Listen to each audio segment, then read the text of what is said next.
විද්‍යාලයේ විද්‍යා විෂයකාර ආචාර්යනි චිත්තා Ratnayake මහත්මියද Experzio Web Services AI Labs ආයතනයේ ව්‍යවහාරික විද්‍යාඥ අප විද්‍යාලයේ කීර්තිමත් ආදිශිෂ්‍ය ආචාර්ය ප්‍රමුදිත පෙරේරා මහත්මයාද එවැගේම විද්‍යාලීය නියමවන උපාලි චන්ද්‍රකුමාර ගරු විදුහල්පතිතුමාට නියෝජ්‍ය විදුහල්පතිනි එච්.එම්.ඊ.කේ නවරත්න මහත්මියද පරිශ්‍ර සංගම්භාර ආචාර්යනි එරන්දි රත්නායක මහත්මියද එවැගේම ආරාධිත පාසල් නියෝජනය කරමින් ගුරු මහත්මියකට හෝ මහත්මියකට විද්‍යාලීය ප්‍රධාන ශිෂ්‍ය නායක වරුණක වේරණක සුභාපාද පරිශ්‍ර සංගමයේ වර්තමාන සමස්තපතිගුරු වශයෙන් කටයුතු කරන අනුරම මණ්ඩිකාරත්න සහ සම්මික දීනගුණ වර්ධන කිංසු මහත්වරුන්ද එවැගේම ආරාධිත පාසල් නියෝජනය කරමින් සිසුවෙකුට සහ සිසුවෙකුට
ඔබ ශ්‍රී ලංකා ඉතිහාසයේ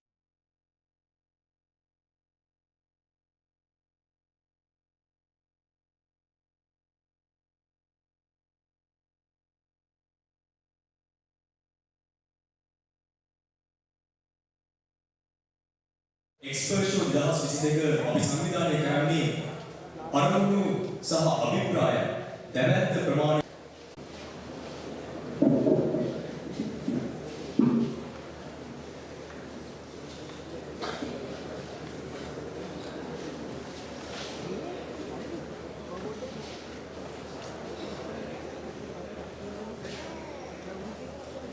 දේශනාවක් අද මේ ආකාරයට ක්‍රමක්‍රමයෙන් ශිෂ්‍යයන් තුළ කෙසේද පරිශ්‍රණයක් සමාන්ගේ පරිශ්‍රණයක් බවට පත් කරගන්න ඒ තුන සියලු දේ සම්බන්ධ උනන්දු විශ්වවිද්‍යාලයට ලබා දෙනකොට අපත් සමග නොබියව ඉදිරිපත් වුණේ අද මේ කේසු පරිශ්‍රණ සංගමේ බාර කටයුතු කරන ඒ රාජ්‍ය සිංහ මහත්මිය. එතුමිය නොවන්නට මේ විද්‍යාලය තුළ මේ කාර්යය මේ ආකාරයට බලපෑම් නොගැනීමට ඉඩ තිබුණා. එදිනෙදි පසුගිය වර්ෂවල තිබුණ ආර්ථික බලපෑම කොරෝනා අවසන්කදී ඇතුළු මුලින්ම අපි මෙවැනි පරිසරයක ආරම්භය මේ ස්ථානයේදී සංකල්පන කරන ලැබුවා. එහිදී අපිට වඩා හොඳ දායකත්වයක් විද්‍යාලයේම දායක ලැබුණා වගේම අපි විද්‍යාලය තුළ මේ කාර්යය සඳහා මඟ පෙන්වීම සඳහා මූලික අවස්ථාවක් විදිහට අපි තාම සතුටු වෙනවා මේ දැකීම තුළ. නමුත් අපි දන්නවා ශිෂ්‍යයන් විදිහට ඔබ ශිෂ්‍යාවන් විදිහට ඔබට මේ අද ලැබෙන මේ අවස්ථාව ඒ වගේම ඔබගේ පරිශ්‍රණය ඔබගේ නමින් පුස්තකයක අඩංගු වෙන පරිශ්‍රණ ග්‍රන්ථයක් විදිහට ඉදිරියට මේ ආකාරයේ අවස්ථාව තමන්ගේ පාසල් කාලේ ලැබෙන්නේ ඉතාම කලාතුරකින්. ඔබ අද මේ ලබා ගන්නා පුස්තකයේ ඔබේ නම සඳහන් වීම පමණක් නෙවෙයි ඔබ ඒ සඳහා දරපු උත්සාහය ඒ සියල්ල මල්පණ ගැනීමෙන්නේ තව සමාජ වර්ෂ දීපයක් වෙන්න වෙනවා. ඒ වගේම ඔබ අද මේ ලබා ගන්නා පාඩනය විශ්වවිද්‍යාල අධ්‍යාපනයේදී පශ්චාත්පාදී අධ්‍යයන කටයුතුවලදී නිරන්තරව ඔබත් සමග අමතක නොවන මතකයක් බවට පත් වෙයි. ඒ වගේම ඔබ පිටුවහලක් වෙයි. ඉතින් ඒ හැම ගොඩනැගෙන පරිශ්‍රණ එළිදැක්වීම පරිශ්‍රණ තරගාවලියක් තමයි අද ඔබ මේ සභාවේ සිටින්නේ. ඉතින් මා මුලින්ම මේ අවස්ථාවේ මගේ වාක්‍ය ගුරුවරයෙක් වන මහාචාර්ය සාමකොඩතුක මැතිතුමා ඉතාම ආදරයෙන් ගෞරවයෙන් පිළිගන්නවා. එතුමා දැනට ජාතික අධ්‍යාපන අධිකාරිය අපිට නිරන්තර මතක් වෙනවා. දැන් අපි ඒක කියන්නේ ජාතික සමාන National Institute of Fundamental Studies. අපි කලින් IFS කියලා හඳුන්වන්නේ දැනට NIFS කියලා හඳුන්වන ආයතනයේ ඒ වැදගත් කාර්යභාරයක් දරන ගමන්ම එතුමා මේ සියලු කටයුතු වලට ඉතාම මොමද සහායක් මොකද පෙන්වීමක් දක්වමින් අදවසේ අපත් සමග ඉදිරියට ඔබතුමා ඉතාම ආදරයෙන් ගෞරවයෙන් පිළිගන්න ලබනවා.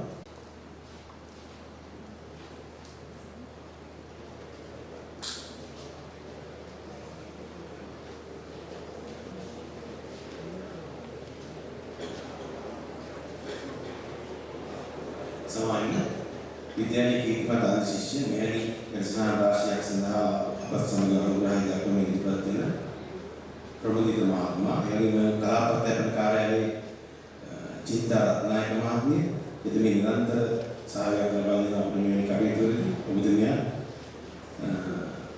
එවැනි කැමැසිට සියලු ආරාධිත අමුත්තන් වගේම අද දවසේ සහභාගී වෙන නියමිතයි මහාචාර්ය ලක්ෂ්මන් දිසානායක මහත්මයා එතුමාගේ තමයි මේ සූරතා කලිය නම් කරලා තිබෙන්නේ. එතුමා වදන්නා උසස් පෙළ වගේම භෞතික විද්‍යා ශාස්ත්‍රයේ ඉතා විශාල සේවයක් කරපු ග්‍රන්ථ රාශියක් ඉදිරිපත් අපි සියලු දෙනාගේ ගුරු භෞතික එතුමා පැමිණීමට නියමිතයි. ඒ වගේම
this counseling, because we know the best counselors in the world are family members and friends.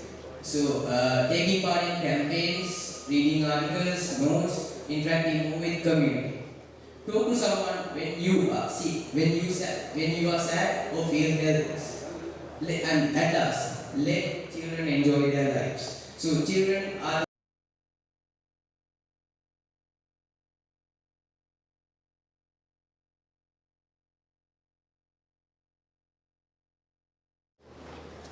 So then at last, ladies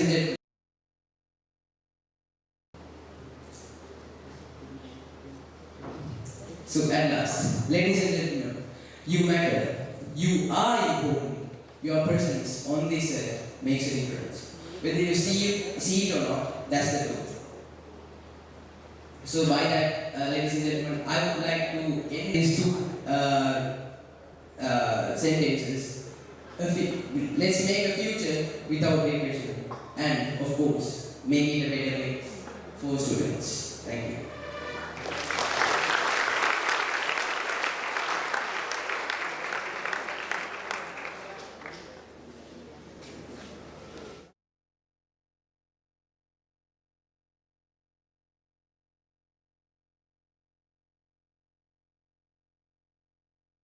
I would like to invite Dino Disananka of Girls High School Kandy to present her research number ASOR9 on the topic, the effects of prolonged mask usage on patients with respiratory disorders.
I wish a very good morning to you all.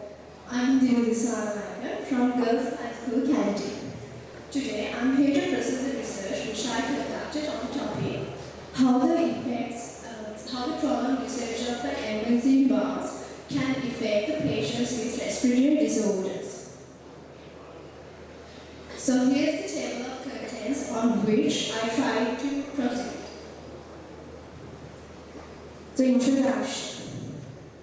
As we all know, due to the COVID-19 pandemic, we were all compelled to wear a face mask.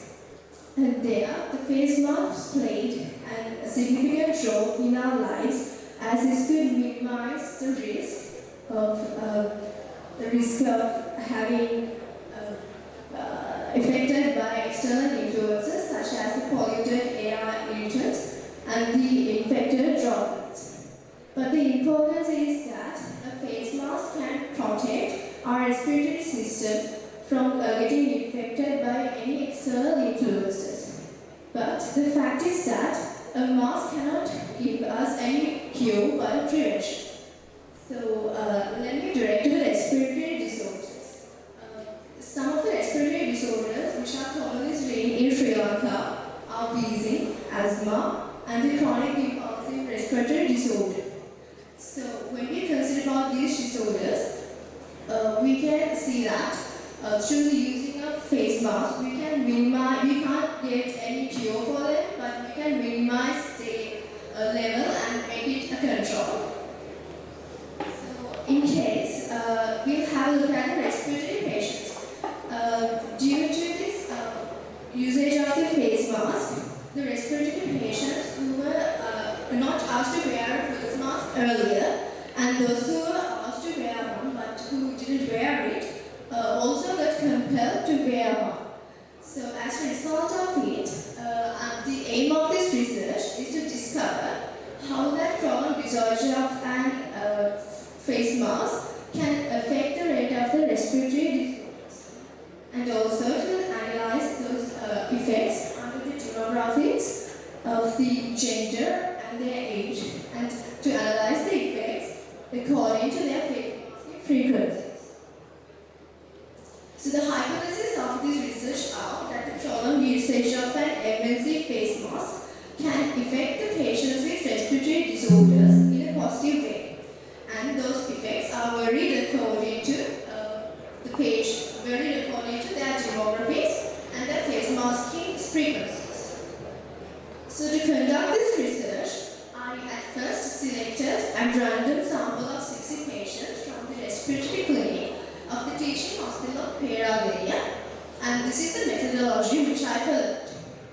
To get an accurate outcome of this research, I wanted to filter the patients according to the exclusion criteria, then to get data which are needed in the exclusion criteria, and also to the further methods of the research. I collected data under two ways.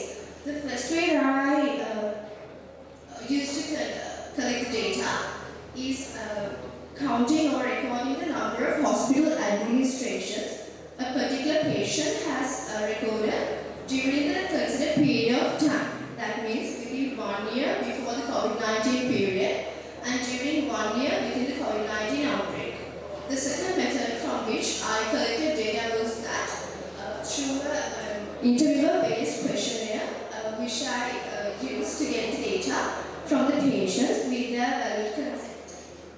So this is the exclusion criteria which I use to filter patients to get an accurate result of this research.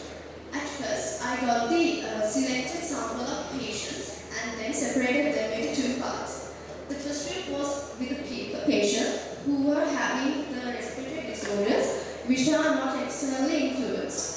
I had to exclude those patients, and the reason which led me to exclude those patients is that because in case their disorder is not getting affected by any external factors, we can't expect any prevention from the face mask. Then I included patients who are suffering from respiratory disorders which are externally affected, then went on with the procedure. Then as the second step of the exclusion criteria, I again grouped those people into two groups. The first group was with the patients who have had a reliable track of their disorder. In case they don't have a reliable track of their disorder, we can't get a result from, or we can't track whatever the progression or regression that they have had. So as the second step, sad and like worried.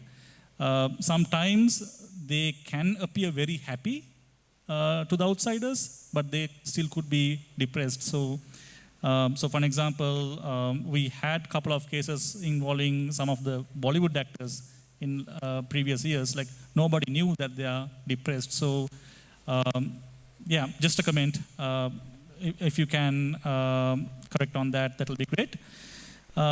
In the second presentation,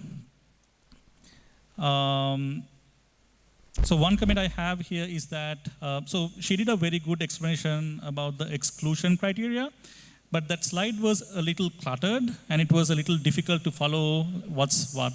So when we use a visual aid, especially when we have PowerPoint, we can use, like animations and extra slides to make so when we use a visual aid clearer for the audience. So that's something that she can improve on. And also, I thought that in her study, it was clear that number of hospital admissions went down as people started using masks. And in the next slide, she also showed people have used masks more frequently. But I think if you combine those two things together into a single slide, it will be more clearer. So one common way of doing that would be to normalize the number of hospital admissions using the frequency. So if you do that, then this would be much clearer. So that's a comment for the second presentation. Third presentation, again, so here I think something he can improve on is, so he had taken few vehicles in Sri Lanka. So one question I have is like, how did you get these vehicles? Are these the most frequently used vehicles in Sri Lanka? Or like, how did you get this list of vehicles? Because some common issue we have in research is that when we sample data, sometimes we can lead into this thing called sampling bias. So sometimes, like when we sample, we might enter data. Sometimes we can lead into this thing called sampling bias. So sometimes, in that case, our research is not, like entirely fair. So my suggestion is maybe you can again refer to the same website in Transportation Ministry and maybe pick the most frequently used vehicles or factor it out in your analysis. And the other comment is that looking at the safety features in the latest model seems a little less informative because not everyone is using the latest model. So I know that it would require more work, but maybe a more interesting thing to look at would be to manually inspect, take a sample of vehicles, manually inspect for safety vehicles. Because as we know, in some cases, people in Sri Lanka, we disable safety features in our vehicles for convenience, right?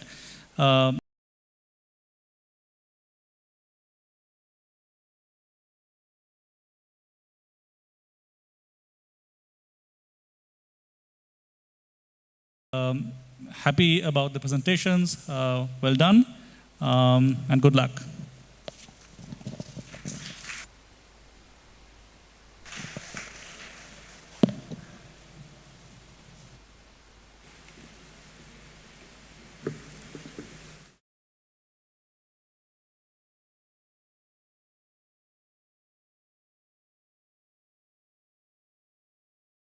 වලිය සහ පර්යේෂණ සම්මන්ත්‍රණය මේසා අයුරින් සාර්ථක වන්නට සහ ගුණාත්මක වන්නට බලපාපු ප්‍රධානතම හේතුවක් තමයි ජාතික මූලික අධ්‍යයන ආයතනය National Institute of Fundamental Studies එහෙම නැත්නම් අපි කවුරුත් දන්න NIFS ආයතනය අපහා අත්වල් බැඳ ගැනීම.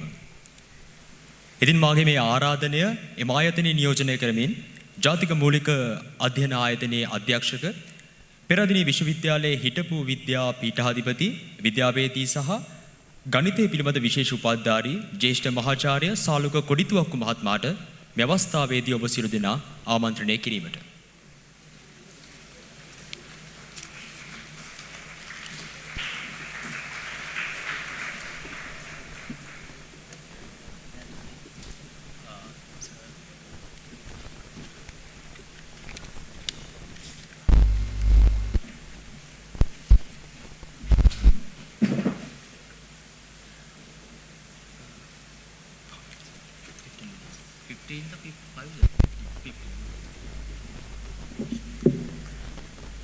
Good morning, everybody.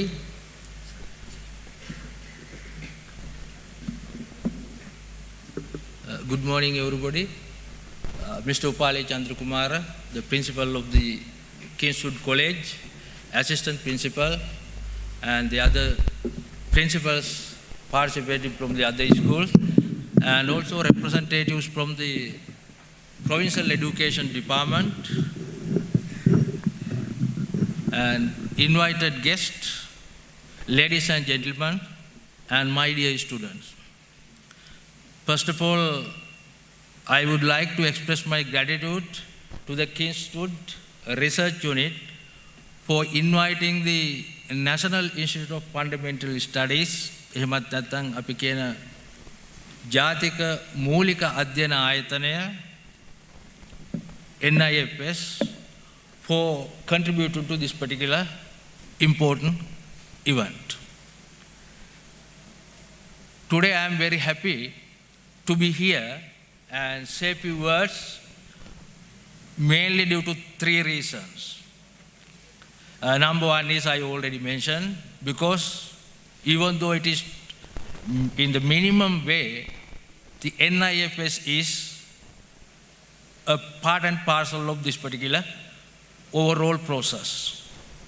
Our scientists assist the Kingswood Research Unit to review the research articles submitted by these young people. And then secondly, your principal, Mr. Chandrakumara, and I are university mates. That means both of us studied at University of Peradeniya together. And third one is, there are two Kingswood gentlemen at my house.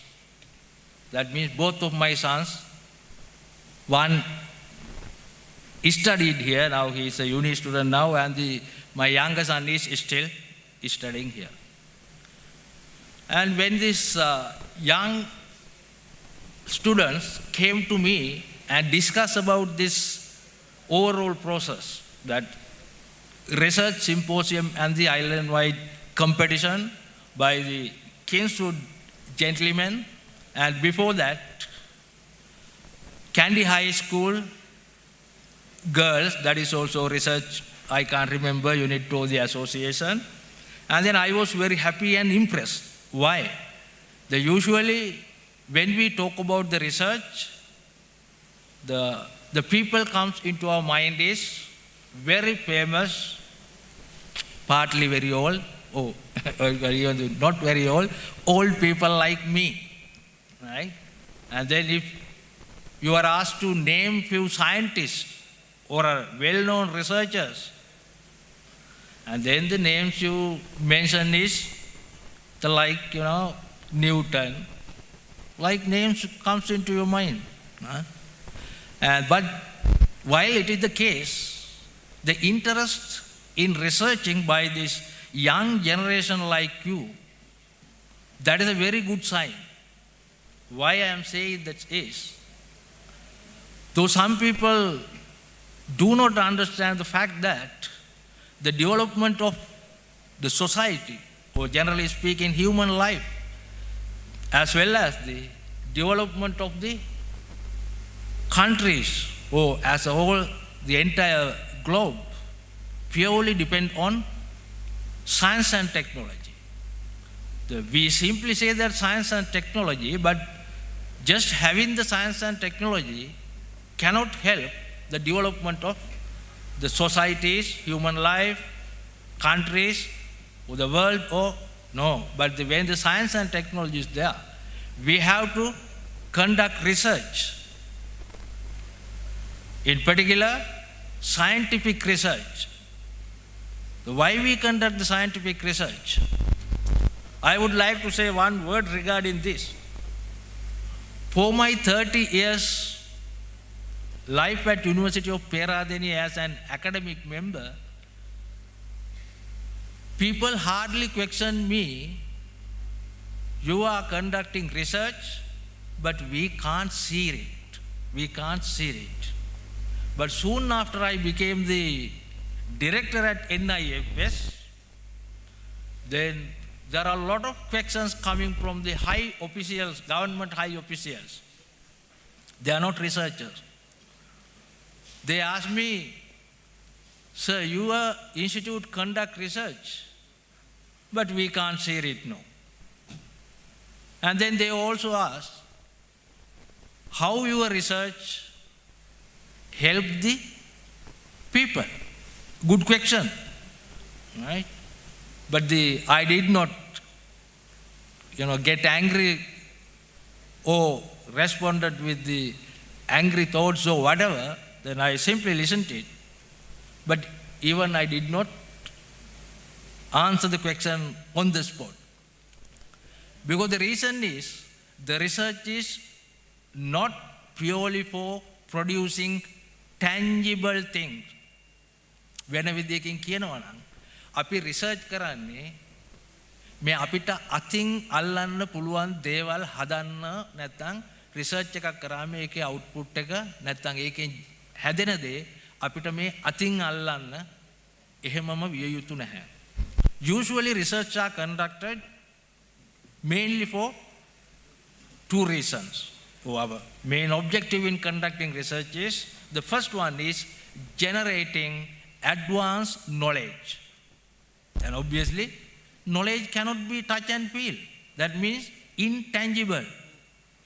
But that's helped many other people or many other scientists to continue the research and come up with the tangible things which can be used by the general public.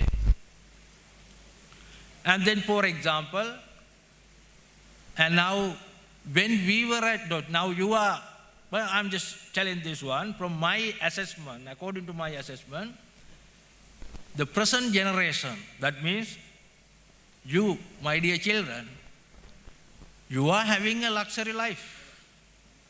You may question, how can it be a luxury life? But I'm talking about compared to our time when we were school children. At that time, we did not have a luxury life like you have. Well, what is the luxury life I mean is, now one of the research talk about here is vehicles used for transportation purpose. And then some other examples means, at your home, think about what kind of equipment or materials your parents purchased. In your home, there are LED TVs, LED bulbs, and maybe your fridge at your home.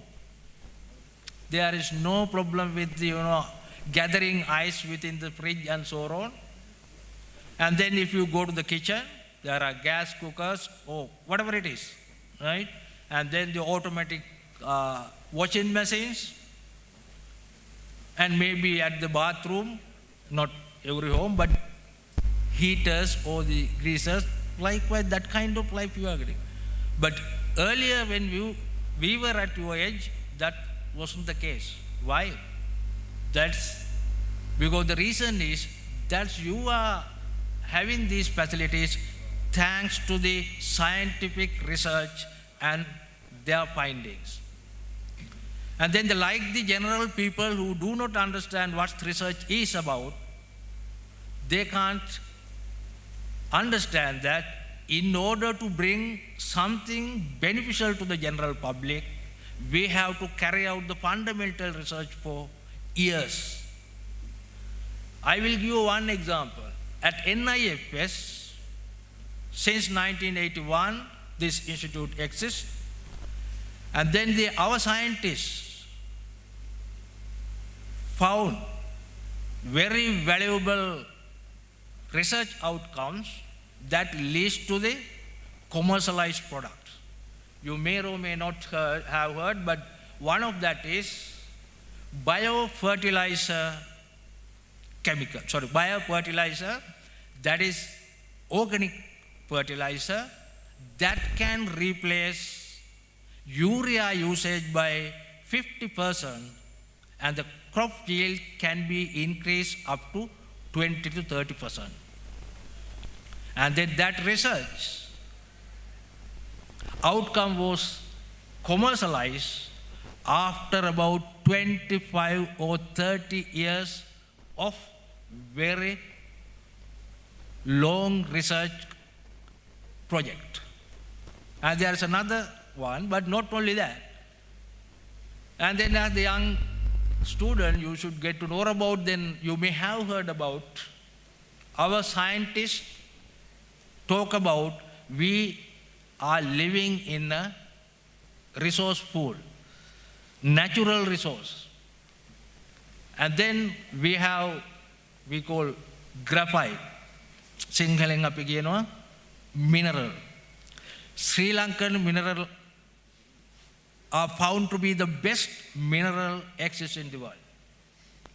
And then two of our scientists, they carry out a very long period of research and found that this graphite can be used to produce rechargeable lithium-ion batteries. And not only that, they have validated it by producing the very small batteries we use for this wristwatch like things. And then now they are continuing the research in order to extend it to produce the batteries for laptops, vehicles, and so on. But even for the store in the, we call solar power and so on. And then another researcher, he used this charcoal, again, අපි කියන පොල් කටු. And that research outcome proved that then that research findings can be converted into a product which help to remove oil from the water.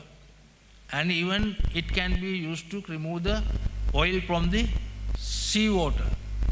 And you may be aware about that one of the ship became a huge problem for our environment, and that kind of situation that can be used.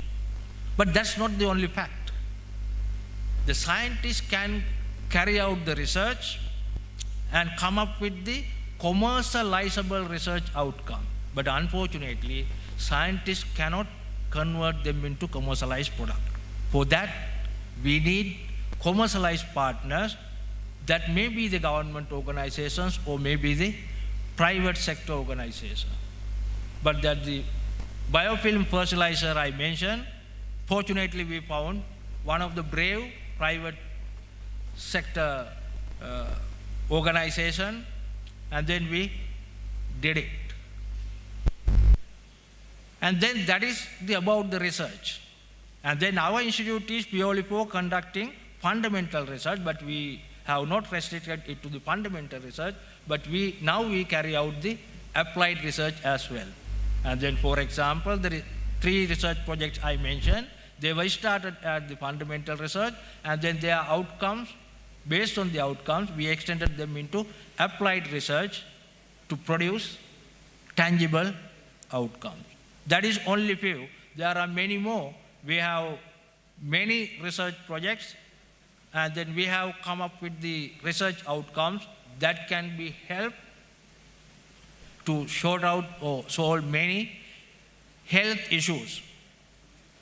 But we have to stop there, because when we say health issues, we cannot single-handedly handle these things. Other party involvement is necessary. Even that the fertilizer case, Sri Lankan agriculture department get involved. Without their certificate, we cannot sell them to the farmers. And then what I importantly want to say today is, young school students, you have initiated carrying out the research. Obviously, what you have carried out and reported documentary, as well as so far 3 presentations were done, and then the evaluators provide very constructive feedback, and then you have to take this particular opportunity as the foundation for carrying out research. And if I tell you one more thing, when I complete my PhD degree, then I thought, because I carried out 4-year-long research project, Then I thought that now I am a researcher. I've got 4 years experience as a researcher. Then at my final defense, that means the final examination to award the degree, at the end of the oral presentation or viva examination, the examiner says that, okay, not like Sri Lanka or those countries, they call by our first name. They said, Saluka, what do you think? Are you a researcher?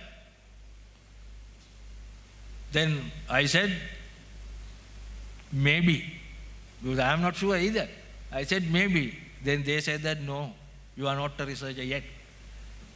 Now you are qualified to do research. They said, it looked like obtaining a driving license to drive. Why? When we obtain the driving license, we start driving.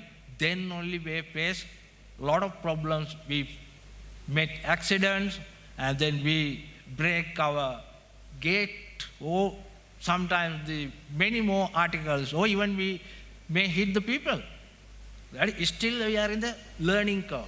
And therefore, what you have started is a very good starting point, and take it as a foundation for your research career and try to improve from here to become a very good and experienced researcher. And then before I wind up, I want to say one more thing, because as I mentioned, we as the NIFS, we means our scientists and our members involved in this, reviewing these articles. And then and even in that particular case, majority of the workload is carried out by 2 ladies. One is sitting here, our librarian, Ms. Chandrika Tilakaratna, and the other one is not with us, Dr. Shalini Rajakaruna. They are the ones who took the entire workload and coordinate with the scientists and then get them reviewed. And then today we have a competition, and at the end of the day, the competition, I don't know how many awards, medals, prizes, or whatever they distributed among you. And then when you present it here, or just because you submitted an abstract or a paper, article, you may think that I have done a very good research, and therefore I deserve a certificate or a prize or a medal or whatever thing. But at the end of the day, if you don't get it, then you may think that evaluation may be not impartially done. No. We carried out the evaluation impartially. We did not consider these articles were submitted by whom, from which school, who are the people, motivated them, or nothing matters. What we look at is 2 things. One thing is the content of the research, and then the methodology of the research. And thirdly, the gentleman very correctly mentioned, when you conduct research, just because you carried out a research and get the results and analyze it and report it, that won't become a good research. When you conduct a research, the most important part is the validation. If you fail to validate, nobody believes. Nobody believes it. That's what I mentioned. At the NIFS, there are a lot of research outcomes that are very beneficial to the general public's health, but we cannot do anything beyond that point because they need to be validated by health specialists. That is what we call clinical trials and so on.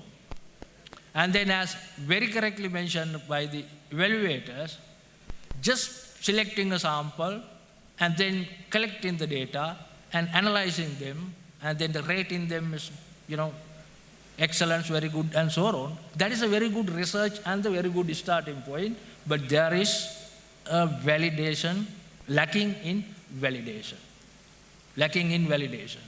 And the other thing is, in general for everybody, because I also review few articles, and then I always get the question in mind when I look at the methodology.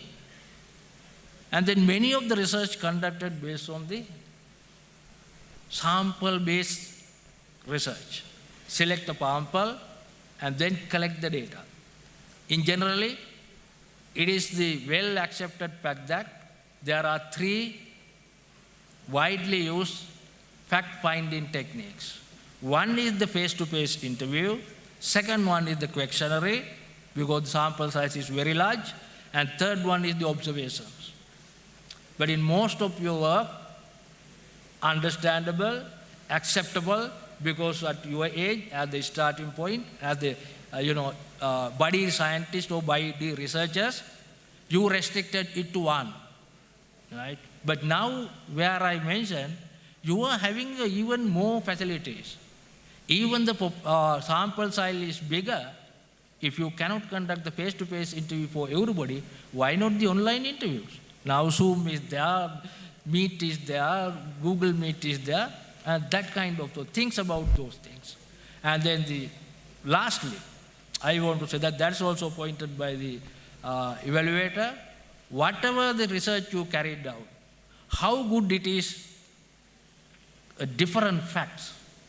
But when you report it means when you report it in a documentary format or the presenting it, you have to give full credit to the original researchers if you use other researchers' ideas, whatever it is. If not, we consider it as a plagiarism or cheating, then what you are doing is you are presenting others' work as yours. That is wrong.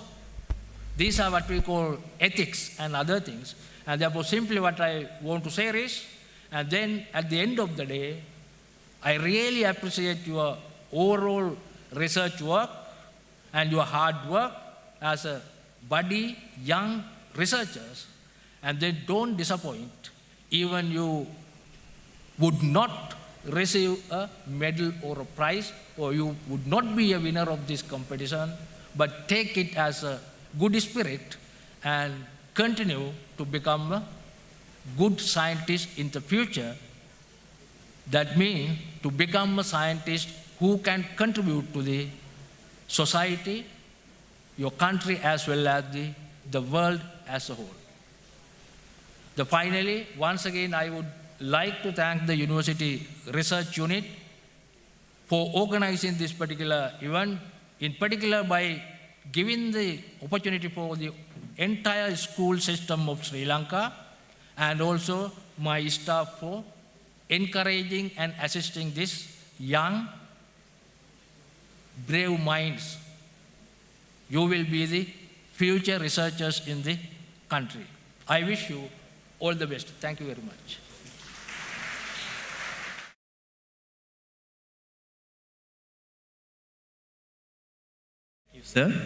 Sir, please remain on stage for the distribution of certificates.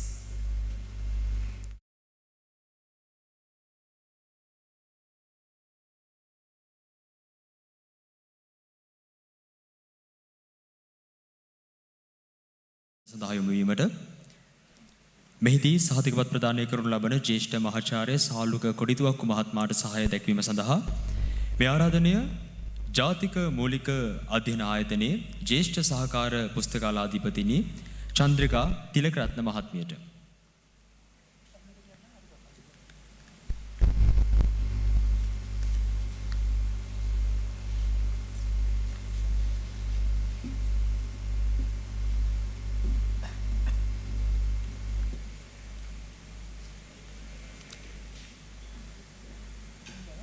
The top 10 performances. Social science category. The 10th place goes to SSOR2 research. Today a reader, tomorrow a leader. A study on the reading habits of school children.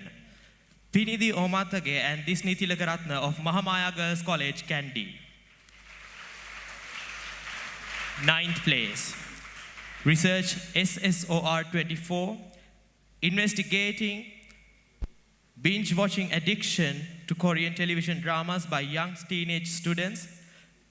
PG Yenuli Bavanya of Girls High School College, Kandy. අටවන ස්ථානය SSOR 17 සමාජ මාධ්‍ය ජාලා අපගේ සමාජයට ඇති කරන බලපෑම් මහාමායා බාලිකා විද්‍යාලය දිනුෂී වරකාගොඩ කන්සිකා ජයසිංහ තෂිනී රණසිංහ සුදර්ශනී දිසානායක චමල්සා බණ්ඩාර හත්වන ස්ථානය SSOR 4 ආගමනයත් සමග වෙනස් වන ජීවන රටාව ළමා මනසට කළ බලපෑම කෙසේද මහාමායා බාලිකා විද්‍යාලය DMI කේශලා දිසානායක UL දනංජී ගන්ගාමිනී පවනී නිසාදිමා යසස්මී අදේශා අස්වත්තු මගේ Kavindi සත්සරණී Ranatunga. The sixth place, research SSCR 6, a study of the effect of COVID-19 vaccination program on the youth community of Sri Lanka, a project done together by Kingswood College, Kandy and Mahamaya Girls College, Kandy. STL Gunawardana, PD Aryavansha, TL Bandara, Rashini Seneviratna, Ayuni Senanayaka and Achini Vijayatunga.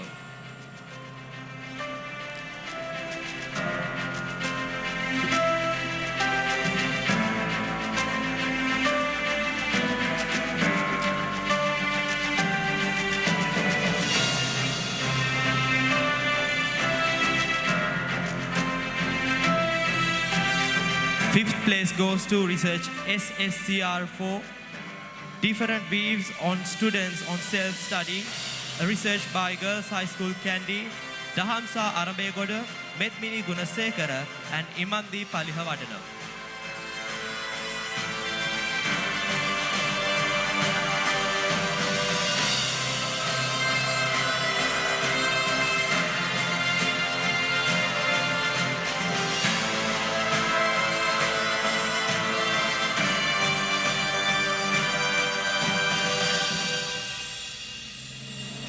Fourth place goes to research SSOR 1 on the topic finding the basis on which students choose A-level subject streams, a project by Mahamaya Girls College, Kandy, KALJ Kulatunga.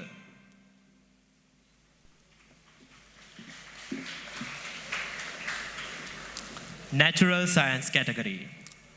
10th place goes to research NSCR 3, natural dye for different applications by Poramadulla Central College, HKDWM Tarshi Devmini.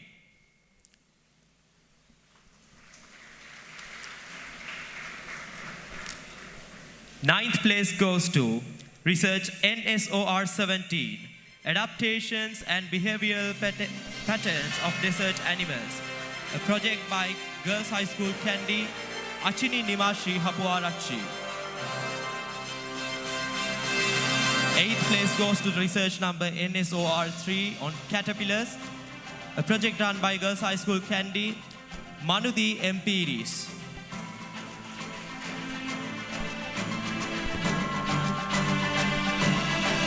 හත්වන ස්ථානය NSOR 16 බීජ ප්‍රරෝහණයට ආලෝකයේ බලපෑම් මහනුවර උසස් පාලිකා විද්‍යාලය I Gamlath N Basnayake S Amarawansa D නිරාශා R වාසලා.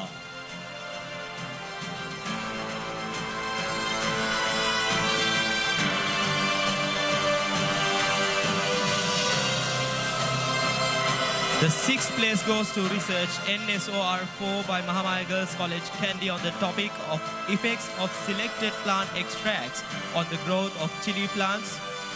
Ranuki Jayasuriya, Hisara Rajakaruna, Aravindi Somasinghe and Govindi Bandara.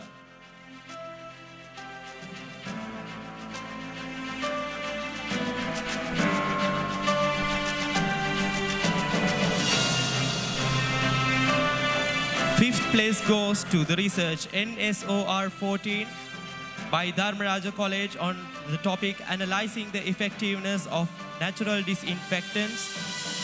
EGVP Chandrasekhara, ULVI Lienage, NN Patirana, PB Disanayaka and KBB Kulasinghe. Fourth place goes to research NSOR9, Bacteria Natural Environmentalists by Museus College. Mindi Vitarana, Inuki Jayavira, Tisara Vikramasinghe, Netuli Pallevela, Fahamdi Rambukwella, and Tiseni Hevadialage.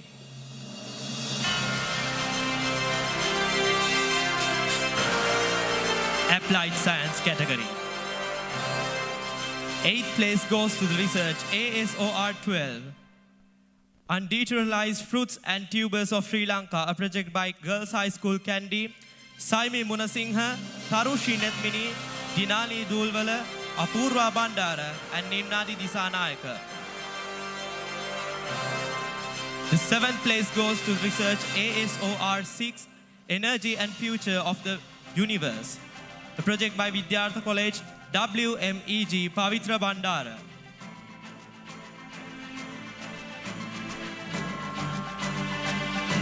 The sixth place goes to research ASCR3, the effectiveness of online academic complex among the pupils living in a recessive country, a project by Girls High School Kandy, Yogasuru Kavinya, Dilakshana Ravindrin, and Ayuni Fernando. Fifth place goes to the research ASCR2, Importance of Living Fossils in the Studies Related to Prehistoric Era, a project by Mahamaya Girls College Kandy, Netaya Minadi.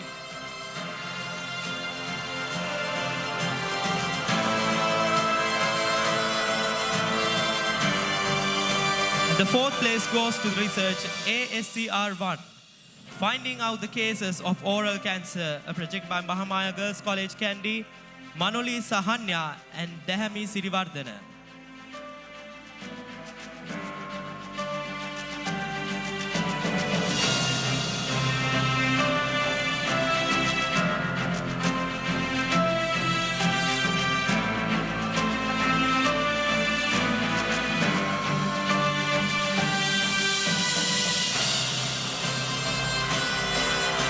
බොහොමත්ම ස්තුතියි. ඔබ දෙපළට ආරාධනා කරනවා මත වේලාවක් වේදිකාවේ රැඳී සිටින්නට මහජනතුමනි.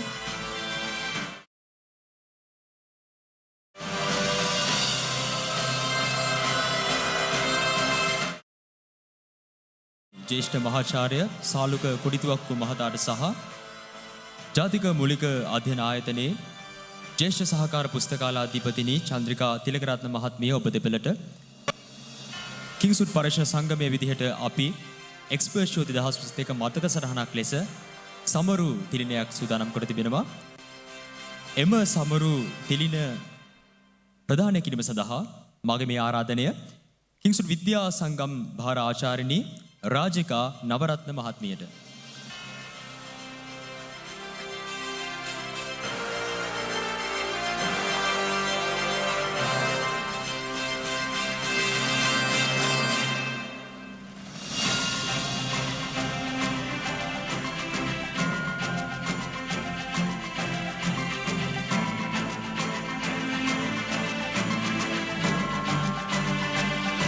ජාතික මූලික අධ්‍යයන ආයතනයේ අධ්‍යක්ෂක ජ්‍යෙෂ්ඨ මහාචාර්ය සාලුක කොඩිතුවක්කු මහත්මයාණෙනි ඔබතුමන්ට අපගේ ගෞරවනීය ප්‍රණාමය පුද කර සිටිමු.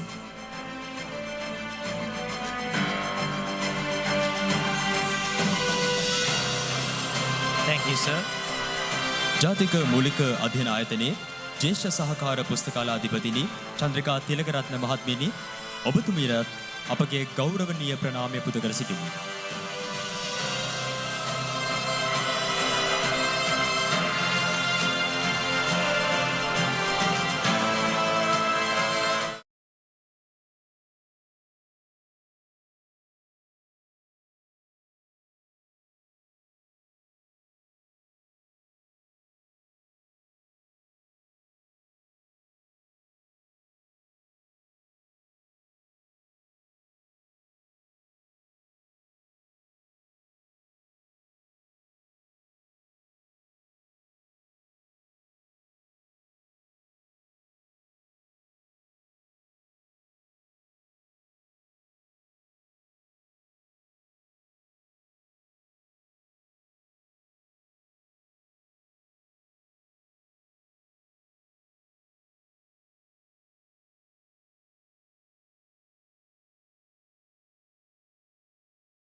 Ladies and gentlemen, we are indeed privileged to introduce one of our main sponsors for today's event, the BCAS University Candy.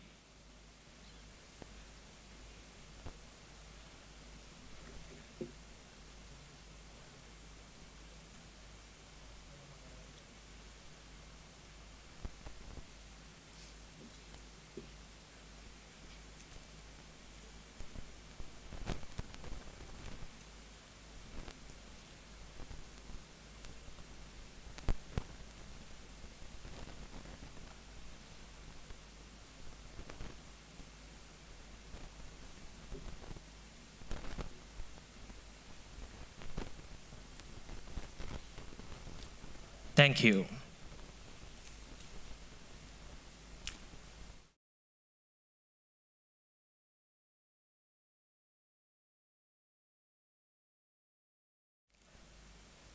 I invite Lashini Petiagoda of Mahamaya Girls College Kandy for the research SSOR1 on the topic Disordered Eating, the First Steps Towards an Eating Disorder.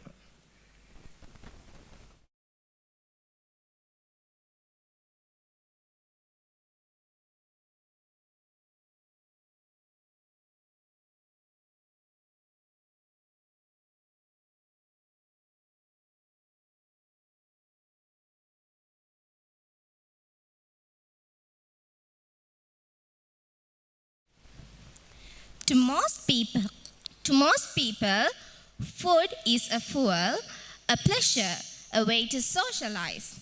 But for some people, food can become more than just food. Good morning, everyone. I am Lashini Petiagoda from Mahamaya Girls College, Kandy. And today, I will be presenting my research, Disordered Eating, the First Steps Towards an Eating Disorder.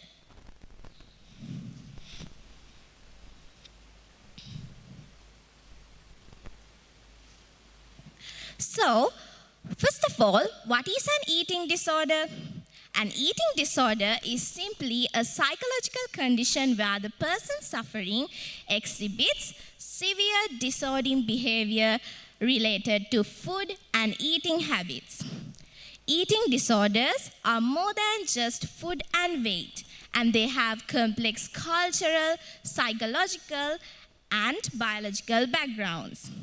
They are not fad diets or lifestyle choices spurred by vanity, but rather psychological conditions that often come with serious consequences. There are many causes for eating disorders, but my research focuses on disordered eating behavior which leads towards a fully fledged eating disorder.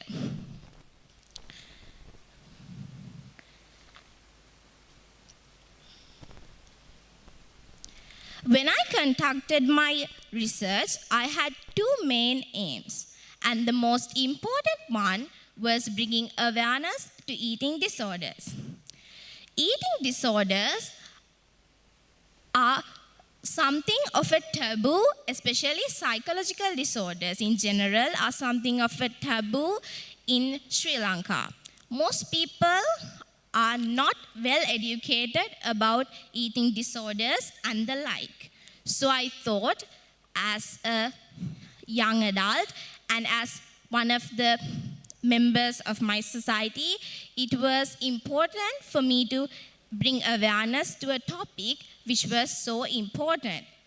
Especially when we are considering eating disorders, they are one of the most deadly disorders out there. It has the highest death rate out of any psychological disorder.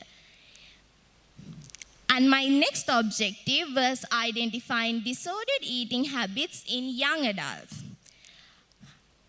In most areas of the world, thinness is a common pursuit.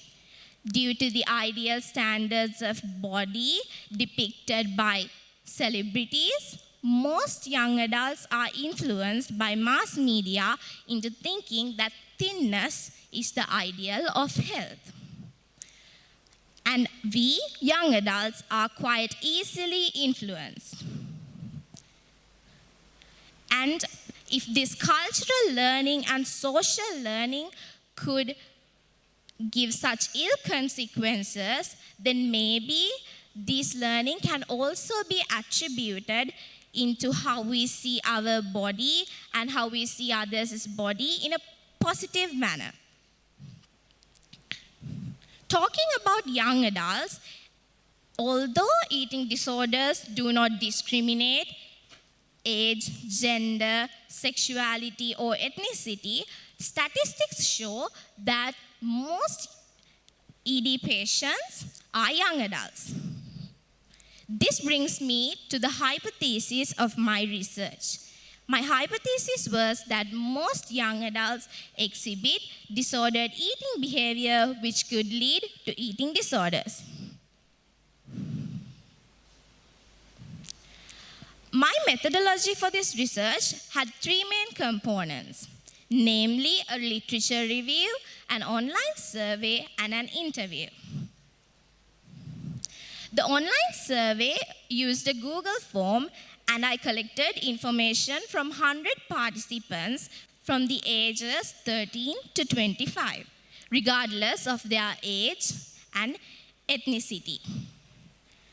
This form was completely anonymous and had a questionnaire approved by a psychiatrist. The literature review was conducted mainly using the three books shown on the screen and some old researchers. Finally, the interview was conducted with a government psychiatrist in order to get insight towards the eating disorders from a Sri Lankan perspective.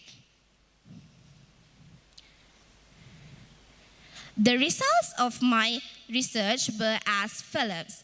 They were sadly not quantitative but qualitative. As you can see, using the literature review, I could identify the symptoms and the causes as well as the common disordered eating behaviors which led to eating disorders.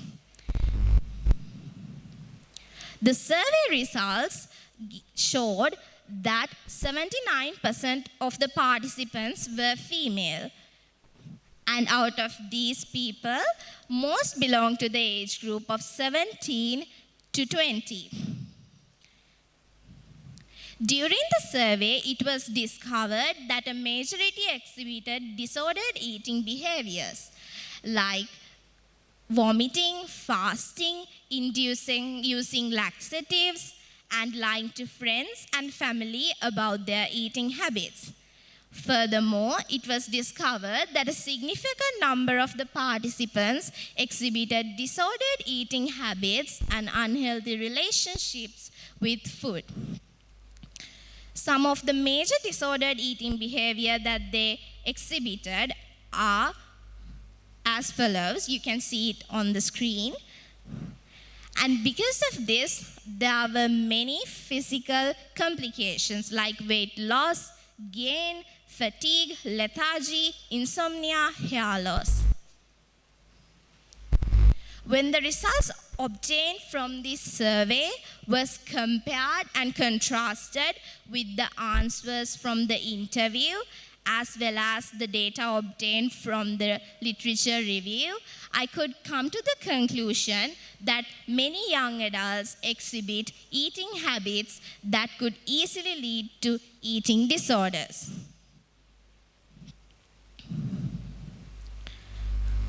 This research does not end here, especially when most people don't know about eating disorders and the like, and when it is something that causes so many complications, it is important that we bring further awareness into something that affects the health of people so deeply.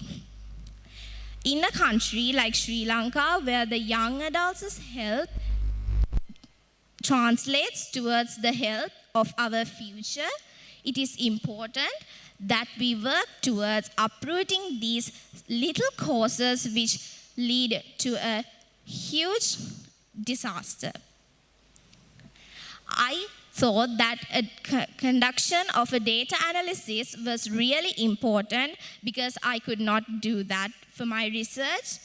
And I also wanted to conduct an in-person written questionnaire with more participants. The number of male participants was quite low, with 79% participants being female, and a questionnaire specifically for males would also be quite useful.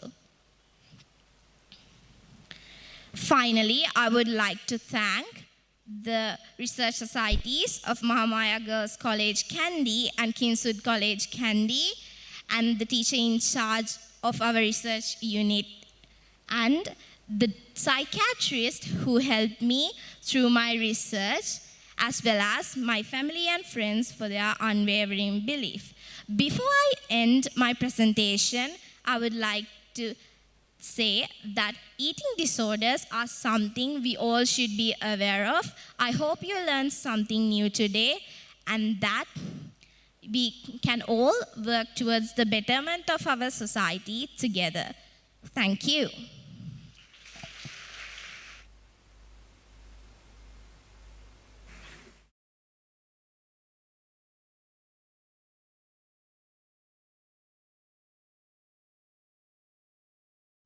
Next, I kindly invite Anupama Ilangakon, Kavisha Aryaratna and Guani Navaratna from Girls High School Kandy to present their research, NSCR2, Study on the Microbiological Quality Assessment of Fermented Dairy Products.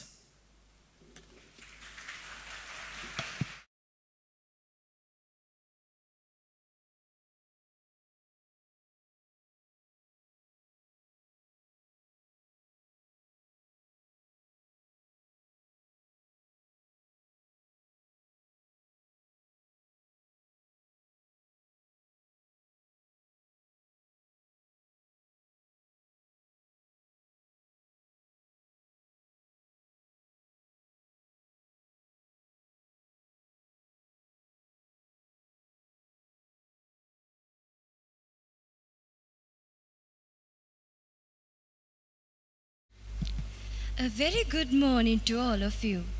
We are here to present our research on study on microbiological quality assessment of fermented dairy products.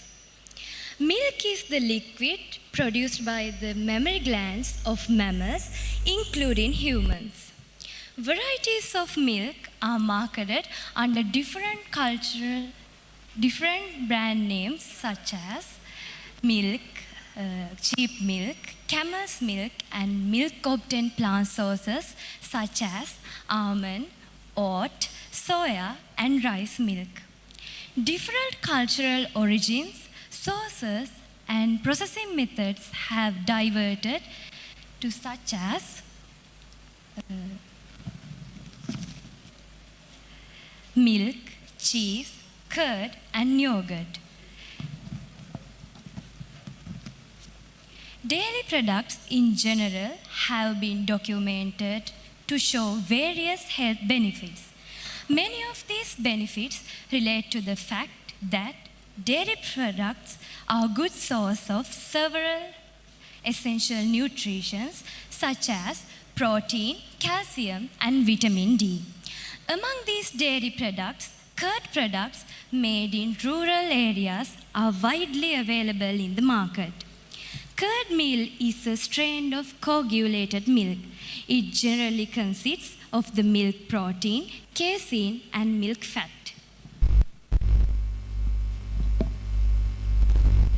The question this research aims to answer is why the consumption of some curd brands causes diseases. To find the causes, we investigated the Lactobacillus, Bifidobacteria, and coliform colony abundance and their colony counts in commercially available 3 curd brands. Lactobacillus is bacteria act as an inoculum for warm milk. A small amount of curd is poured into warm milk which contains lactobacillus. This bacteria multiplies and forms warm milk into curd. Bifidobacteria is a species of probiotics which can be found in fermented dairy food products. Some coliform bacteria are not harmful, but there are some species can make you sick. A person who exposed to these bacteria may have diarrhea, fever, or vomiting. The bacteria percentages of these curd brands might be the reason for the diseases because most of the curd brands in Sri Lankan market made in rural areas. The research was conducted mainly on two hypotheses. The first one is to check whether the population of lactobacillus and bifidobacteria in this range of standards, and the second hypothesis is to check whether there is E. coli in curd bands that were randomly selected.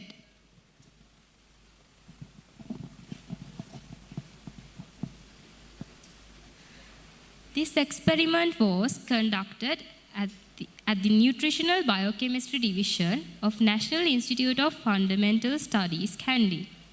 Here we have divided the methodology into few subtopics for easy description. Pre-preparation methods, preparation of the agar medium, preparation of the dilution series, and the spread plate technique. Pre-preparation methods. The following techniques were used to reduce contamination during the process. All the equipment was sterilized and the process was done using laminar flow. A laminar flow cabinet is an enclosed workstation that is used to create a contamination-free work environment through filters to capture all the particles entering the cabinet. The distilled water, rubber toppers, and the test tubes were autoclaved before use. Preparation of agar medium. Several agar media have been prepared and plated in the following manner. Specific agar mediums that were used in the experiment were Lactobacillus MRS agar for lactobacillus, Bifidobacterium agar for bifidobacterium, and McConkey agar for E. coli.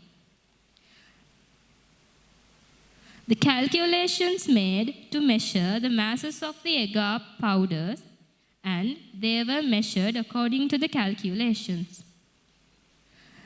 The measured output was blended with distilled water using conical flasks. The conical flasks were covered with aluminium foil and autoclaved at 121 Celsius for 15 minutes to kill all the bacteria in the agar mixture. After preparing the agar medium, 3 commercial curd brands were randomly selected. 2 subsamples were taken from each brand. 1 gram of the samples was dissolved in 10 milliliters of autoclaved distilled water. Each specimen was mixed for 3 minutes at a speed of 1,800 rounds per minute using vortex mixture. Preparation of the dilution series. Dilution 10 to the power of minus 1 was performed by mixing 1 milliliter of the sample and 9 milliliter of distilled water. Accordingly, the dilution series was made up to the 10 to the power of minus 4 using a micropipette. Spread plate technique. 50 microliters of selected dilution were plated to specific agar media. The process was done inside a laminar flow cabinet. Plates have been incubated for 24 hours for lactobacillus and coliform and 48 hours for bifidobacterium. colony counts have been obtained and converted into colony forming units.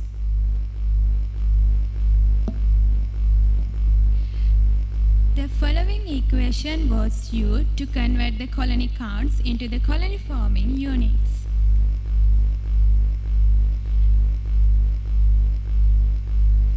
So these are the results that we calculated after obtaining all the places of curd brands.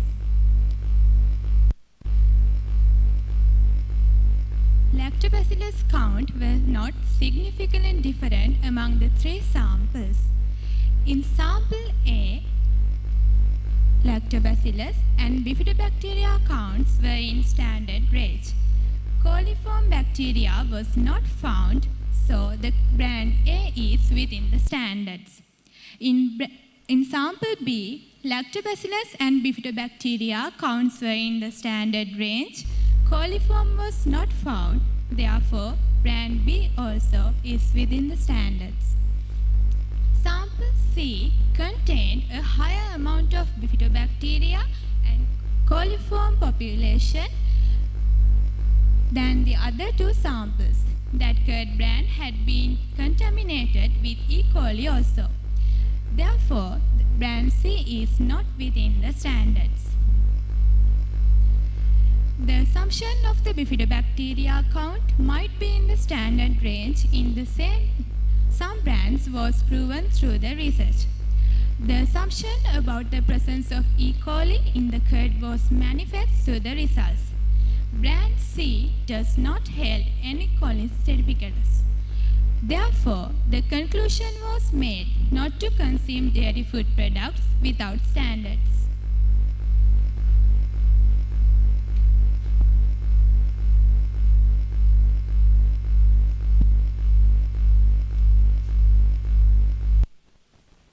As a result of this research, it was found that substandard curd is available in the market. Accordingly, the following suggestions will be provided. Holding awareness programs for the regional producers of curd brands, guiding public health inspectors to maintain the standard of regional dairy food brands, advising the customers to examine the stands and quality level of dairy food products. Thank you.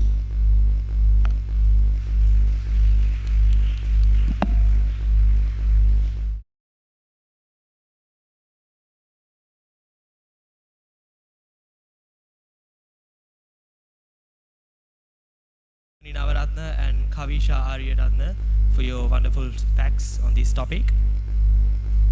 And once again, I invite the applied scientists of the amazing web services AI laboratories, Dr. Pramudita Pereira, to comment on the performance by our researchers.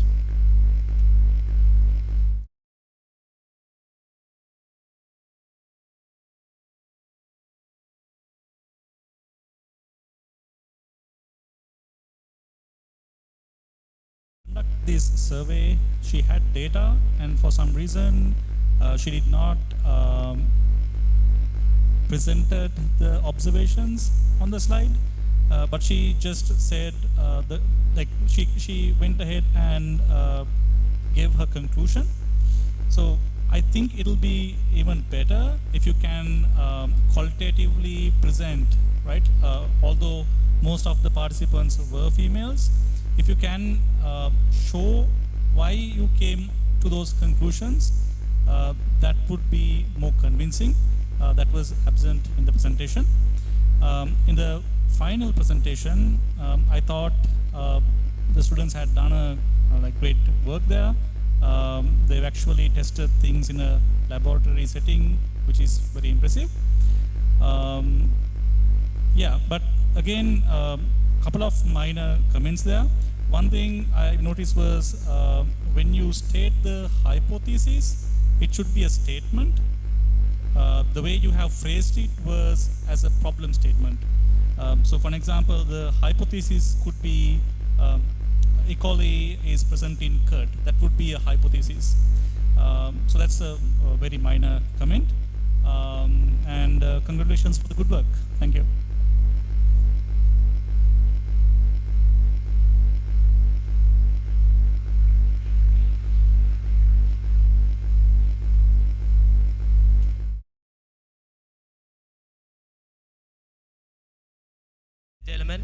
it's time for a 5-minute break to be refreshed.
කියන 400ක් විතර වෙනවා.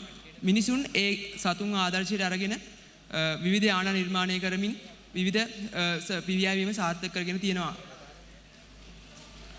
සතුන්ට විලෝපිකයන්ගෙන් ආරක්ෂා වෙන්න, ඒතර ඒගොල්ලන්ගේ ආහාර සොයා ගන්න සහ ඒගොල්ලන්ගේ වාසස්ථාන හදා ගන්න මේ පිළියැවීම උදව් වෙනවා. ඒ වගේමයි මිනිසුන්ට ඒගොල්ලෝ වේගවත් ප්‍රවාහන ක්‍රමයක් විදියට ඒගොල්ලෝ ආගපදා කළමනාකරණයට සහ සාමාන්‍යයෙන් යන්න අපහසු තැන් වලට පහසුවෙන් යන්න මේ පියාවීම යොදා ගන්නවා. ඊළඟට අපි බලමු අපි මේ මාතෘකාව තෝරා ගැනීමට හේතුන්.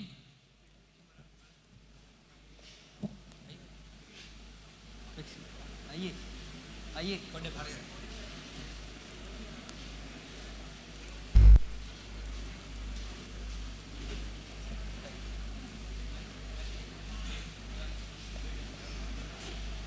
කලාතුරකින් තෝරා ගන්නා වූ මෙවැනි මාතෘකා ප්‍රවාහනය සඳහා ඉතාමත් වැදගත් වන මාතෘකා වෙනවා.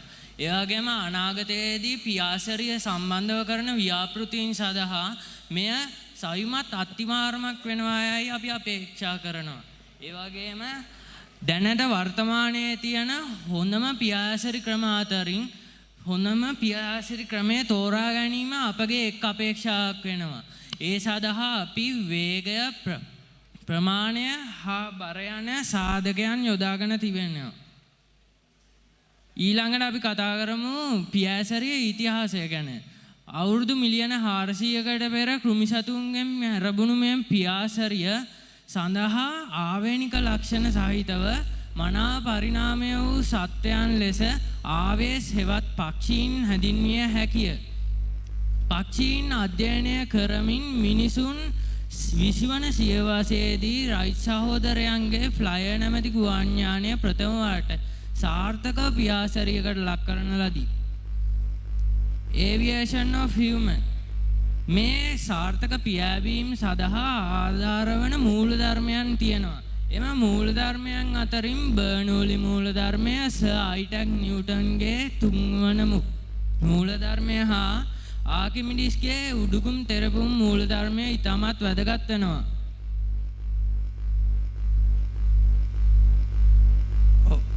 එතකොට අපි මිනිසාගේ පියාසරිය පිළිබඳ තවත් පියවරක් ගැන කතා කරද්දී අපේ විශේෂයෙන්ම එක් පරීක්ෂණයක් සිදු කළා. ඒ සඳහා අපි සත්වකාණ්ඩ 3ක් යටතේ සතුන් 3 දෙනෙක් ලෙස කපුටා, ගෙමැස්සා සහ වවුලාද මිනිස් නිර්මාණයක් ලෙස ගුවන් යානයේද අප පරීක්ෂණයට භාජනය කළා. අපි ඒ සතුන්ගේ මෙන්ම ගුවන් යානයේ පියාසරිය පිළිබඳ පියාසරිය පටිගත කළා. එමගින් පියාසරිය පටිගත කළා ඒව වීඩියෝ ස්ලෝ මෝෂන් තාක්ෂණය යටතේ හොඳින් අධ්‍යයනය කළා. ඒ වගේම අපට අවශ්‍ය වන තොරතුරු සපයා ගැනීමට අපි විකිපීඩියා, එන්සයික්ලෝපීඩියා වැනි විශ්වාසවන්ත අන්තර්ජාල වෙබ් අඩවි යොදාගත්තා. ඒ වගේම අපි මෙම සතුන් අප අධ්‍යයනයට යොදාගත්තේ එම සතුන් අපට පරිසරයේ බොහෝ සෙයින් ව්‍යාප්තව සිටින නිසාත් එමෙන්ම එම සතුන් පිළිබඳ තොරතුරු අපිට පහසුවෙන් ලබා ගැනීමට හැකි වෙන නිසාත් වෙනවා. එතකොට අපි ඒ විදිහට එක්රස් කරගත්ත තොරතුරු මෙහි දැක්වෙන ලෙස වගුගත කරා. එහිදී අපි යොදාගත්ත සාධක වන්නේ සත්වයාගේ වංශය, සත්වයාගේ බල, දේහ ප්‍රමාණය, පියාසරියට යොදා ගන්නා උපාංගවල ප්‍රමාණය සහ එම අත්අඩුවල ප්‍රමාණයයි. ඉතින් ඒ විදිහට අපි එක්රැස් කරගත්ත තොරතුරු ඇතුළත් කරමින් සෑදූ රූප සටහන් ඔබට මීළඟට දැක් ගන්න පුළුවන්.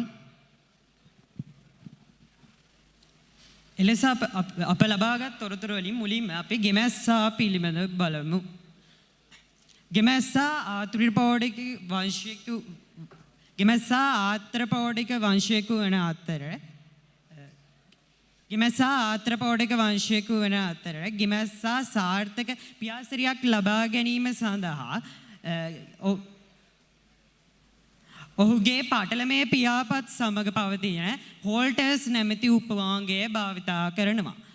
එසේම සාමාන්‍ය ස්කන්ධය මිලිග්‍රෑම් 2-4 අතර පිහිටන ගෙමැස්සා සාර්ථක නික්මීමක් ලබා ගැනීම සඳහා සෑම පියාසරයකින් අනතුරුව සිය ශරීරය පිරිසිදු කරගනී. එසේම ගෙමැස්සෙකුගේ පියාපතක ප්‍රමාණය කෙතරම් කුඩාදැයි කියොත් එය මිලිමීටර් 3ටත් වඩා කුඩා වේ. මින් පසු අපි මැමේලියා වංශික බවුලා පිළිබඳව බලමු. පියාසර කිරීමට හැකියාව ඇති නමුත් වවුලා පක්ෂියෙකු ලෙස නොසලකන්නේ ඔහු කිරිබී වැඩෙන ක්ෂීරපායකු වැයිනි. අතිදොනි තරංග නිකුත් කර ඒවායේ ශබ්ද පරිවර්තනයන් මගින් සිය ගමන් පතය සොයා ගැනීමේ හැකියාව නැතහොත් එකෝලොකේෂන් හැකියාව තිබීම වවුලාගේ සුවිශේෂී ලක්ෂණයකි. එසේම වවුලා පියාසරිය කිරීමට භාවිතා කරන පූර්ව ගාත්‍රා පංචාංගුලික ගාත්‍රා සැලැස්මකට අනුව සකස්ලා තියෙනවා. එසේම වවුලා පියාසරණ කරන ආකාරය කුඩයක් අරින වහන ආකාරයට අපිට දැක ගන්න පුළුවන්.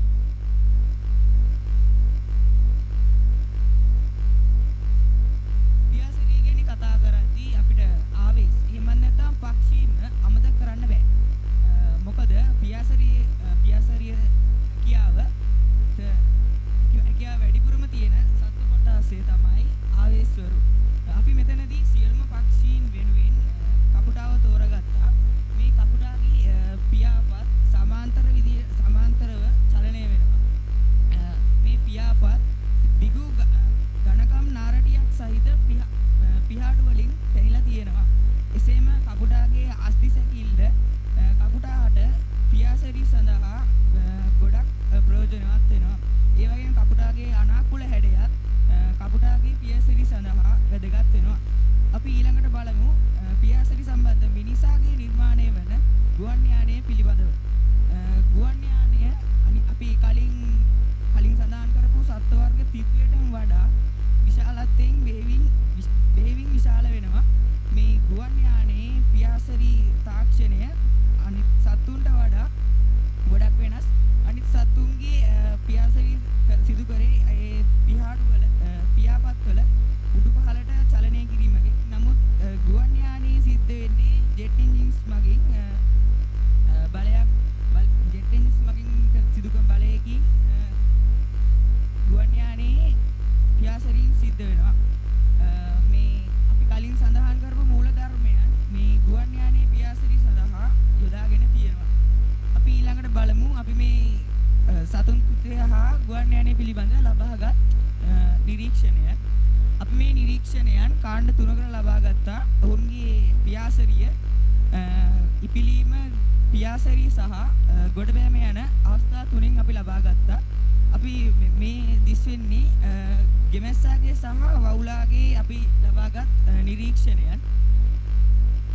මේ දිස් වෙන්නේ කපුටාගේ සහ මිනිසාගේ නිර්මාණයක් වෙන ගුවන් යානය අප ලබාගත් නිරීක්ෂණයන්.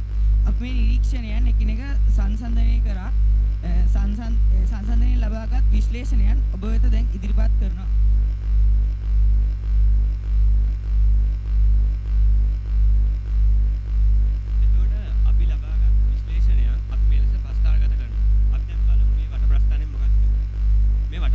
පෙන්වන්නේ ගුවන් යානය හා සතුන් තිදෙනාගේ හට එක දිගට පියාඹන්න පුළුවන් කාලය.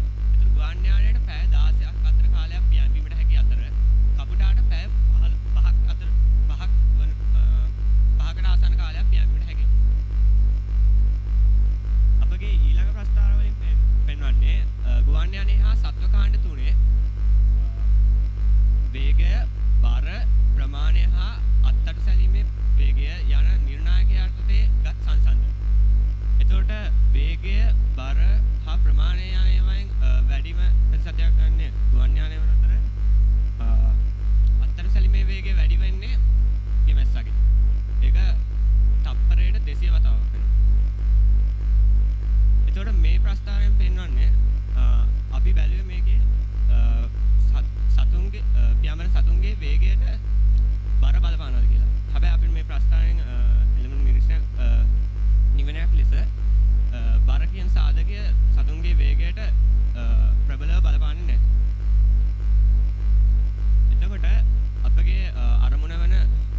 කපුටාගේ නැතහොත් ආවේස් වංශයේ පක්ෂීන්ගේ පියාසරිය ඉතා ඉහළ මට්ටම පාදිනවා.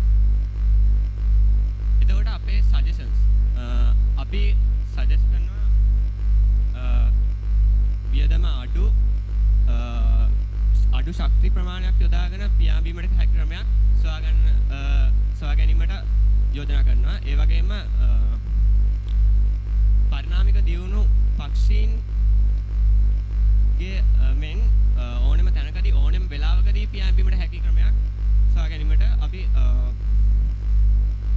යෝජනා කරනවා. එතකොට මේ යෝජනා වලට අපේ රිසර්ච් එකකින් වෙන වාසි මොනවද? අපේ රිසර්ච් එකකින් වෙන වාසි ලෙස අනාගතයේ පියාඹීම පිළිබඳ සිදු කරන විශාල ව්‍යාපෘති සඳහා මෙය අත්විවරමක් ලෙස පෙන්වා දිය හැක. ඒ වගේම දැනුම් සම්භාරයක් ලෙස පෙන්වා දෙන්න පුළුවන්.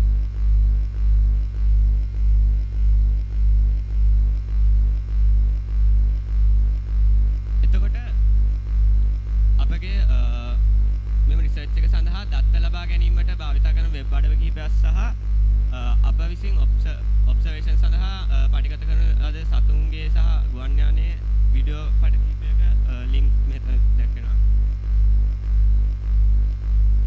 අවසානයේ අපේ මේ රිසර්ච් එක සාර්ථකව සිදු කර ගැනීමට උදව් කළ අප විද්‍යාලයේ ගරු විදුහල්පතිතුමාන්ටත් සාගල ගුරු පියාණන් ඇතුළු සියලු ගුරුවරුන්ටත් අපගේ දෙමාපියන්ටත් හදපිරි ස්තුතිය.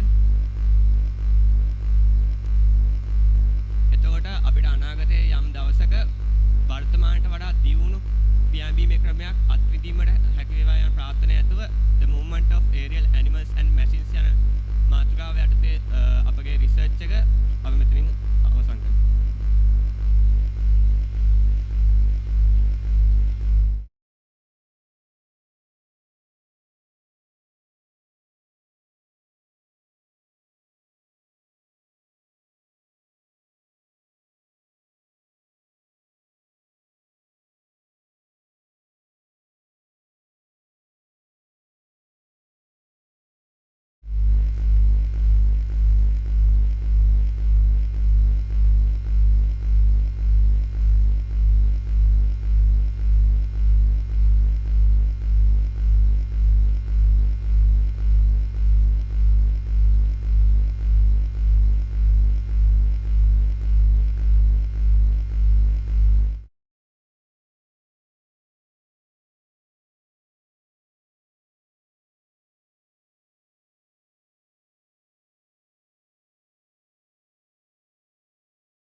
Experzio 2022. මේ ආරාධනය කෝට් ජෙන් සමූහයේ නිර්මාතෘ සභාපති සහ ප්‍රධාන විධායක නිලධාරී ව්‍යවස්ථාවට අපහායක වන ප්‍රධාන ආරාධිත අමුත්තා ආචාර්ය හර්ෂ සුබසිංහ මහතාණනි ඔබටයි ව්‍යවස්ථාවේදී එක්ස්පර්ෂෝ 2022 වේදිකාවේ ඔබ සියලු දෙනා ආමන්ත්‍රණය කිරීමට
going to be finished if you do not take the action right now.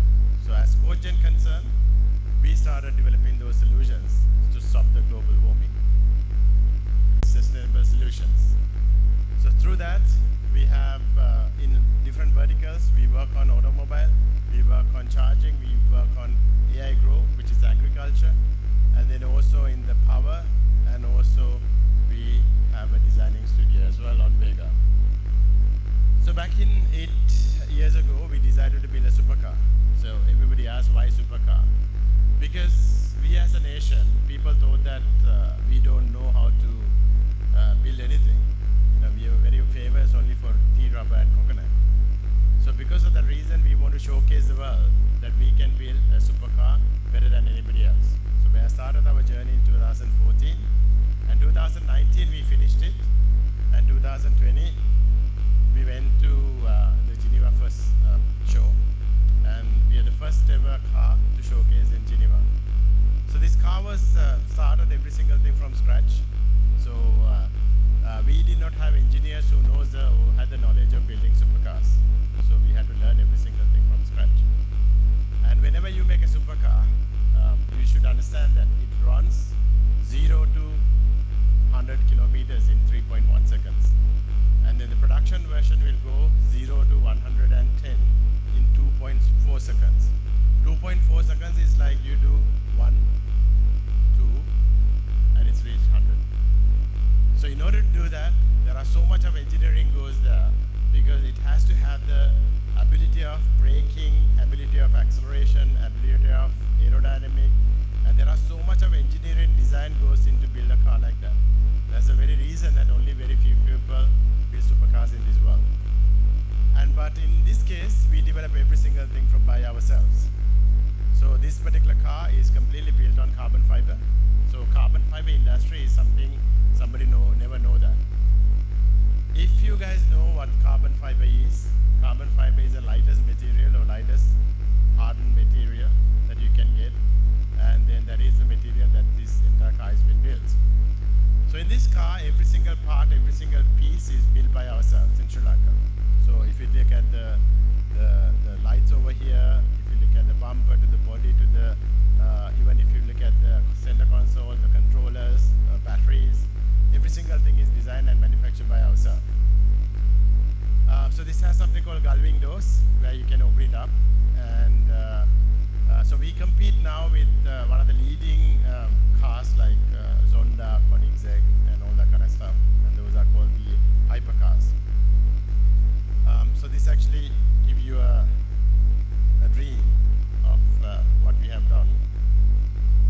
car that we are able to sell some of the components now. So we can sell something called infotainment system. You look at a car, there is an infotainment system where you have the information plus also entertainment.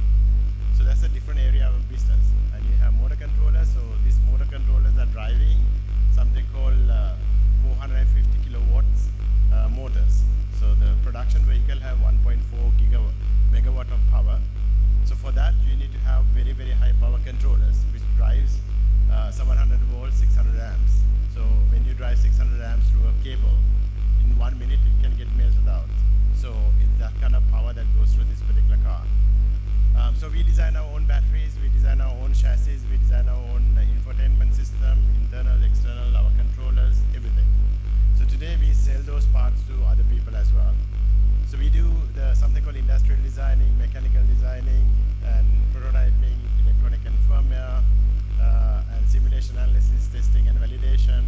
So those are the things that now a lot of opportunities are being given to new people. So through that you can see the production car, which is we are working on now. It's actually changing a little bit of shapes, and in there we are looking at a 0 to 100 in about 2 seconds to 2.4 seconds, and this is very fast. And we are trying to do at least about 600 to 700 kilometers per charge, and also we want to make sure that we can charge the vehicle in about 20 minutes or so. So then again that we do retrofit. So if you look at this little vehicle, it's the same like tuk-tuk. So this has 450 bhp, tremendous power inside. So this is a car that I drive every day. And in order to put a lot of power inside a very small vehicle is not easy. So we managed to put a lot of power inside a very small vehicle and runs extremely fast. And this is also registered as the first electric conversion vehicle ever registered in Sri Lanka. Then again, the next one, which I came in the tuk-tuk, if you go outside, you can have a look at it. It's quite exclusive, it's not been open yet.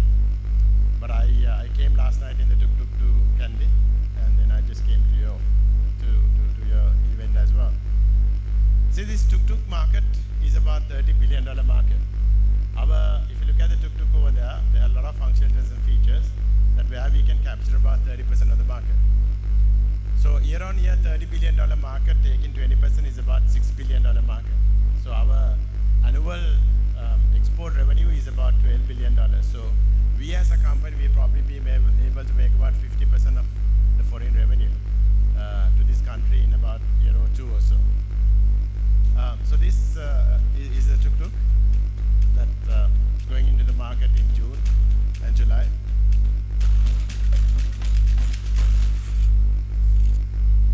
So this is the world's safest tuk-tuk. If you have a head-on collision, you have something called crumple zones. If you have side impact, you have side impact bars. You have roller cages. So if you do have an accident, these are the safest tuk-tuks in the world, right? And then that is the first thing. The second thing is like this has at the back you can put luggages, and then you can fold the seats, and you can have even a fridge or freezer that can be carried on a vehicle. So normally you have something called cargo and passenger. This is the only vehicle, only tuk-tuk in the world that you can have cargo and passenger at the same time. Then we went to ATV market, that's called all-terrain vehicles. So the tuk-tuk is also the first ever registered vehicle in this country now. So these are all roadworthy vehicles. So we are the only company who ever produced the vehicles right in Sri Lanka and got it registered in Sri Lanka as well. So these ATVs are all-terrain vehicles. These are like very high-power vehicles where you can go in any mountain, any climbing. You can carry at the back. You can have a towing, and you can also have plowing machines. So you can use it as agriculture machinery as well. So you can see some of the performance of that.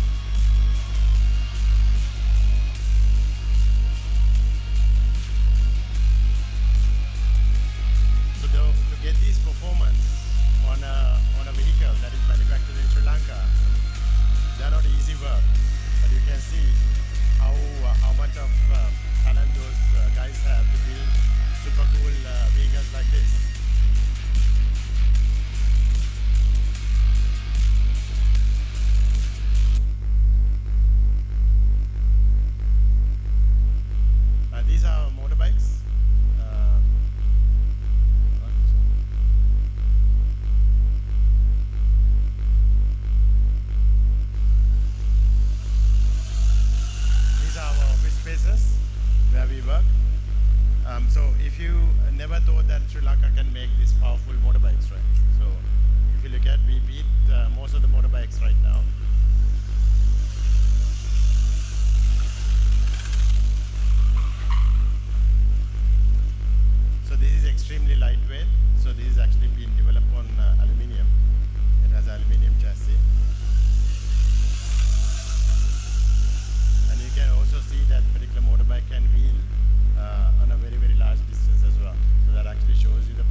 exporting these chargers to India, because you can have a car, but if you don't have how to charge it, then you have a problem.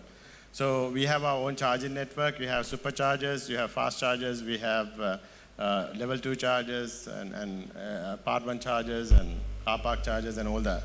So this is now we are sending to India. So it's nice to see that we can sell something to India, as well as we are sending to Georgia, as well as to Kenya and Africa as well. So all these products are being exported right now.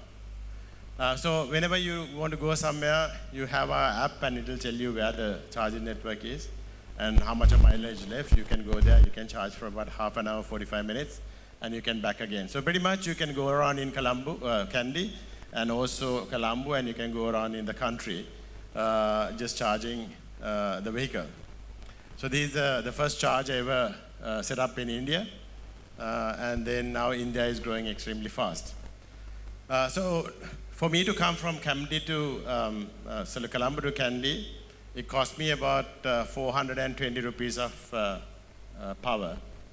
So that's a very low amount of power. So that with 3 people. And again, the next vertical is the AI grow, which is agriculture. So we want to make sure that the agriculture is sustainable, because if you go there and do the traditional agriculture, you have so much of problems. But when you go there and do precision agriculture, that means you can control the plants exactly the way you want it. So we are the largest greenhouse manufacturer, and then we are the largest automated agriculture manufacturer. So all these devices are manufactured by ourselves. So these are called the fertigators. So you tell the system, put this much of nitrates, potassium, phosphorus, calcium, whatever, and the system will run the recipes by itself. So you can have 10 greenhouses to 20 greenhouses to 50 acres of land. All that will be fully controlled by our solutions over there. We call it AI because it uses artificial intelligence to optimize those plant growth and etc.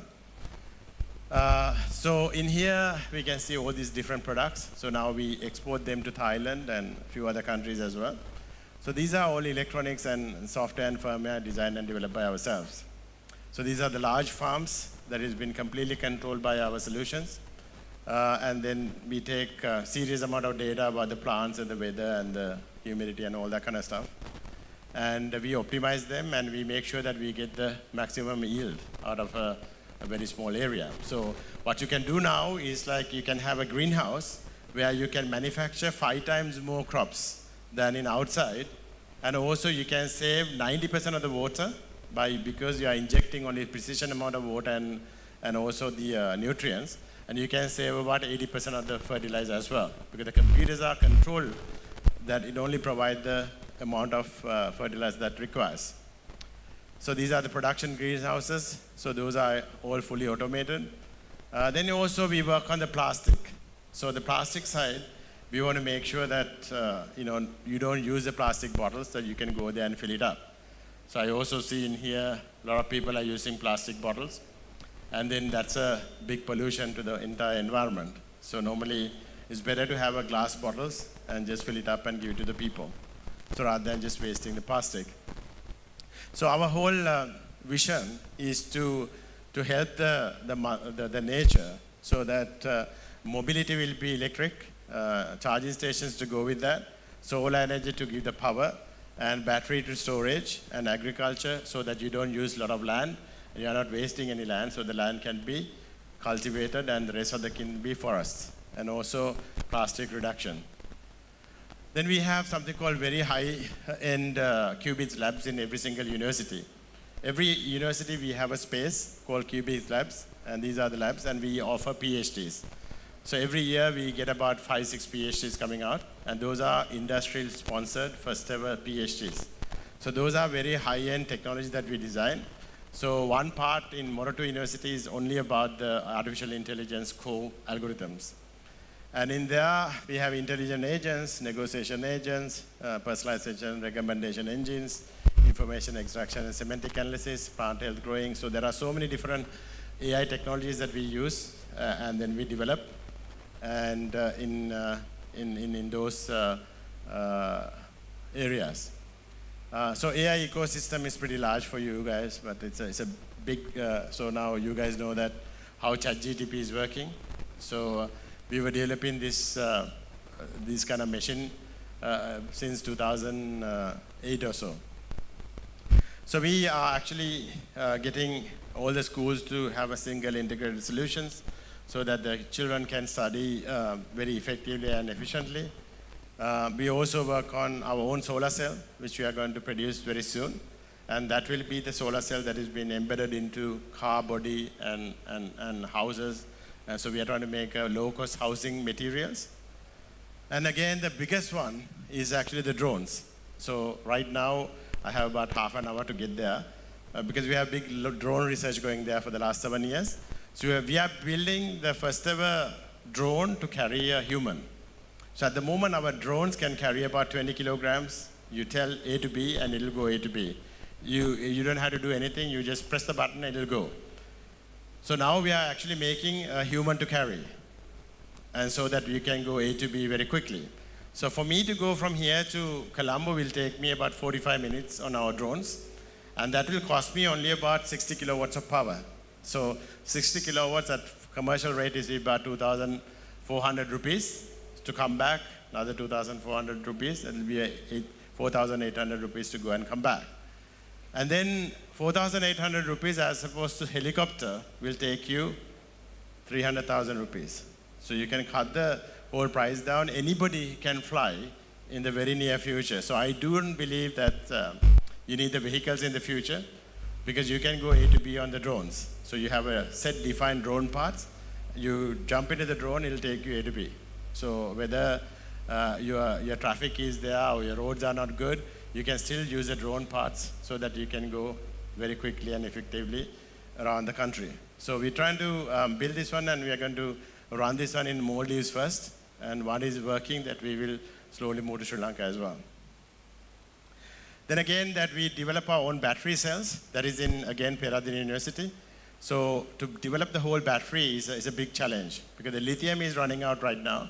So we actually use bromine batteries, O-ion batteries, sodium batteries, and we have very, very good results. Hopefully by next year we can go and develop a renewable material-based battery solutions, and we can use our vehicles. Our vehicles can use our own battery that has been produced in Sri Lanka, so that we can have 90%, 95% made in Sri Lanka, every single thing, including all this material that we use. So these are called the zinc bromine flow batteries. So those are for very, very large storages. So those are a few batteries and supercaps. So I don't want to go through that. And again, that we are spending so much of time and effort on making nutraceuticals. So you guys all been brainwashed long time ago to believe that Western medicine is the best, which is not true. So we had something called Helavedakama a long time ago. Helavedakama had much better solutions and drugs that cure the people than the Western medicine. Western medicine came about 150 years ago and they started developing the pills and all that. The problem is that all these doctors, they are only doing diagnostic part of it.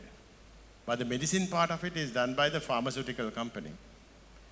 But we in Sri Lanka have all these medicines that works much better than the pharmaceutical medicines. So today, what we do is like we take all these valuable medicines and make our own pharmaceutical company. In the future, our whole idea is to make sure that we make our own medicine in Sri Lanka so the people can take the Sri Lankan medicine rather than getting this Western stupid medicine. I myself, for the last 16 years, I never ever had a Panadol. 16 years. Now these are 17 years, not even a Panadol. I just live, whenever I get ill, I just get the Helavedakama and that is the thing that I live in. So every single thing what I said to you is something I do, not that I want to do. If I say I'm using a tuk-tuk, I use a tuk-tuk. If I say that I drove the tuk-tuk from Colombo to Kandy last night. So I have the first-hand experience of using our own products. So in Sri Lanka, what I want to tell you young guys is very important message. What I showed you is a type of products that we compete in international market. So today, Vega has been known by people like Elon Musk, Cristiano Koenigsegg, And every single one on the top, they are watching us to see that what is these guys are up to. Every single day they monitor. Every single day they don't want us to become a renewable energy because then that way we are not going to depend on rest of the world. අපි අද තෙල් ගෙනාවේ නැත්තම් අපිට තෙල් ඕනේ නැහැ මේ රටේ හෙට මෙහෙට යන්න. අපිට සෝලා වලින් සෝලා පැනල් එක හදාගෙන ඒකෙන් එන පවර් එකෙන් ටුක් ටුක් එකකට දාලා එහෙම නැත්නම් පොඩි කාර් එකකට දාලා ඒකේ අපේ ලංකාවේ ඕන තරකට යන්න පුළුවන්. එතකොට අපේ ට්‍රාන්ස්පෝර්ටේෂන් ප්‍රශ්නයක් එන්නේ නැහැ. අපි සාමාන්‍යයෙන් සෝලා පැනල් එකක් දෙකක් තියාගත්තොත් අපිට පුළුවන් සාමාන්‍යයෙන් කිලෝවොට් එකක් දෙකක් තුනක් හතරක් පහක් අපේ ලයිෆ් ස්ටයිල් එක මත අපිට අෆෝඩ් කරන්න පුළුවන් මත අපිට සාමාන්‍යයෙන් 5 වොට්ස් බල්බ් එකක් තියාගෙන අපිට ජීවත් වෙන්න පුළුවන් ෆෑන් දෙකක් කරකවගෙන අපිට මේ පිටින් එනර්ජි ගන්න ඕනේ නැහැ අපි සෝලා දාගත්තා නම් අපේ ගෙදරකට. ඒතර අපේ ඔෆිසස් තියෙනවා ඒ ඔෆිසස් තනිකරම දුවන්නේ අපේ සෝලා වලින් විතරයි. නමුත් අපිට එච්චර අෆෝඩ් කරන්න බැරි නම් අපි පොඩියට ඒක පටන් ගන්න පුළුවන්. එතකොට අපිට එනර්ජි වලට වෙන රටවල් වලට අතපාන්න ඕනේ නැහැ. ට්‍රාන්ස්පෝර්ට් වලටත් අපිට වෙන රටවල් වලට අතපාන්න ඕනේ නැහැ. අපිට පිටරටින් කාර් ගේන්න ඕනේ නැහැ. ඔය කට්ටිය ඕනේ කෙනෙකුට දැන් කාර් එකක් හදන්න පුළුවන්.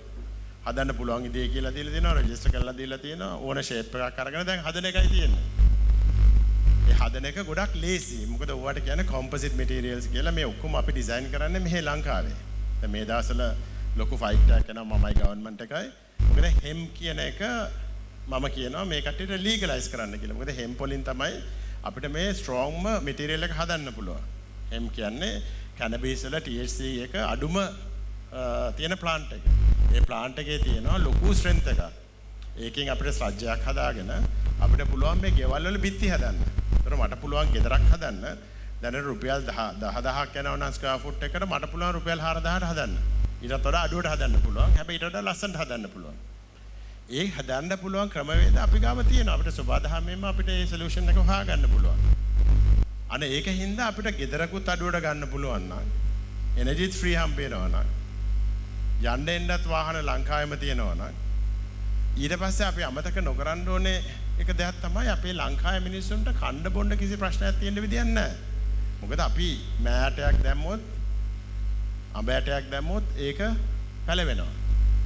අපේ ප්‍රශ්න තියෙන්නේ කණ්ඩ නැති එක නෙමෙයි මේ කිසි එකේ කැටයක්වත් පළ කරන්නේ නැති එක. අපි හැමදාම හැම එක්කෙනාගේම බර්ත්ඩේ එකට අඹ ගහකුයි කොස් ගහකුයි දෙල් ගහකුයි පොල් ගහකුයි හිටෙවුවා. අපි කොච්චර දුප්පත් වුණත් අඹ ඇටයක් හොයාගන්න බෑ කියන්න බෑනේ. කොස් ඇටයක් හොයාගන්න බෑ කියන්න බෑනේ. පුළුවන්නේ.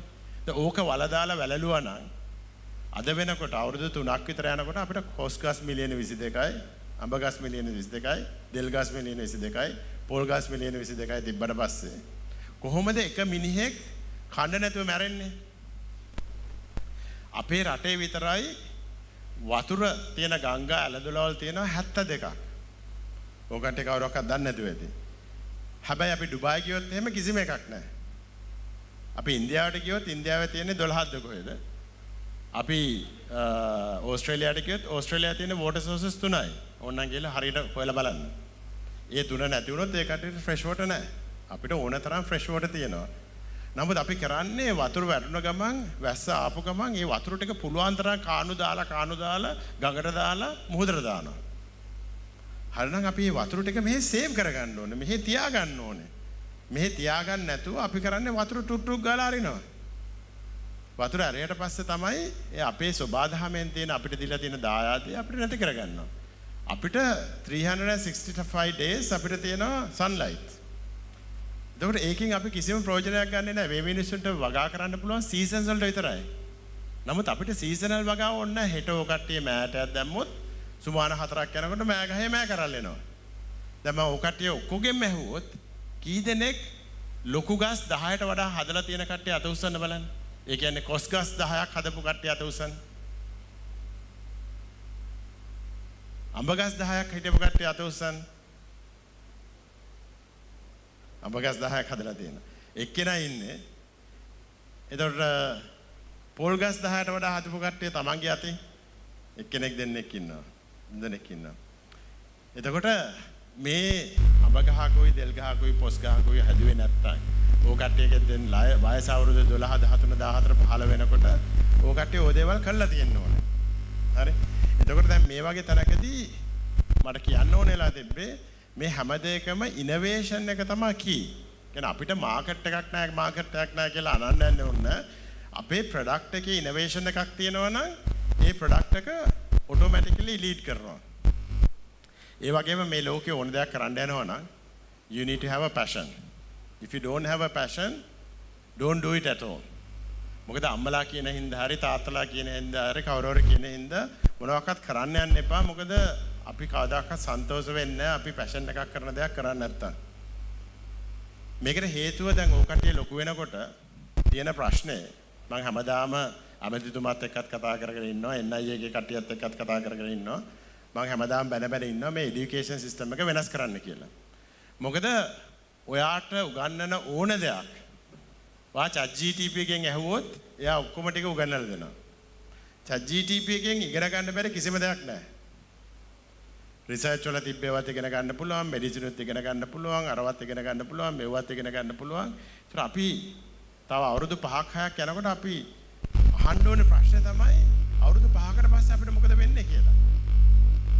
වාඩ ලෙඩක් තියෙනවා නම් ඒකේ තියෙන අඩුපාඩු ටික ඔක්කොම ChatGPT එකට ගහපුවම ඌ ලෙඩේ මොකද කියලා කියන. ඒකට ගන්න හිත මොකද කියලා ඇහුවොත් ඒකත් කියනවා. එතකොට ඔය කට්ටියගේ තිබ්බොත් මට දොස්තර කෙනෙක් වෙන්න ඕනේ කියලා. දොස්තර ජොබ් එක තව අවුරුදු 5කින් තියෙයිද? ඉතින් අහන්න ඕනේ. software engineer කෙනෙක් වෙන්න ඕන කියපුවාම මට software එකේ spec එක ලියපු ගමන් GTP ගහලා දෙනවා මුළු code එකම. මට ඒක කරන්න දෙන compile කරගන්න විතරයි. එහෙම කරන්න තියෙන ලෝකේ මට software engineering job එකක් තියෙයිද? design කරන්න ඕනේ නම් මට mid journey එකට ගිහිල්ලා එහෙම නැත්නම් Dale 2 එකට ගිහිල්ලා මට ඕනේ දේ කියුවට පස්සේ විනාඩියකින් එයා design කරලා ඇදලා දෙනවා. එතකොට මට designing job එකක් තව අනාගතයේදී තියෙයිද කියන එක අහන්න ඕනේ. අපි අහන්න ඕනේ දෙයක් තමයි අපි ඉගෙන ගන්න දේවල් වලින් අපි එළියට ගිහිල්ලා මොකද්ද අපිට කරන්න පුළුවන් මොන ප්‍රොඩක්ට් එකද අපිට හදන්න පුළුවන් කියන එක. මම ඔය කට්ටියගේ ප්‍රොජෙක්ට්ස් දෙකට නම් බල හිටියා. අපි හිටියා අර මීමැස්සයි මම හිතන්නේ මැස්සයි කපුටයි ඒ කට්ටිය ගැන සංසන්දනයක් කළා. ඔය සංසන්දනය කරන එක ඕන එකට කරන්න පුළුවන්. මම මේකෙන් ඇහුවා නම් එහෙම GTP එකෙන් ඇහුවා නම් එයා ටක් ගාලා සංසන්දනය කරලා දෙනවා. නමුත් ඒ වෙනුවට පොඩි සොලියුෂන් එකක් හදන්න ඕනේ. මෙන්න මේක තමයි most efficient කියලා. අනේ efficient solution එක හදන එක තමයි ඔන්න ඔය වගේ AI වලට කරන්න බැරි එක. ඒකින්ද passion එකක් තියපු කෙනාට තමයි ඉදිරි අනාගතයේදී success එකක් වෙන්න පුළුවන්. passion එකක් තිබ්බේ නැත්නම් ඒක කරගන්න බෑ. ඒක මගේ ජීවිතේ දන්නා one person with passion is better than 40 people merely interested. හරි මේ passion එක ඔය කට්ටිය කොහේ හරි තැනක ක්‍රියේට් කරගන්න වෙනවා. ඊට පස්සේ දැන් ඔය ChatGPT ගැන ඇහුවොත් එක පැත්තක් තියෙනවා අපේ මොලේ අනිත් පැත්ත තියෙනවා ආටිෆිෂල් මොලේ. ওই දෙක අතර කිසි වෙනසක් නැහැ. ඒකට හේතුව නියුරල් නෙට්වර්ක්. මගේ PhD එක ඇවිල්ලා AI. ඔක මම අවුරුදු 22කට 23කට ඉඳලා ඉස්සෙල්ලා කීකේ හිටියේ මේ මිනිස්සුන්ට මේ දේ වෙනවයි කියලා. නමුත් මේකට හේතුව ඔය කට්ටිය දන්නවනම් ඔය large language models කොහොමද වැඩ කරන්නේ කියලා.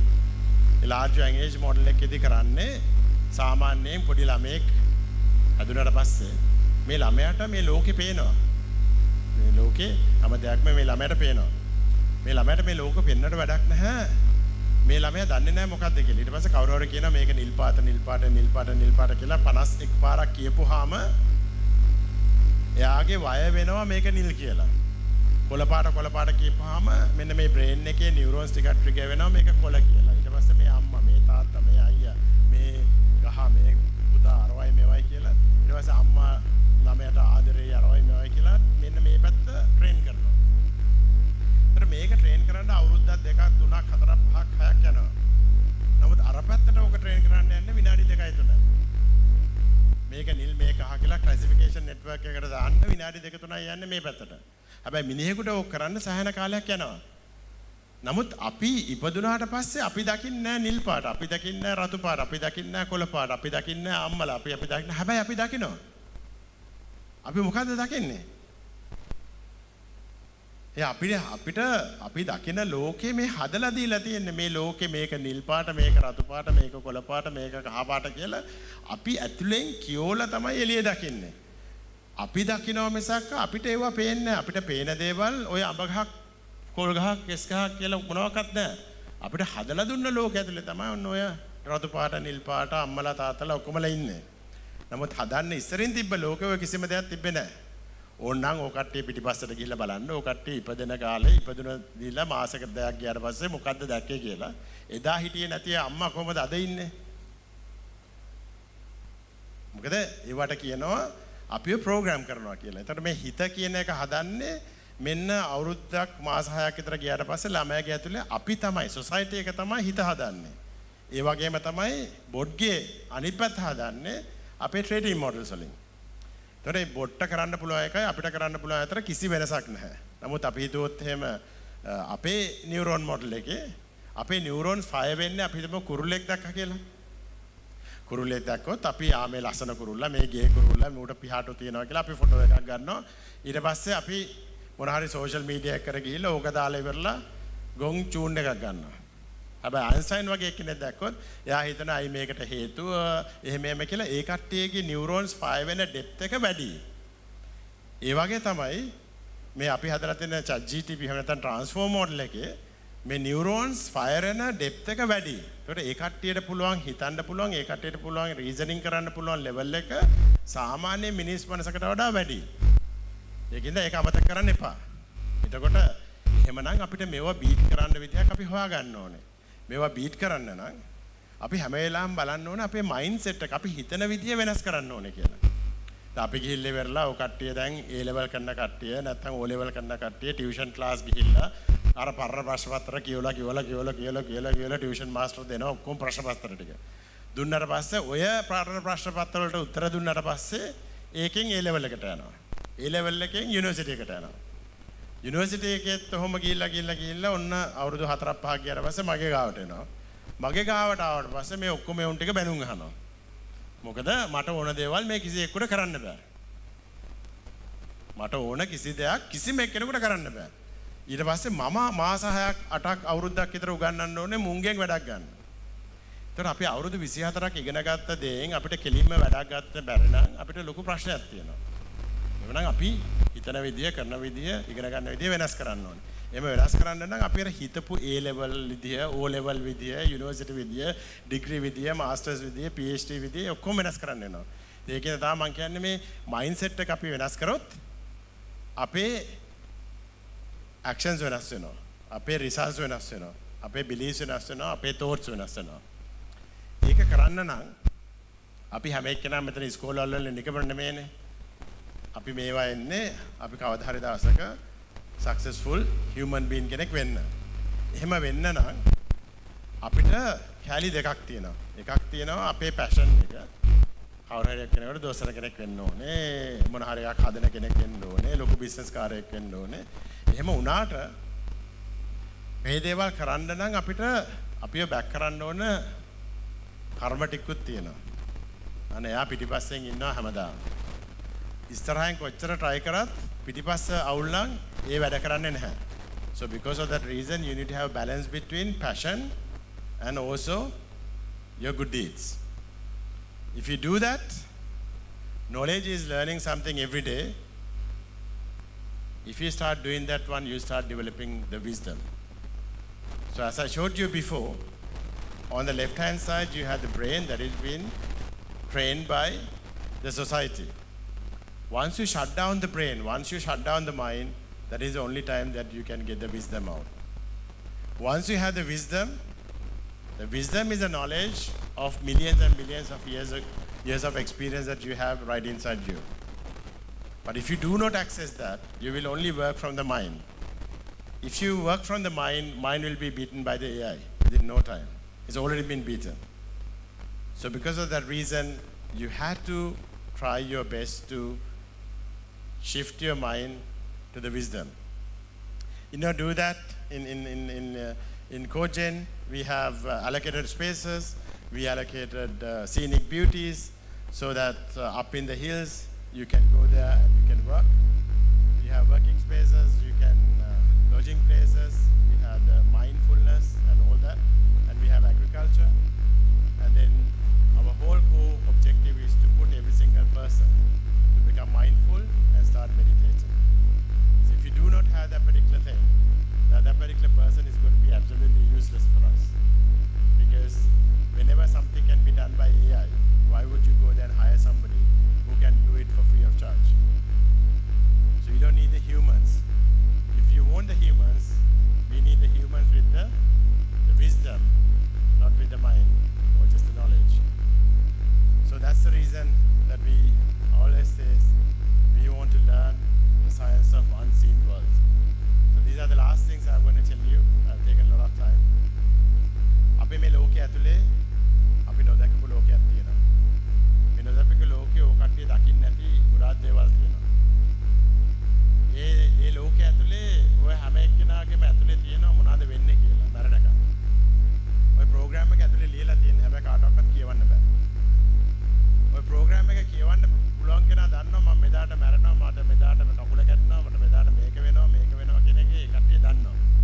අද වෙනකන් අපි බඹර කරකෝ ගියා මිසක්ක අපි ඇන්ටි ග්‍රැවිටි කියන ප්‍රොපර්ටි එකක් අපි හොයාගත්තේ නැහැ. ඇන්ටි ග්‍රැවිටි කියලා ප්‍රොපර්ටි එකක් තියෙනවා. ඔය බොයින්ග්ස්ගේ ඇල්ගොරිතම් එකේ විදිහට නෙමෙයි ඔය බලාකුළු කතන්දරේ වැඩ කරන්නේ. ඕක කට්ටිය ඕවන්න ගොඩක් ගිහලා ස්ටඩි කරලා බලන්න. ඇන්ටි ග්‍රැවිටි ප්‍රොපර්ටි එකක් තියෙනවා. මේ ඇන්ටි ග්‍රැවිටි ප්‍රොපර්ටි එක ඕක කට්ටියට අල්ලන්න පුළුවන් නම් එදාට පුළුවන් මේ බඹර නැතුව, තටු නැතුව, මොනවාක්වත් නැතුව මේ අහසේ ඉන්න. ඉතින් ඒ වගේ දෙයක් හොයන්න නම් මෙන්න මේ අන්සීන් වර්ල්ඩ් එක දකින්න ඕනේ. හැබැයි වෙනසකට තියෙන්නේ මේ අන්සීන් වර්ල්ඩ් එක දැක්ක කෙනා මේ වගේ ගොන් වැඩ කරන්න යන්නෙත් නැහැ. මොකද මේකේ වැඩක් නැති බව ඔක්කොටම තේරෙන් ගන්න පුළුවන්. ඒකින්ද මේ සයන්ස් කියන එක ඉම්පෝටන්ට් වෙන තරමටම හිතා ගන්න ඕනේ මේ සයන්ස් කියන්නේ very primitive කියන එක. සයන්ස් කියන එකේ එක්ස්පීරියන්ස් ඔකට ගහක් ගත්තොත් මේ ගහ කොහොමද පැලවෙන්නේ කියලා ඇහුවොත් ඔකට කවුරුවක්වත් දන්නේ නැහැ. කොච්චර කැල්සියම් ඕනද, පොටෑසියම් ඕනද, හියුමිඩිටි ඕනද, ලක්ස් කන්ඩිෂන්ස් ඕනද, මොනවාද ඕනේ කියන එක ඔකට කිසි කෙනෙක් දන්නේ නැහැ. හැබැයි අපි චුට්ටක් දන්නවා මේකට වතුර ඕනේ වෙනවා, මේකට මේකක් ඕනේ වෙනවා. එච්චරයි දන්නේ. නමුත් පැලවෙන විදිය අපි දන්නේ නැහැ. සාමාන්‍යයෙන් සමහර ගහක් පැලයෙන් ගෙඩි ගන්න පුළුවන් සුමාන 3කින්. තව කෙනෙකුට සුමාන 6කින්, තව කෙනෙකුට සුමාන 8කින්. ඒතර මේ සුබාදහමේ සීක්‍රට් එක අස්සේ තමයි තියෙන්නේ මේ සුබාදහම වැඩ කරන්නේ කොහොමද කියන එක. ඒකින්ද ඔකට ඔක්කොම try කරන්න මේ unseen world එක බලන්න. ඒකින්ද we are not just a company, we are on a journey. අපි මේ journey එකෙන් අපිට prove කරන්න ඕනේ මේ ලංකාව වෙනස් කරන්නයි, මේ සුබාදහම රැක ගන්නයි. ඒ දේ කරන්න අපි ගොඩාක් වෙහෙසනවා. ඒකින්ද මට මේ මෙසේජ් එක දෙන්න තමයි මම ආවේ. Thank you very much.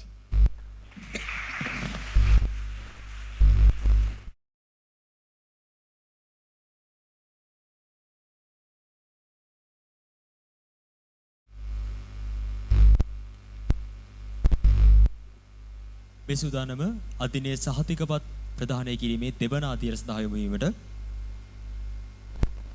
මෙහිදී ආචාර්ය හර්ෂ සුබසිංහ මහතාට සහතිකපත් ප්‍රදානයෙන් සහයෝගය දැක්වීමට මාගේ මේ ආරාධනය විකාස් ආයතනයේ මහනුවර කුරුණෑගල ශාඛා කළමනාකරු තීක්ෂණ අමරසිංහ මහතාට.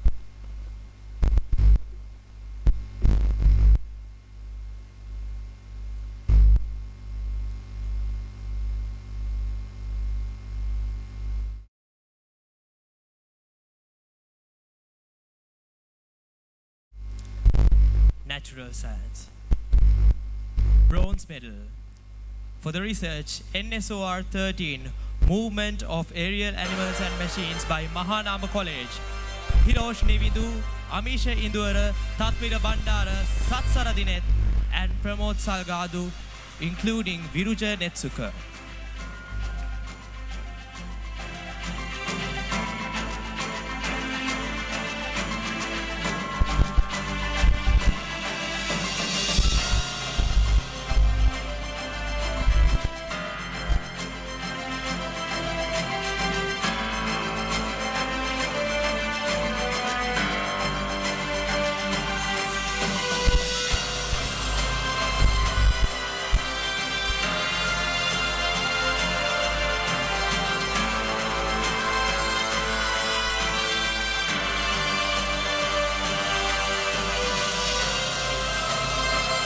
The silver medal for the research NSCR2 study on the microbiological quality assessment of fermented dairy products. From Girls High School Kandy, Anupama Ilankon, Kavisha Aryaratna, Guwani Navaratna, Medma Kasundi and Dulanjali Bandekar.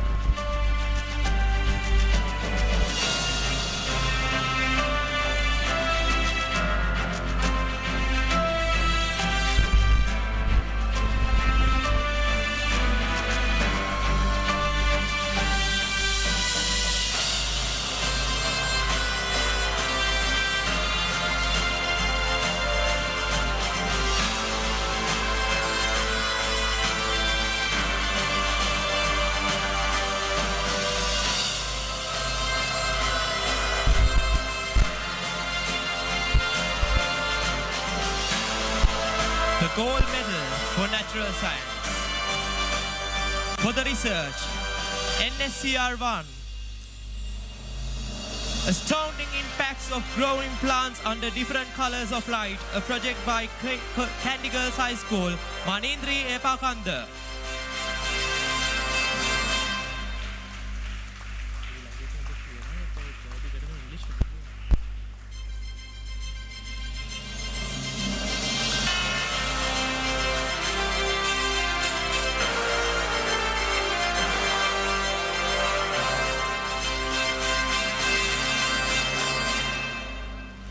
Applied Science.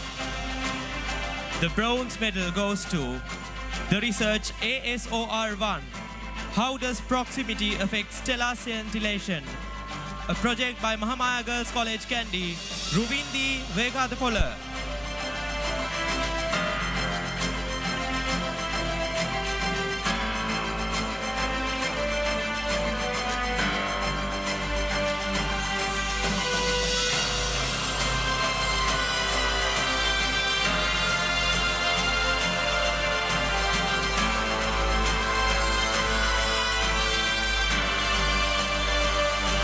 The silver medal. For the research, ASOR9, the effects of prolonged mask usage on persons with respiratory disorders. From Candy Girls High School, Dinu Disanayaka.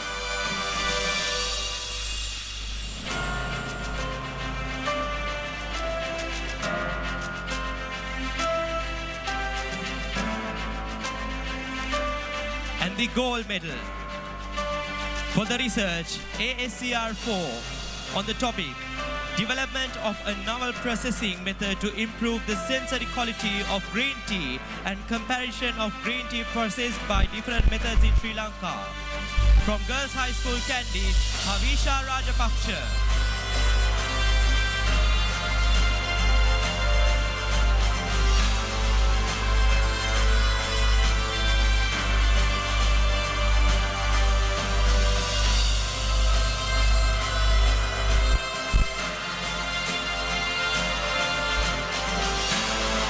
The social science category.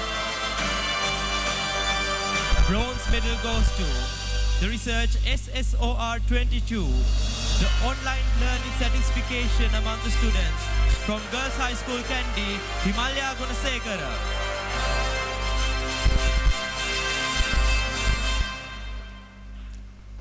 The silver medal. For the research, SSOR 14, 88-89 JVP insurrections in the aspect of present Sri Lankan society and its impact on the modern society after 3 decades. From Ananda College, Janidu Karunatilaka, Sadil Yamasingha, Senora Ilasingha, Janidu Vijay Korn, and Harindu Dilsanda.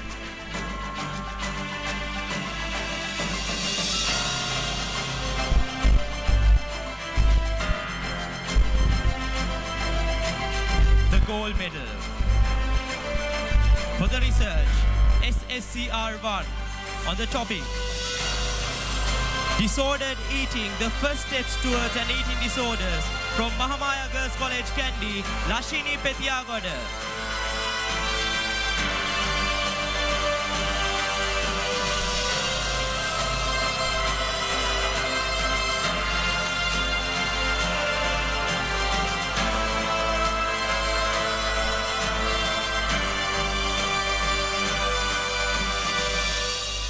Intra-school category. The research, NSOR 18, the life cycle and reproduction of Sri Lankan freshwater crabs. Sandul Disanayaka, Chatura Sandeepa, Tishan Aryaratna, Kavin Nandasiri, Lasit Buddhika, Avish Gunathilaka, and Anusara Vijayanayaka.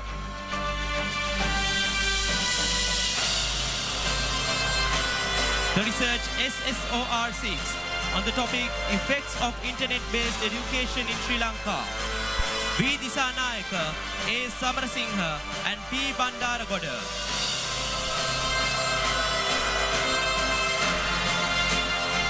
The bronze medal. For the research, SSOR9, major factors affecting the mental depression of secondary school students in Kandy City Limit. Shashendra Tilakaratna.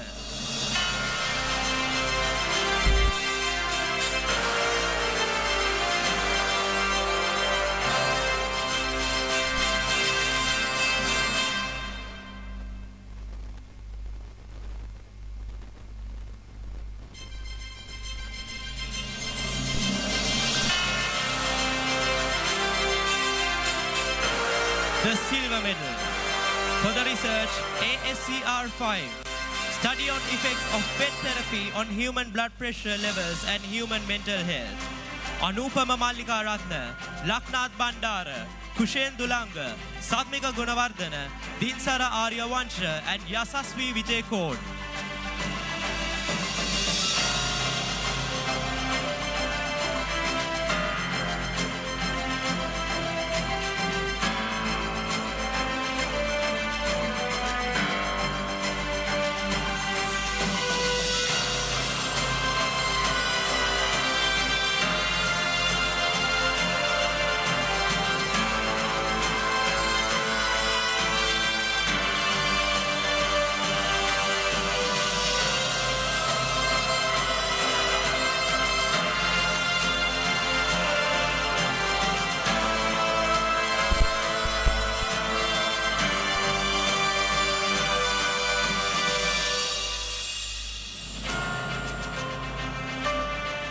The gold medal of the intra-school category. For the research, ASOR3, dealing with diabetes and to develop an artificial pancreas. Aknula Lankeshwara, Shenetra Daradakumbura, Riviru Mantilaka, Pavan Niyandagala, Yasita Pahalage and Dulen Samarakon.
And please remain on stage.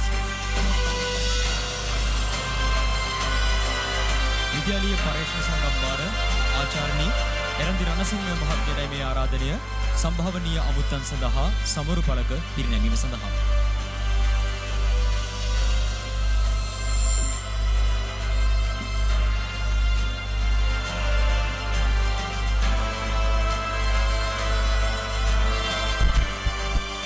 කෝච්චන් සමූහයේ නිර්මාතෘ සභාපති සහ ප්‍රධාන විධායක නිලධාරී ආචාර්ය හර්ෂ සුබසිංහ මහත්මයාණනි ඔබට අපගේ ප්‍රණාමය පුද කර සිටිමු.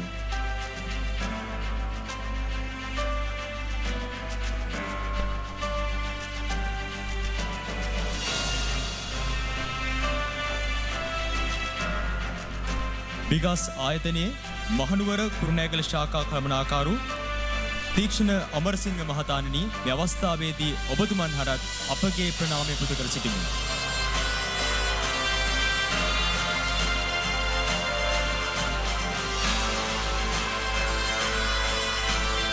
Thank you, sirs. Thank you, madam.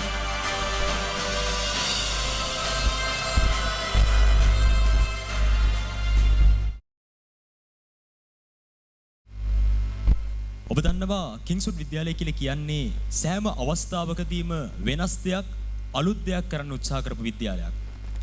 විද්‍යාලීය පර්යේෂණ සංගමය කියලා කියන්නේ කිංස්වුඩ් විද්‍යාලයේ එම ලක්ෂණයට නොදෙවෙනි හරවත් වැඩදායි වෙනස් දේවල් කරන්න උත්සාහ කරපු සංගමයක්. එනිසාම එක්ස්පර්ෂියෝ 2022 සමස්ත ලංකා පර්යේෂණ තරංගාවලිය සහ පර්යේෂණ සම්මන්ත්‍රණය තරංගාවලියකින් සහ සම්මන්ත්‍රණයකින් සීමා නොකොට පුළුල් පරාසයක විදහා දක්වමින් වෙනස් අත්දැකීමක් එමෙන්ම ඔබගේ අනාගතයට අත්වැලක් වන්නට කිංස්වුඩ් පර්යේෂණ සංගමය තීරණය කරා. Ladies and gentlemen, this is the moment where the hard work of months and weeks and days finally pays off. Hereby, we present to you the magazine of Experzio 22.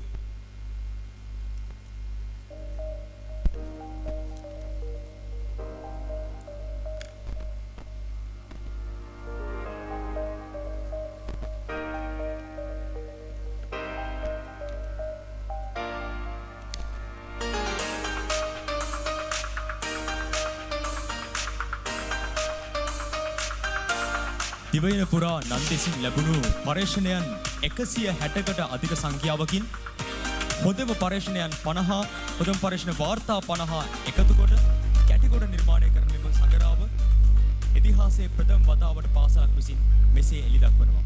ඔබට හැකියාව තිබෙනවා අද දිනේදී මේ පර්යේෂණ සංගරාව මේ පාසල් පරිශ්‍රය තුරදීම මිලදී ගැනීමට මේ ඔබගේ අනාගතයට අත්වැලක්.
Brought to you by the Kingswood Research Unit.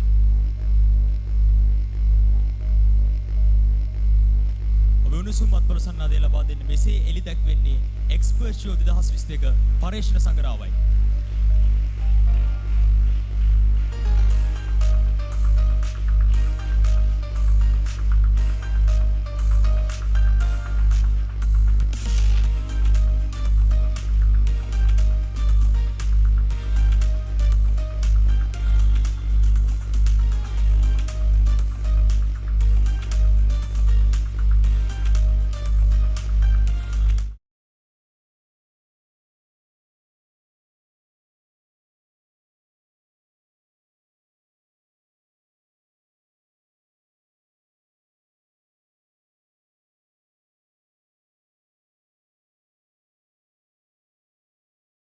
Ladies and gentlemen, the youngsters of the Kingswood Research Unit are ready to bring you out their talents to you.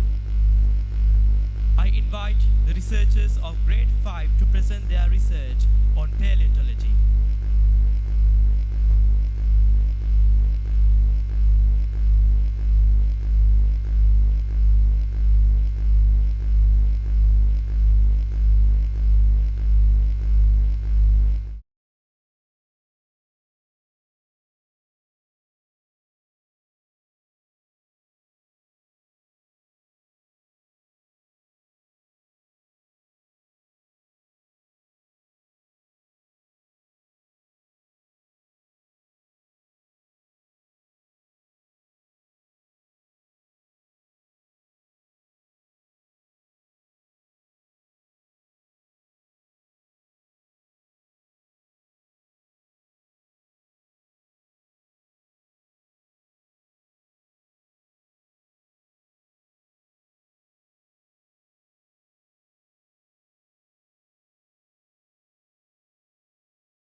මෙසොසොයික් ඊරාගේ තමයි ඩයිනෝසෝර්ලා හිටියේ.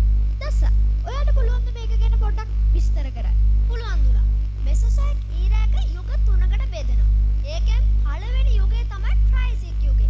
ඒ යුගයේ තිබ්බේ අවුරුදු මිලියන 201ක් 252ක් අතර කාලයේදී. ඒ වගේම මේ යුගයේ තමයි තිබ්බ පරණම සහ කෙටිම යුගය. දුලා, ඔයා කියන්නකෝ මේ මෙසොසොයික් ඊරාගේ මැද යුගය ගැන. හරි දස්ස. ජුරාසික් කියන නම අපි හැමෝටම වගේ අහලා පුරුදුයි. මොකද ජුරාසික් වර්ල්ඩ්, ජුරාසික් පාක් ඒ වගේ චිත්‍රපට නිර්මාණය වෙලා තියෙන නිසා. ජුරාසික් යුගයේ තිබ්බේ අවුරුදු මිලියන 145ක් 201ක් අතර. දස්ස මෙසොසොයික් ඊරාගේ තුන්වෙනි කොටස කියන්නකෝ. මෙසොසොයික් ඊරාගේ තුන්වෙනි කොටස තමයි ක්‍රිටේෂස් යුගය. ඒ ක්‍රිටේෂස් යුගයේ තිබ්බේ අවුරුදු මිලියන 66ක් 145ක් අතර. ඒ වගේම ක්‍රිටේෂස් යුගයේ තමයි තිබ්බ දිගම සහ අවසාන යුගය. හරි. දුලා, ඔය උල්කාපාත ගැන අහලා තියෙනවද? අයියෝ මම මොකද උල්කාපාත ගැන දන්නේ නැත්තේ.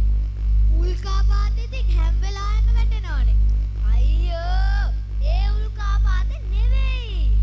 අර ඩයිනෝසෝර්ලා විනාශ කරපු ලොකු උල්කාපාතේ. ඒක ගැන මන් දන්නවා. දසිස් ඔයාලට පුළුවන් මේ උල්කාපාතේ නම කියන්න. ඔව්, මේ උල්කාපාතේ නම තමයි චෙක්සුකොට් උල්කාපාතය. හරි දුලා, ඔයා දන්නවද මේ උල්කාපාතේ ගැන වැඩි විස්තර? ඔව් දස්ස. මේ උල්කාපාතේ පෘථුවියට වැටුනේ ශබ්දයට වඩා 58 ගුණයක වේගයකින්. ඒ උල්කාපාතය නිසා තමයි ඩයිනෝසර්ලා විනාශ වුණා කියලා විද්‍යාඥයෝ කියන්නේ. හරි, අපි එහෙනම් මේ උල්කාපාතය ගැන බලලා ඉමු.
dinosaurs to appear transparent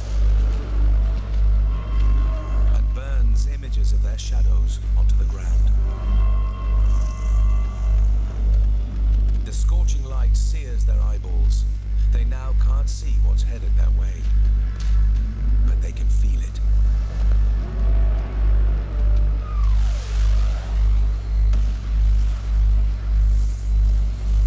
The asteroid hits with an explosive force of 100 trillion metric tons, more than 1 billion times the power of the bombs dropped on Hiroshima and Nagasaki. If the asteroid had crashed into deep ocean, some of the force would have been absorbed. Instead, it hits the shallow waters of the Gulf of Mexico, which instantly vaporize.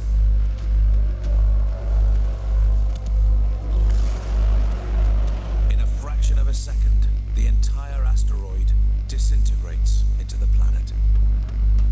Earth and rock are hurled skywards at 160,000 kilometers an hour. Behind them, more than 300,000 cubic kilometers of the Earth's crust explodes from the ground. 800 kilometers from the crash site, the air temperature reaches 300 degrees Celsius, so hot that the water in the dinosaur's skin boils, escaping in bursts of steam. The fiery blast sucks every drop of moisture from the surrounding vegetation. Anything directly exposed to the blistering heat is simply burned alive.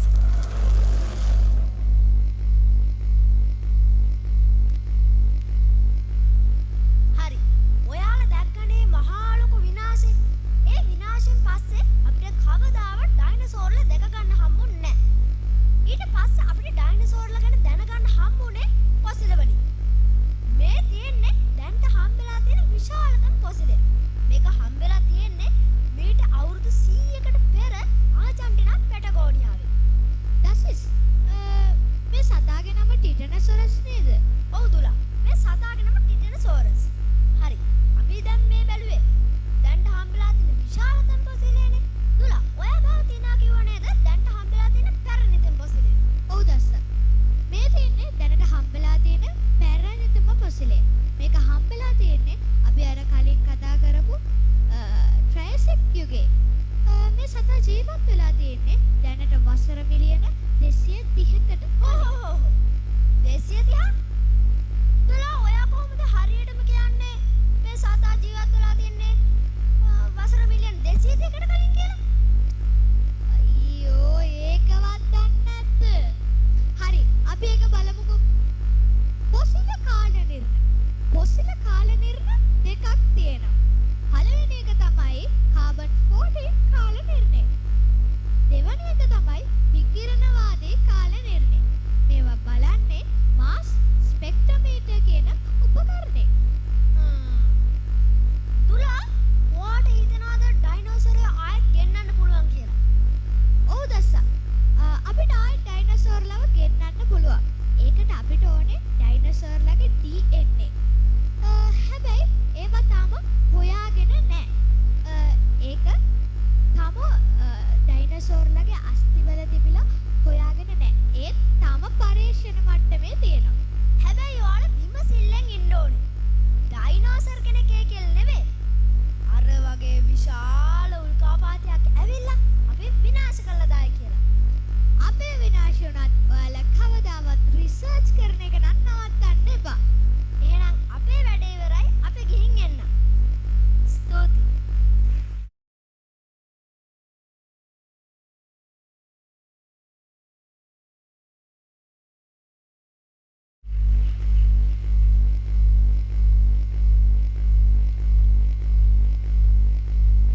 Thank you for our grade 5 researchers for that wonderful performance.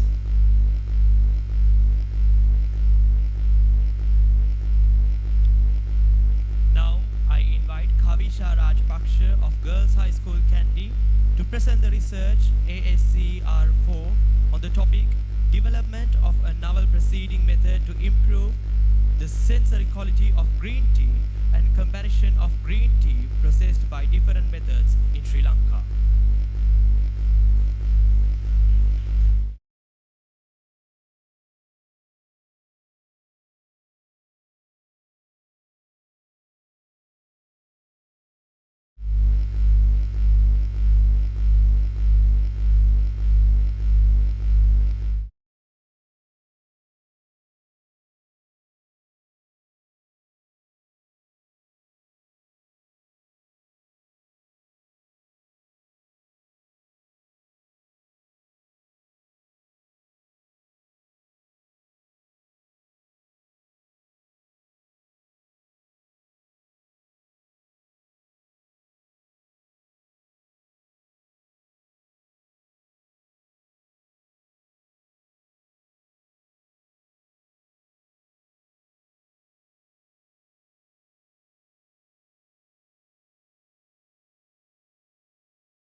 measure and to compare the quality of the green tea processed using other drying methods used locally.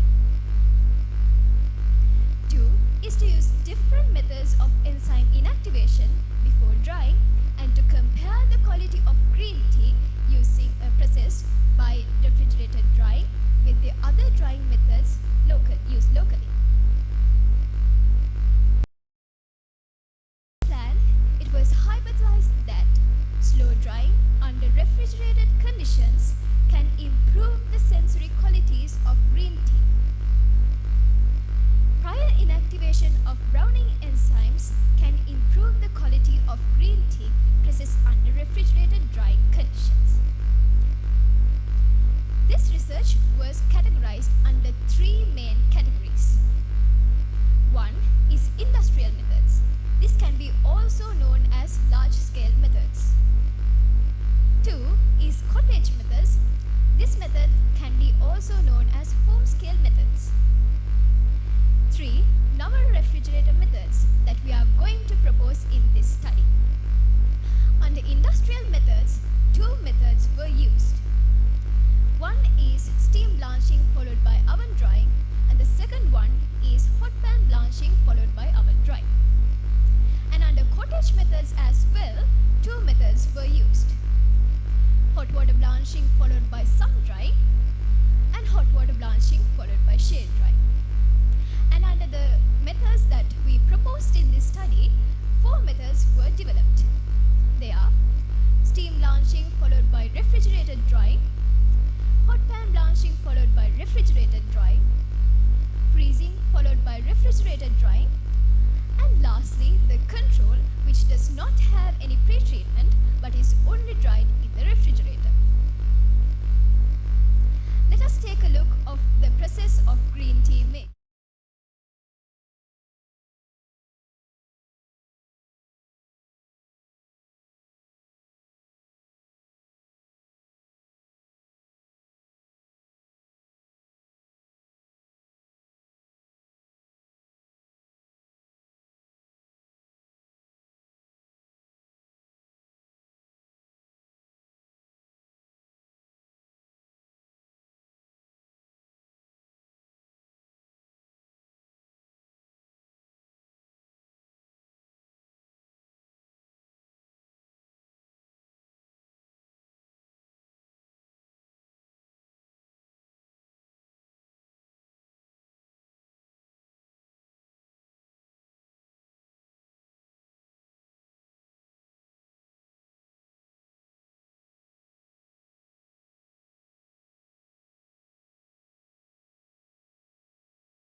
Method was hot water blanching. Here, the tea leaves are put into water which is at the boiling point, 100 degrees Celsius, for 2 minutes. And the second method is steam blanching. To heat for 2 minutes. And here is hot pan blanching. Here, the leaves are kept in a hot pan which is heated up to about 100 degrees Celsius for 2 minutes. And lastly, it is freeze blanching. In freeze blanching, the leaves are kept in the freezer for 12 hours under minus 12 degrees Celsius. Here is a picture of the green tea samples which has been processed under these methods and after it has been dried. Here are the same samples of green tea after it has been ground into fine pieces. Here we can see a picture of the green tea brewing process of green tea. The brewing conditions of the green tea are 2 grams of green tea in 150 milliliters of boiling water for 1.5 minutes. This is the sensory testing which was conducted for this study. The main sensory attributes which was considered while making this evaluation was color, aroma, and most importantly, flavor. This picture shows us the green tea liquor which has been obtained after the tea has been brewed. As you can see, T5 and T7 has been partially fermented. These are the tea liquor which has been used for the sensory testing by the sensory evaluators. This picture shows us the process of sensory evaluating by the 12 panelists who consume green tea. This evaluation was conducted as a 9-scale test from rank 1 to rank 9, where rank 1 represents dislike extremely and rank 9 represents like extremely. Here is an example of a ballot sheet of a sensory evaluator who participated in this evaluation. Now let us move to the findings of this study. Here is the results of the sensory evaluation which has been taken based on the different attributes of the green tea, namely color, aroma, and flavor. Under color, the best preference was for T4 and T6, and for aroma, the best preference was for T1 and T6, and for flavor, the best preference was for 3 T's, which was T1, T4, and T6. As you can see, T1 was steam blanching followed by oven drying, T4 was hot water blanching followed by shade drying, and T6 was hot pan blanching followed by refrigerated drying. Here are the overall results of the sensory tests conducted using the green tea. Here we can see T5, which is steam blanching followed by refrigerated drying, was highly disliked by the consumers because steaming adds moisture which delays the drying and accelerates fermentation. And also we can see T7, which is freeze blanching followed by refrigerated drying, was also highly disliked by the consumers because freezing damages tissues and accelerates fermentation. The control, which didn't have any pre-treatment but was only dried in the refrigerator, even without blanching, it has managed to have a higher sensory qualities even without blanching and only being refrigerated. And lastly, T7, which is hot pan blanching followed by refrigerated drying, had the best sensory properties because hot pan blanching removes moisture and the low temperature of the refrigerator has preserved its sensory qualities. Now let us move to the conclusions of this research. The highest overall preference was observed for the green tea processed by heating on a hot pan followed by refrigerated drying, which is T6. In this research, it was hypothesized that slow drying under refrigerated conditions will improve the color, aroma, and flavor of the green tea, and it was found to be correct. It can be concluded that the green tea processed by heating on a hot pan followed by refrigerated drying had the best sensory qualities compared to other green tea methods practiced currently in Sri Lanka. Therefore, refrigerated drying method is a novel and also a low-cost method of improving the quality of green tea. Thank you very much for your attention.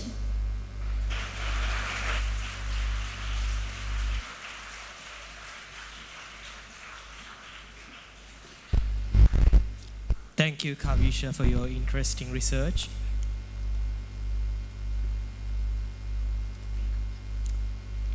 එක්ස්පර්ෂෝ 2022 ව්‍යාපෘතිය තුළදී අපට අමතක කරන්න බැරිම පාර්ශවයක් තමයි එක්ස්පර්ෂෝ 2022 ප්‍රධාන අනුග්‍රාහක බීකාස් ආයතනය.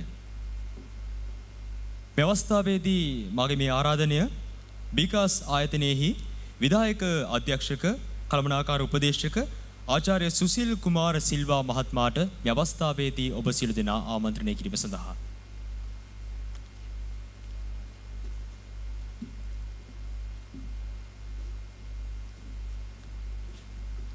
Thank you. Good afternoon.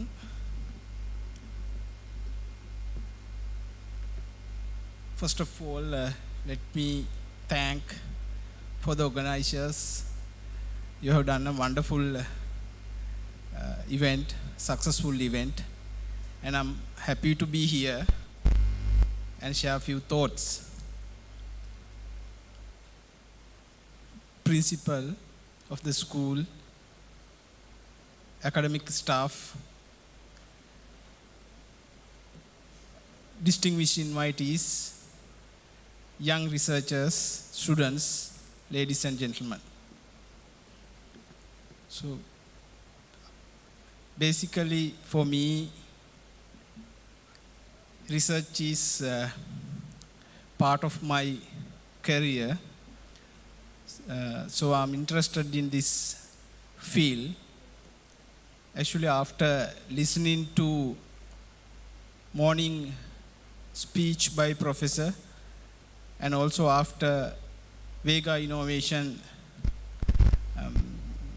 presentation, I'm very much delighted and happy to be here. And also they discussed a lot of things about research, technology and science. And that is to inspire our young generation. For me, this is also an opportunity to share a few thoughts and to share a few ideas to motivate you, encourage you towards future research. Of course, research is a process of understanding the world. That is kind of a broader definition. Research is not limited to scientific aspects or technology or IT, etc. Of course, those aspects are very important. That is also need of the day. Country need a lot of technological, science-based research. So I think here also most of the presenters are from science stream, mostly, I guess. But of course my area is not pure science, but that is management science. So my PhD is from University of Sri Jayawardhanapura, and that is management. So I would like to encourage, other than the science stream students, we have commerce stream students and even art stream students. They also can do research, that is social science research or behavioral science research. So I would like to encourage them also to participate in this type of research activity. As I mentioned earlier, this research is a process and we have to continue doing research. The word research actually coming from old French researchia, the word. The meaning is bring about seeking or searching. We search knowledge.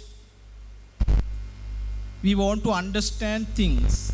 the production part in terms of technology or science comes later.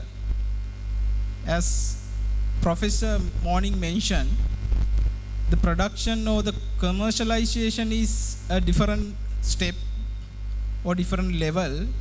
I think that is what Vega Innovation Dr. Harsha addressed, and he is keen on developing new technology-based solutions for human and environmental problems, and that will bring a lot of revenue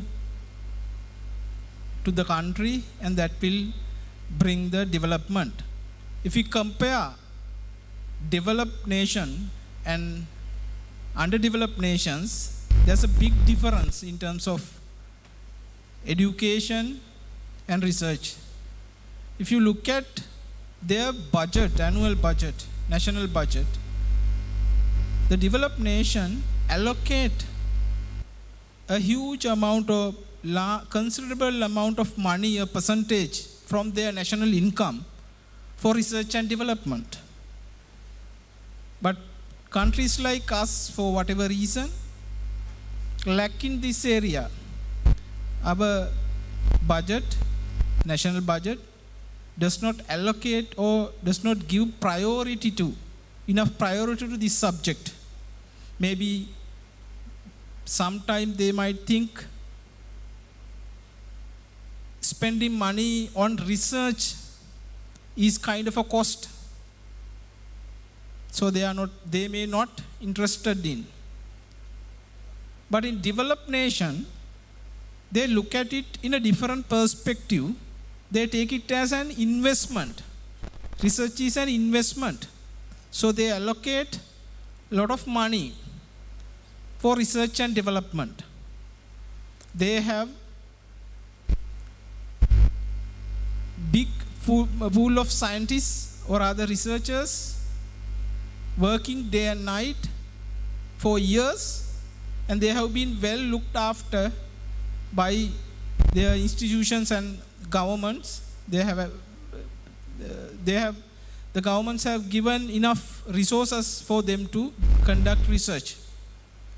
So that is why they have gone so far, and they have become the leaders in the world, and we have become followers.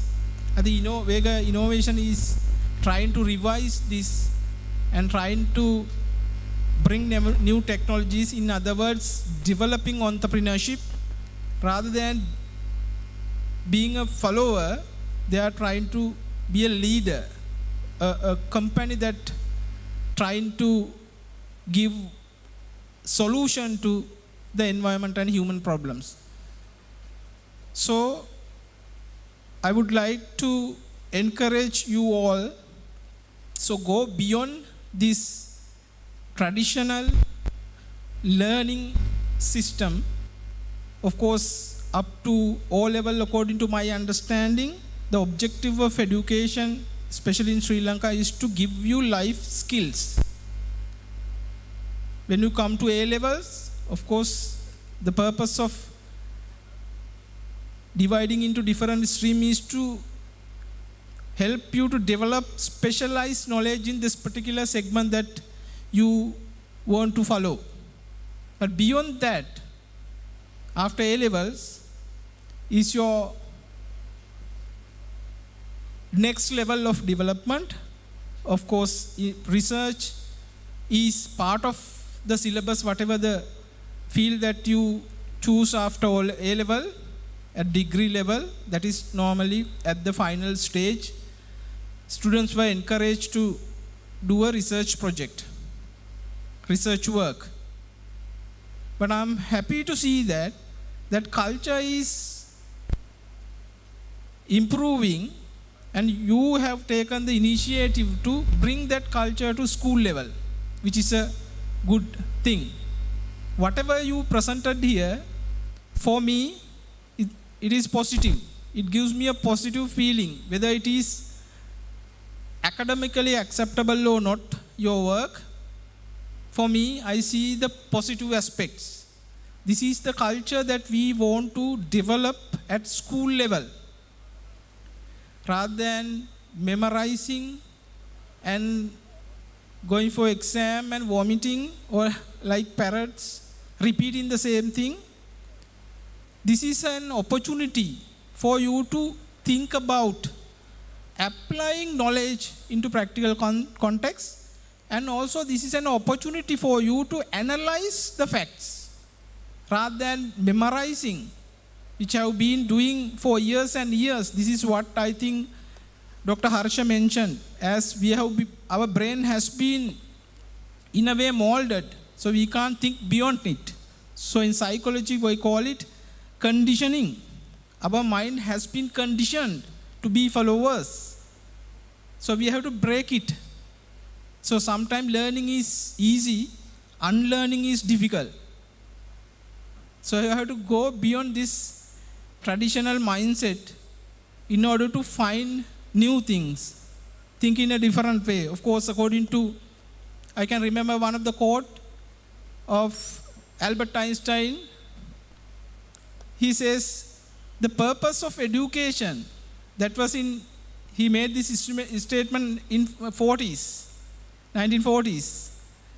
The purpose of education is not to feed with information. So soon this information, knowing information will not give any value.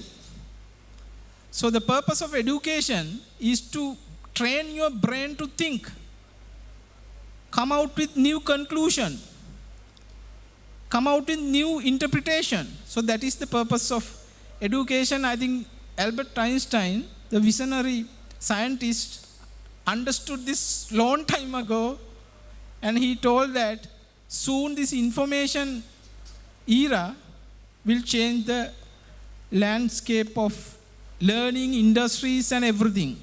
Now today, knowing information is nothing. Just Google, you can get anything. So that will not give any advantage. What is important is your ability to knowledge is available online. Those who can read and understand a little bit can comprehend it, and it's a matter of applying it. So in order to apply your knowledge, you need to have a set of skills. That is what is important. The future is not based on the informations. So everybody has it. There is no advantage.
So future, your challenge is to acquire skills than memorizing and vomiting.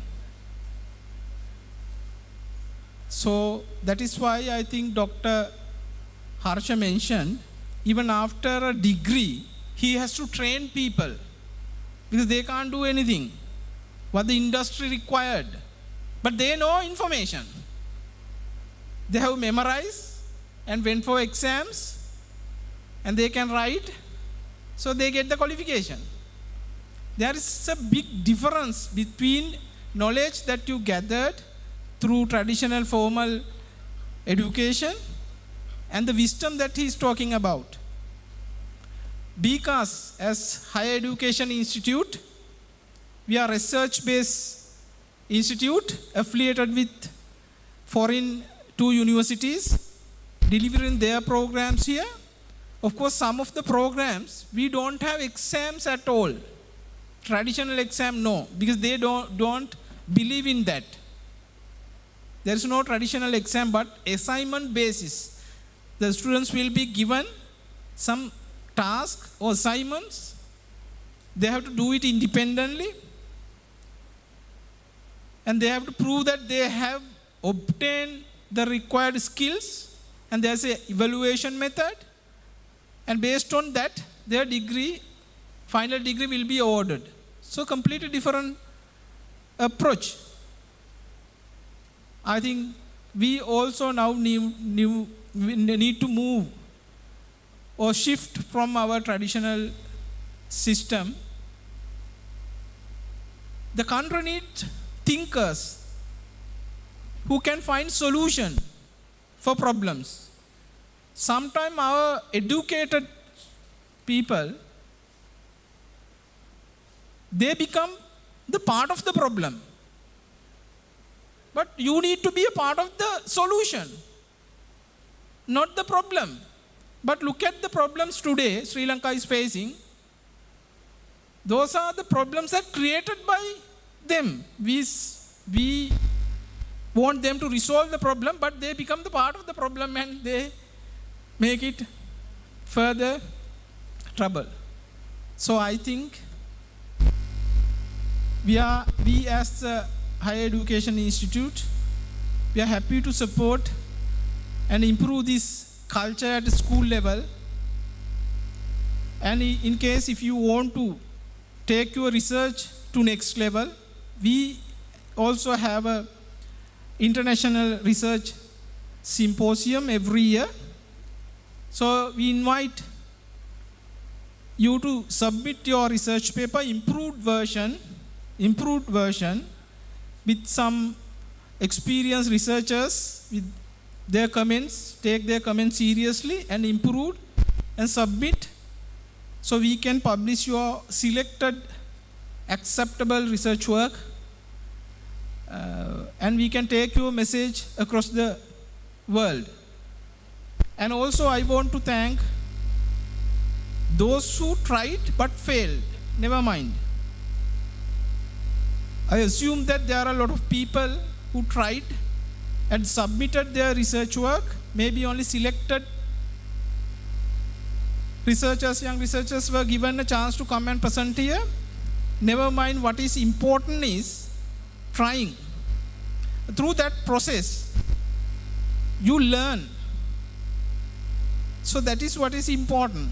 Now I observe the presentation skills, communication skills at a higher level. Right, some of our university graduates also struggling, but here I can see the school system has produced this type of good schools are able to produce students with higher level of skills. So this is an opportunity given by the university or the organizers to improve that skills. So make use of it and also give other students also, those who follow aesthetic subject, maybe art. Don't believe that the technology is the knowledge. No, that is another mistake. Knowledge is vast concept. Maybe technological or science side is small part of it. But the world is bigger thing. So sometimes it's bigger than the science that we are referring to. So thank you very much. Once again, keep going. And next year, improve yourself, improve your work, and we are there to support you. Thank you very much.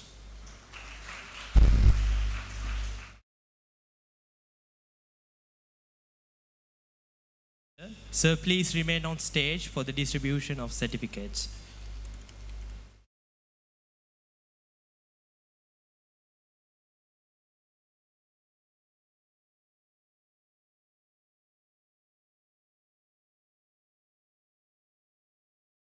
අදිනේ සහතිකපත් ප්‍රදානය කිරීමේ තෙවන අධ්‍යයන සඳහා යොමු වීමට මෙහිදී සහතිකපත් ප්‍රදානය සඳහා ආචාර්ය සුසිල් කුමාර සිල්වා මහත්මයාට සහයෝගය දැක්වීමට මේ ආරාධනය විද්‍යාලීය පර්යේෂණ සංගමේ භාර ආචාර්යිනී එරන්දිගා Ranasinghe මහත්මියට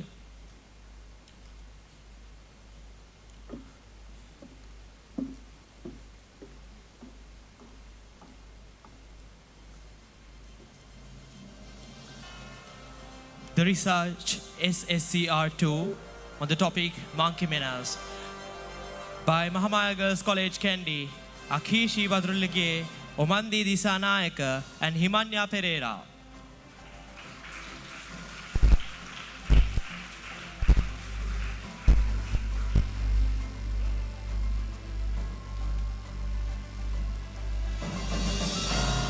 The research SSOR3 on the topic of the effects of a constructivist teaching approach on student by Mahamaya Girls College Kandy, S. Kaushini, M. Samaravira, RMD Miniduli Ratnayaka and Anjani U. Ranasinghe.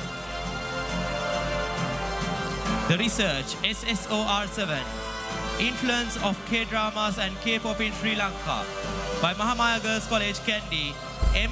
Seniti Aberatna, M. Nikini Turya, WMG Vijini Ratnayaka, Medini Vinushad Silva, WM Netmi Vijay Kaur, I. Upeja Erandi Jayasinghe.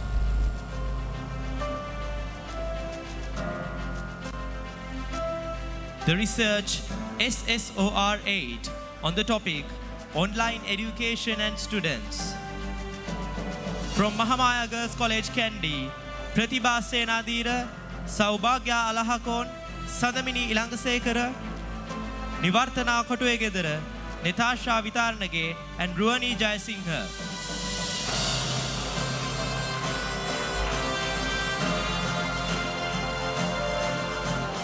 The research SSOR10, the changes in the human lifestyle of Sri Lanka with COVID-19 from Ananda College, J.G. Situm Pahasara, Dinad Mandiv, Pulita Sednidu, Tadisha Nitish, Nisandu Atsara, and Jinuka Netwindu.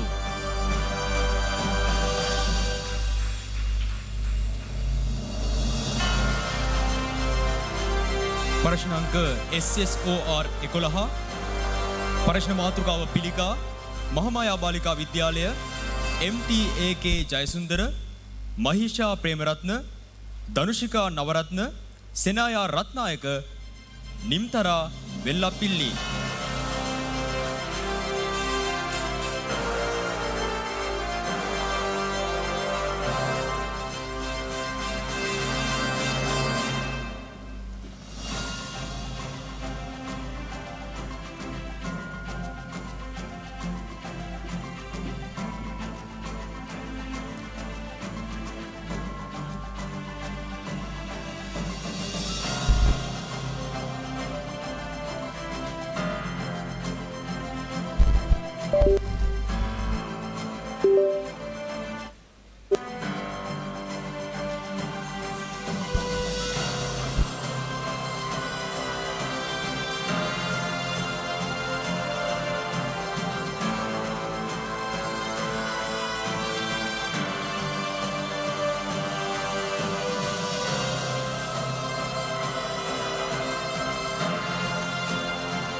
The research SSOR12, how depression impacts the young generation by Mahamaya Girls College Kandy, Kavya Pallevatta, Himaya Karunaratna, Savandi Tennakon, Helani Varakagoda, Kalani Herat and Abhimani Vijay Kaur.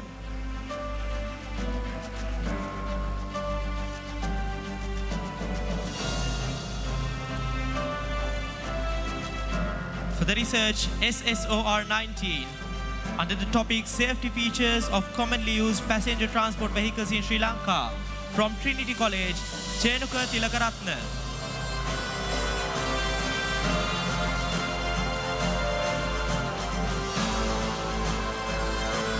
ප්‍රශ්න අංක SSOR 23 ප්‍රශ්න මාතෘකාව දිලිඳුකම නිසා පාසල් දරුවන් නැතිවන බලපෑම් මහනුවර උසස් බාලිකා විද්‍යාලය KR දිල්ෂා Gayatri R Sonali අලුත්ගෙදර RTN Darshika තල්ගස්පිටිය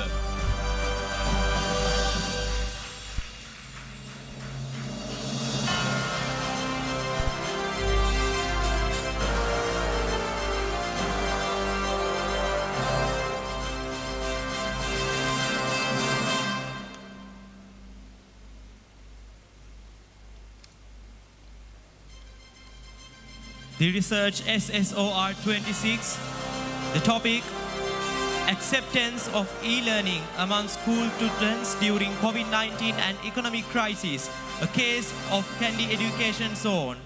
From Girls High School Kandy, NG Indupuli Amaya.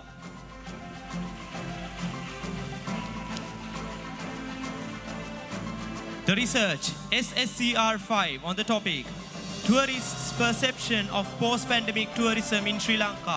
From Girls High School Kandy, Apsara Vijayasekara, Dulaji Amunugama, Sadmi Galagama, Panchali Vijay Sundara, Yashoshi Kumaravadu, and BIUK Bandar Nayaka.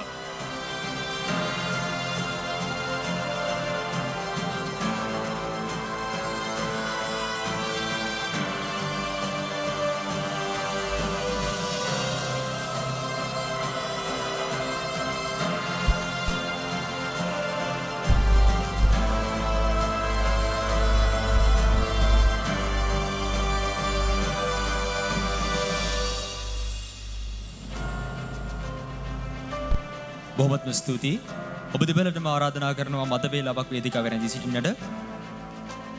එරන්දී Ranasinghe ගුරු මෑණියනි, ඔබතුමියට මේ ආරාධනය ආචාර්ය සුසිල් කුමාර සිල්වා මහත්මයාට සමුරු පළකය පිරිනැමීම සඳහා. විකාශ ආයතන නියෝජනය කරමින් මෙහි සැපමිනි විධායක අධ්‍යක්ෂක කළමනාකාර උපදේශක ආචාර්ය සුසිල් කුමාර සිල්වා මැතිතුමනි, ඔබතුමන්ට අපගේ ගෞරවනීය ප්‍රණාමය පුද කර සිටිමි.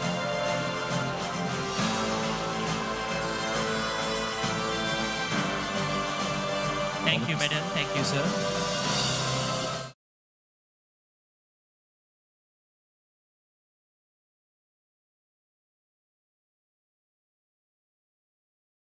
Ladies and gentlemen, now it's time to bring you a piece of entertainment.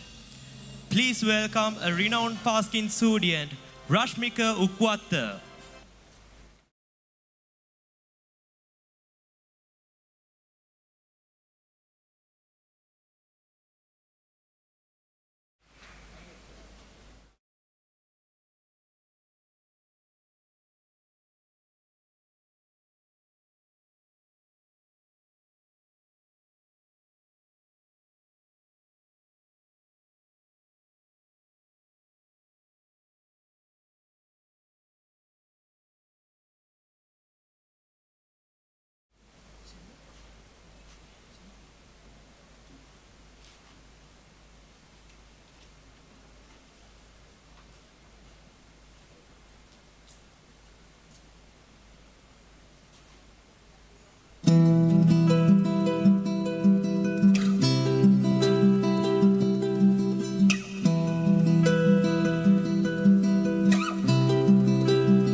බයින් මහා පොළොව පිනිබින්දු හදනවා නිම්නාදතේ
Thank you.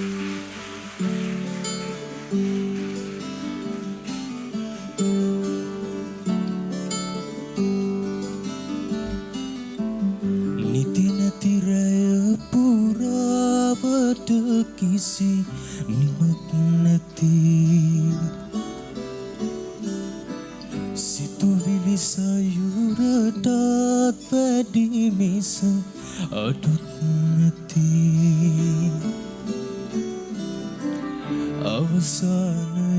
අවසානයේදී යම බොඳ මිදුමක්සේ ඇතට පාවි පාවි කිය හැටි මතකයි ජීවිතයේ මේ විදිහට ප්‍රාර්ථනා පුරවාගෙන කාලය තුල දිව යනවා කලකී දේවල් පමණක් පසුපස වාගේ තැනෙනව සෙවණැල්ලක් වගේ ජීවිතයේ මේ විදිහට ප්‍රාර්ථනා පුරවාගෙන කාලය තුල දිව යනවා කලකී දේවල් පමණක් පසුපස වාගේ තැනෙනව සෙවණැල්ලක් වගේ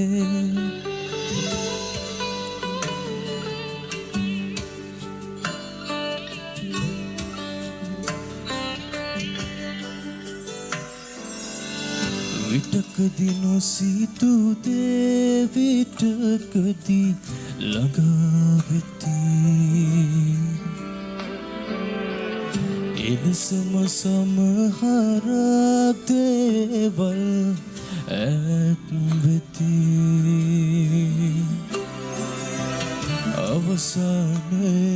අවසානයේදී යම බොඳ මිදුමක්සේ ඇතට පාවි පාවි කිය හැටි මතකයි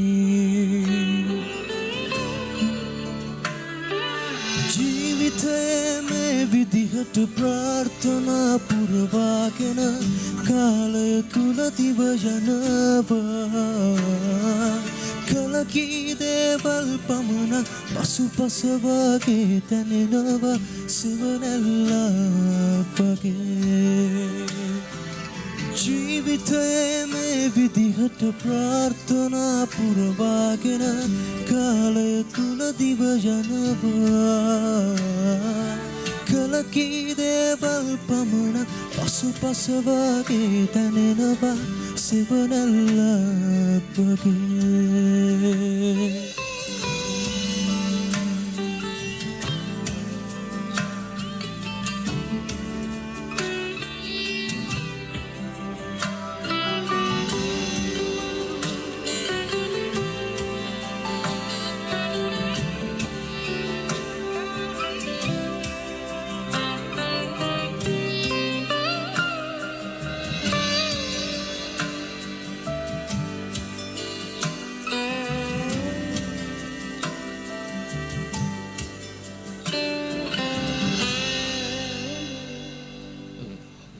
Thank you.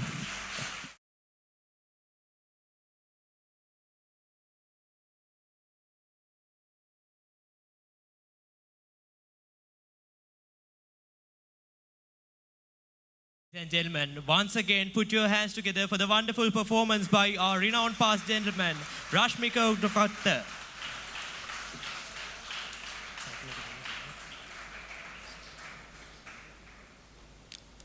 And now I invite the co-president of the Kingswood Research Unit, Satmika Lienagunawardena, to present the token of appreciation to our renowned past gentleman.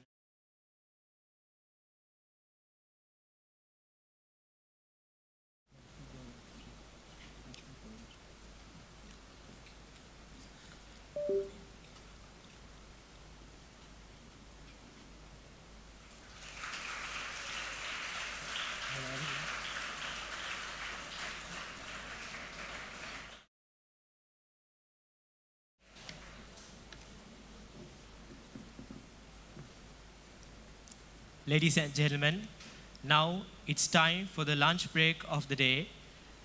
A time period of 25 minutes will be given for the lunch breaks. The students will be directed by the organizers to have their lunch.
කාරුණිකව ඉල්ලා සිටිනවා.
Ladies and gentlemen, to get back into the proceedings again, I invite Sadil Yamasinghe of Ananda College, Colombo, to present the research SSOR 14 on the topic 8889 JVP introductions in the aspect of present in Sri Lankan society and its impact on the modern society after 3 decades.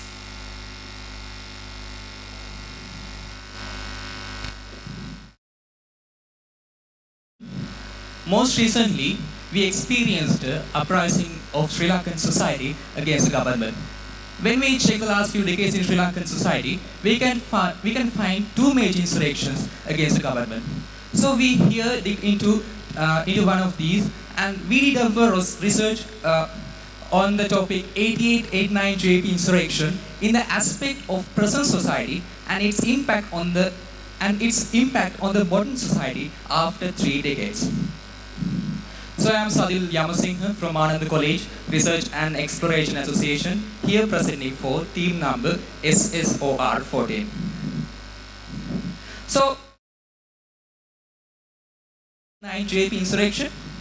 Yes, it can be simply explained as the second revolt led by the Marxist-Leninist Janata Vyukti Peramuna against the government. Incidence of this insurrection dates back to in 1987. Because it consumes much time to explain of each of them, we created a timeline to show you the major incidents of this insurrection. So it can be seen like this.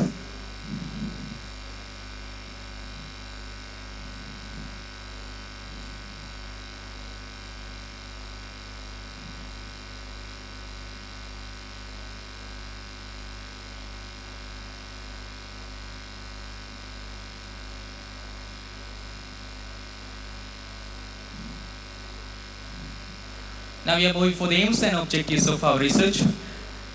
The main objective of our research was identifying how the opinion of the Sri Lankan society about 8889 JP insurrection changed during last 3 decades, and also the political background of late 1980s that led to this insurrection, and identifying how the unrest among the youth turned into an armed revolt, and also the actions and reactions of the government that taken for this insurrection, and also the social impact of 8889 insurrection.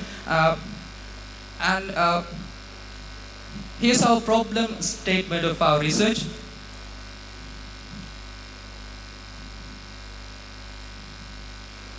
Now we have come for the hypothesis of our research. Actually, we have 2 hypotheses in our research. And the first one is, in the modern society, most of the people justify the 8889 JP insurrection, which means the JP had fair reasons to rise against the government. And the second hypothesis is, although the 8889 JP rise is justifiable, the way the JP failed to achieve their aims is not justifiable. That was our hypothesis. Usually, researchers are an important factor because they are the propelments, propelments that move humanity forward. So the importance of our research is, it is very important people make decisions rationally when electing for political leadership. But erroneous decisions in Sri Lanka have resulted in Sri Lanka still developing a country. But so it is pertinent to study alternative political leaderships in Sri Lanka to change the situation. Now we have come for the methodology of our research. In collecting responses, we have two groups and two phases.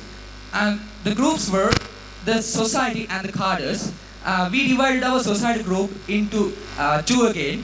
Those subgroups were the people who born before 1980 and the people who born after 1980. We collected information in phase 1 from Google Forms and phone calls. In the second phase, we interviewed some former cadres who actively engaged this insurrection, and we got some real and information and real experiences about this insurrection. And at the last, we plan to get the conclusion by analyzing the percentage of people who justify this insurrection, and the reasons they present for their justification. And we have come for the most important part of our research, and that is results and discussion. Here we divided our results of the society group into main three categories. Those were the questions that we asked from only before 1980 group, and the questions that we asked only after 1980 group, and the questions that we asked from both subgroups. And first question, actually, from the background study, we learned that Indian intervention was a major factor for this insurrection. So we tried to gain information from our respondents whether there was a need for a foreign intervention in finding solution to internal conflict.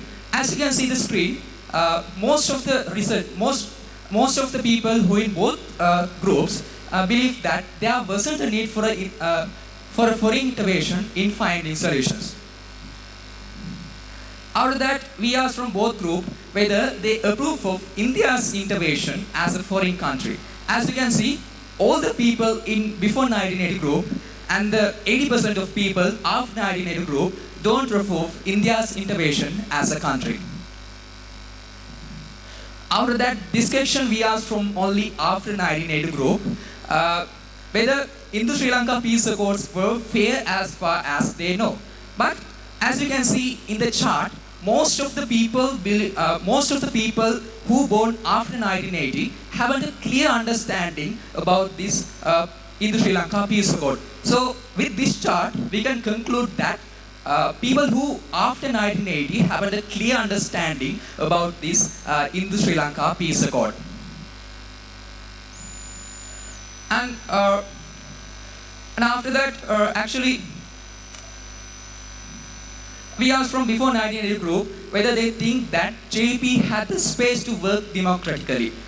Because among the reasons that they said, among the reasons that led the JP into this insurrection, they said that they faced injustice even before the insurrection period. So we asked from before 1980 group whether JP had the space to work democratically like other parties. As you can see, most of the people in before 1980 group believed that JP hadn't the space to work democratically in late 80s like other parties did. After that, we asked again from before 1980 group whether they think that Janata Vimukti Peramuna suffered injustice politically.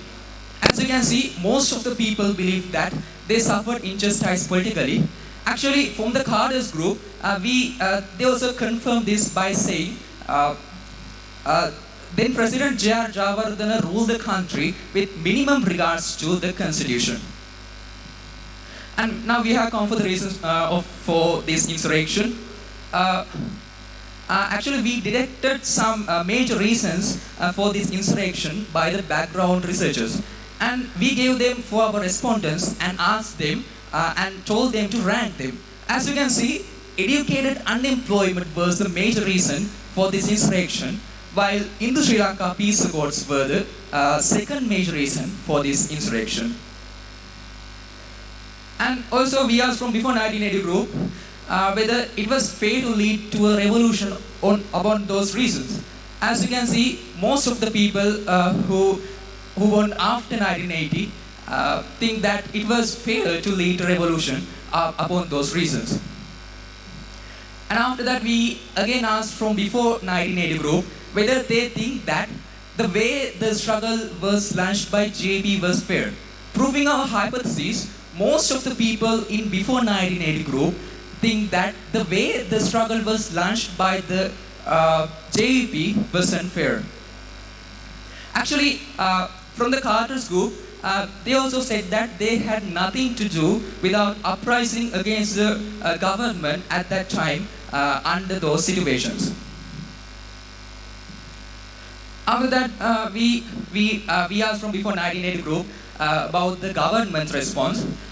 They said that the government's response to the JP struggle wasn't fair too. After we moved the present situation of JVP, we asked that the current JP political policies are democratic from the both group. So as you can see, most of the people in both groups believe that the current policies of JVP are democratic. And here we asked from both groups whether JVP can be trusted in policy actions. But just see in this chart, before 1980 group, 50% of people believe that JVP cannot be trusted. It means before 1980, people who born before 1980 still stay with their past decision. It means still stay with their past idea about the JVP. But look at after 1980 group. In this chart, you can see most of the people believe that JVP can be trusted in policy actions. So we can conclude by this chart, people who born before 1980 believe that JVP cannot be trusted, while people who born after 1980 think that JVP can be trusted. So that's the end of our results. So these are our findings of our research. The first, we found that Indian intervention of Sri Lanka was forceful and justifiable, and also JP had no space to work democratically and suffered political injustice during 1980s. And main reason for this insurrection was educated unemployment, and the way JP conduct insurrection is not justifiable, and the people believe that JP do not believe in armed struggle, and former JP members confirmed it. Also we found that there is no similarity between 1980s and the present day, and JP's politics are now democratic, especially can be trusted regarding the policy actions, and JP admit their struggle had shortcomings. And finally we found that people born after 1980 have considerable but less knowledge about insurrection when compared to knowledge of the people who born before 1980. So now we have come for the conclusion of our research. After analyzing all of those results, we concluded that Janata Vimukti Peramuna had fair reasons to rise against the government, because many people justify it as a rising of people. But the way JP conducted the rise cannot be justified.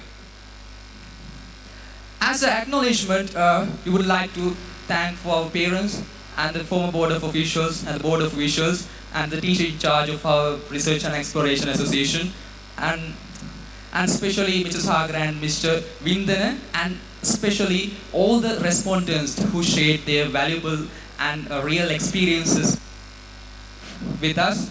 And we have come for the references of our research that we used to do our research.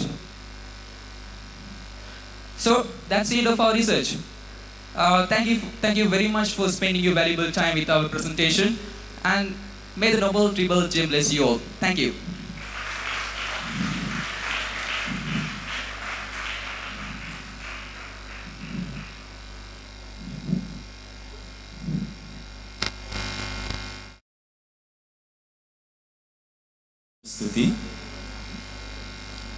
මිලකට මගේ මේ ආරාධනය පෙරදිනිය විශ්වවිද්‍යාලීය හිටපු ඉංජිනේරු පීඨාධිපති ජල විද්‍යාව පිළිබඳ ජාත්‍යන්තර සංගමේ සමාජික ආසියානු තරල යාන්ත්‍රික කමිටුවේ ශ්‍රී ලාංකීය නියෝජිත මහාචාර්ය එස්.පී. වීරකෝන් මහතාණනි ඔබතුමාටයි මේ අවස්ථාවේදී ඔබ අප සියලු දෙනා ආමන්ත්‍රණය කිරීම සඳහා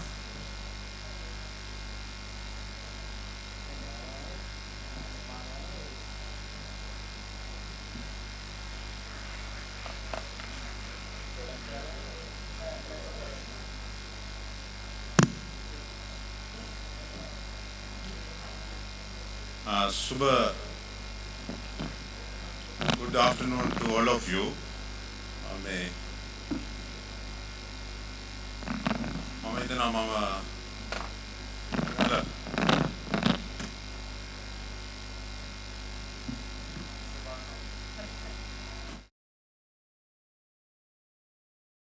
කතාගිරීම වඩා සුසුයි කියලා. මම හිතනවා මේ අපේ සිසුදරියෝ ගොක්ක අය යනවත් මන් දන්නේ. ඔයගොල්ලෝ වාඩි වෙලා හිටියනම් හොඳයි නේද? පෙරදින විශ්වවිද්‍යාලයේ සම්මානීය මහාචාර්ය ලක්ෂ්මන් දිසානායක මහත්මයාණනි මෙම Symposium එක සඳහා ආරාධනය කර ඇති අනිත් විශේෂ ආමන්ත්‍රණي විද්‍යාලයේ විද්‍යාපතිතුමා ඇතුළු ආචාර්ය මණ්ඩලයේ සෑම දෙනාගෙන් අවසරයි. ඒ වගේම විනිශ්චය මණ්ඩලයෙන් අවසරයි. දයාබර සිසුවියනි ඔබලා මම හිතනවා වාඩි වුණා නම් හරි මොකක් හරි අහගෙන ඉන්න හොඳයි කියලා. මේ පළමුවෙන්ම මම කැමති KRU කියන්නේ කිසුඩ් කොලෙජ් එකේ රිසර්ච් යුනිට් එකට කන්ග්‍රැචුලේට් කරන්න. මේකද මේ වගේ සුවිශේෂී කර්තව්‍යයක් ඉතාම මහන්සි වෙලා පළමු වරට සහ ඉතාම සක්සස්ෆුල් විදිහට කිරීම ගැන අනිවාර්යයෙන් මේ සඳහා ඒගොල්ලෝ සෑහෙන කැප කරන්න ඇති. අපි දන්නවා මේ වගේ දෙයක් කිරීමට කොයිතරම් අමාරුද කියලා. ඊළඟට මෙතන ඉන්න මේකට සහභාගී වුණ අය දැන් ගොඩක් අය නැතත් ඊටම සුවිශේෂී ශිෂ්‍ය කණ්ඩායමක් කියලා මා හිතනවා. මොකද ඔබලා අනිත් සාමාන්‍ය පාසලේ කටයුතු කරන ගම එයින් පරිබාහිරව යම් දෙයක් කරන්න ඕන කියලා හිතපු කට්ටිය. ඔයගොල්ලෝ මම හිතනවා ක්‍රියේටිව්, ඒ කියන්නේ නිර්මාණශීලී යම් කිසි කියුරියොසිටි එකක්, උද්‍යෝගයක් තියෙනවා මොනවා හරි කරන්න කියලා. මේ නිසා ඔයගොල්ලෝ අනිත් අයට වඩා සුවිශේෂී ඔය වගේ තමයි මම හිතන්නේ අපේ රටට ඉදිරියේදී අවශ්‍ය. එතකොට තමයි නව විදිහකට නිර්මාණ සිදු නැතත් නව විදිහකට සිතන්නට පුරුදු වෙන්න. දැන් මේන් ඔයගොල්ලෝ මේකට සහභාගී වෙන්න මම හිතනවා සෑහෙන රිසර්ච් පරිශන පිළිබඳ කරන ක්‍රම පිළිබඳව අධ්‍යයනය කරන්න ඇති. ඒ නිසා මම කියන්නේ නැහැ. නමුත් ඒ ලබාගත් සෑම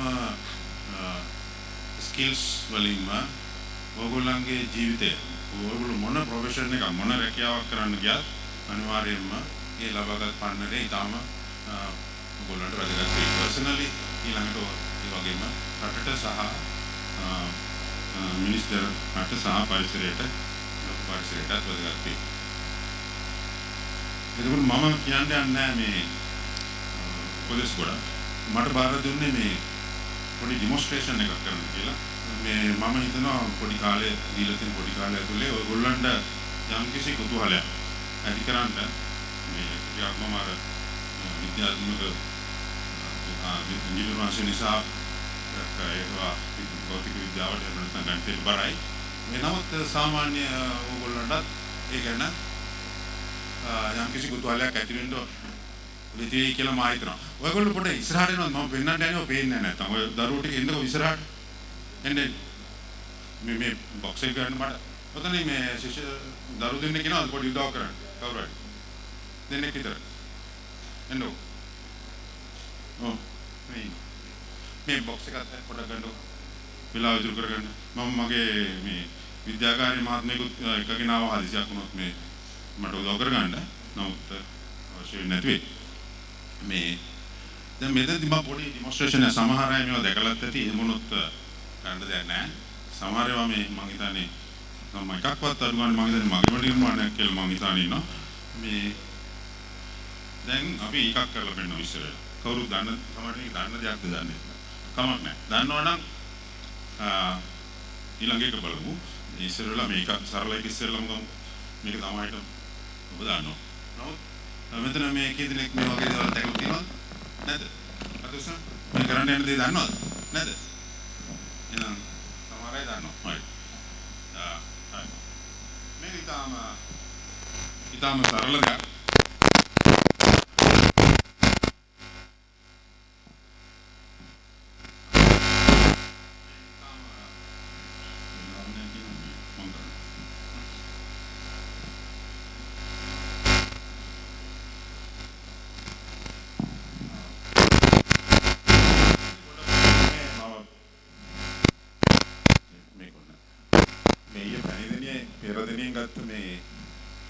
බැලුම් දෙකක් රුපියල් 10 එකක් right දැන් බැලුම් ගණන් ගිහිල්ලා ඔව් මේක මම මේ පළවෙනි වසරේ ශිෂ්‍යව ආවම ඒගොල්ලෝ බේසික්ස් මතක් කරලා දෙන්න විෂය ඒකට කරලා දෙනවා මේක ඉතින් සරල දෙයක් දැන් මෙතන ඔයාලට පේනවා එක වගේම බැලුම් දෙකක් තියෙනවා එක වගේමයි මෙතන වැල් දෙකක් තියෙනවා මෙතනත් වැල් එකක් තියෙනවා මේ බටයක් තියෙනවා. ඒතර මට පුළුවන් මේ බැලුම් දෙකම පූ ගන්න.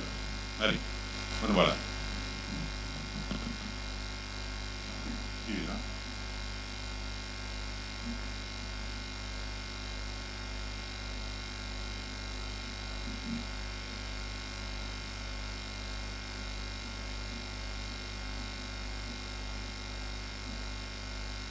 දැන් මේ බැලුම් දෙක පුගලා තියෙනවනේ. දැන් ඔයගොල්ලෝ හිතා ගන්න දැන් මේ මම මේ බැලුම් දෙක යා කරනවා. ඈ මම ඒ කරලා මෙතන මම වහලා මේ වැල් දෙක අරිනවා. එතකොට ඒක එකතු වෙනවනේ. දැන් ඔයගොල්ලෝ හිතා ගන්න මේක මොකද වෙන්නේ කියලා. ඈ මම දැන් මේ සරල පරීක්ෂණ. ඈ මොනවා බැලුම් දෙක මාරු කරලා තාය කරා හැකි. හිතාගත්තද දැන් මොනවද වෙන්නේ කියලා? ඔයගොල්ලන්ගෙම මොකද හිතන්නේ? නෑ මොකද වෙන්නේ දැන් මම මොකද කරන්නේ?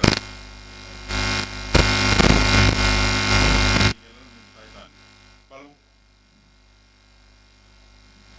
මොකද වෙන්නේ මොකද බලන්නකො. මේක අඩු වුණා නේද? අර ලොකු වුණා නේ. ඈ? මේ මොකද? මොනවා බලන්න මාර්ගයෙන් බැලුවද හැකි. වෙනසක් වෙන්නේ නෑ. කාලය ඉතුරු කරන්න ඕනේ ඉතින් ඒක කරන්න ඕනේ නෑනේ. එක සමාන බැලුම් දෙකක්. වලින් ගත්තා. හරි මේ මං කියන්නේ නැහැ කියලා.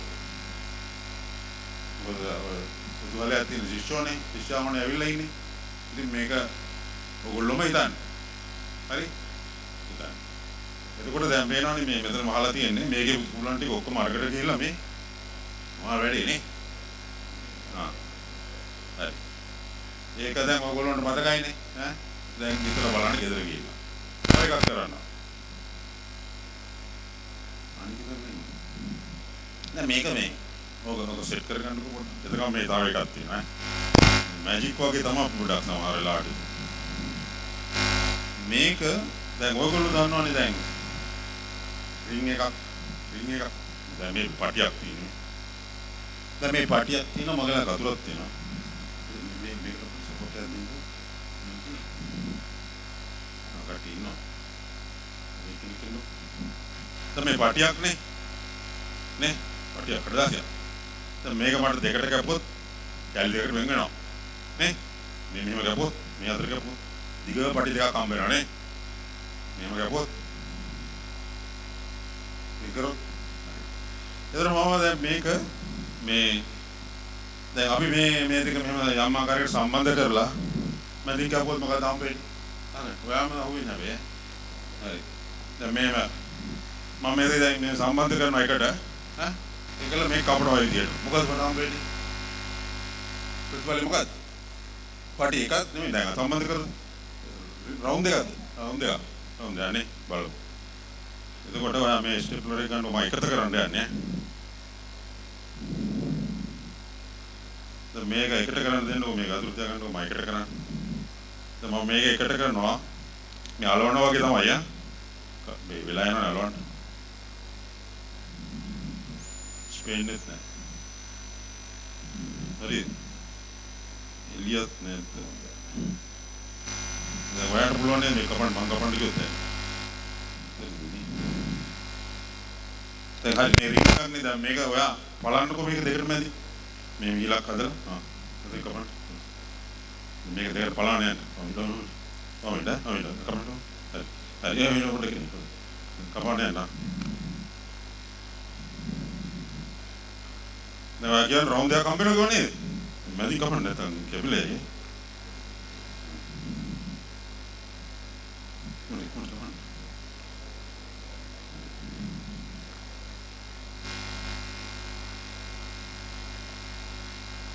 දිග වැඩි වුණා පොඩ්ඩක් නේ එච්චර වෙලා යනවා කියලා දන්නේ.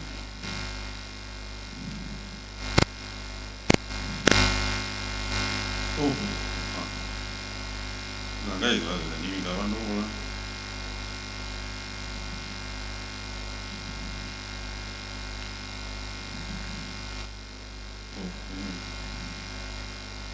මාගේ දෙවියෝ. බගිනු වල නගිර නෑ නේ වань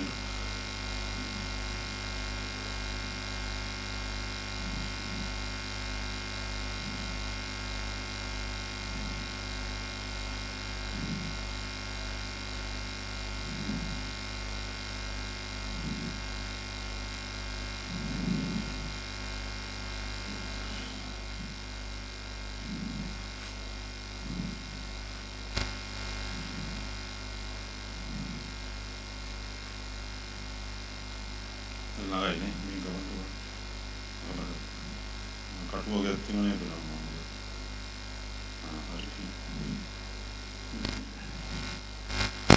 හරි නගලා එමින් කපන්න සම්බන්ධ කරන්න දැන් බලන්න ඔයාලට මොකද හම්බ වෙනවා එක රෝල් එකක් ගන්න මම එකක් ගන්න නේ දැන් මොකද දුන්නේ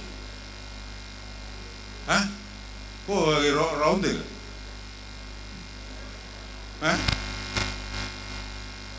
දැකලා දැන් ඔයගොල්ලන්ට ඒක හිතන්න පුළුවන් මොකද උනේ කියලා නේ හරිද මම කියන්නේ නැහැ උත්තර මේ ගණිතමය ගැටලුවක් හැටියට කියන්න පුළුවන් හරි ඊළඟ එක බලන්න තව දෙයක් මේකට තව එකක් බලන්න ඔසන මේක ටිකක් මේ හෝල් එකේ ස්ටේජ් එකේ වතුර හලන වැඩක් තියෙනවා තරල විද්‍යාව නිසා ඉතින් කරන්න දෙයක් නැහැ නේ. or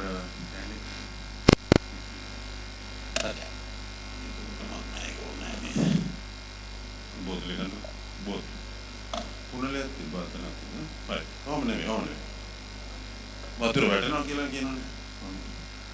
දැන් මෙහෙම මේ අතර තිබ්බොත් මේ පේනවනේ. දැන් මේ මොකද මේ බටයක්. දැන් ඔයා මේක ටික අත තියලා Google බලන්න මේක මේ බ්ලොක් එකක් එහෙම නැහැ කියලා. මේ පැත්තේ උලන් එනවද බලන්න. මේ පැත්තේ උලන් එනවද? කොහොමද? එනවා උලන් එනවා. බ්ලොක් නැහැ නේ. බලන්න. නැහැ නේ. මේක ගන්න. එතකොට දැන් මෙයා මේක මේ වතුර දාන්න යන්නේ මේකට. මේකට වතුර දැන් මේක වැටුනොත් එහෙම ගොඩ පිටුමාගේ අපිට දෝසාරෝපණය හම්බ වෙනවනේ. මේ අපිට දාමුකෝ. දැන් මෙයා වතුරක් කරනවා.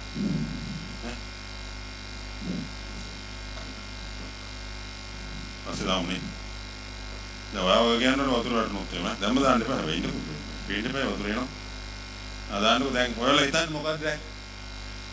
දැන් වතුර පුරවන්නේ නැහැ නේ මේ බටේට. වතුර මේකට දාන්න.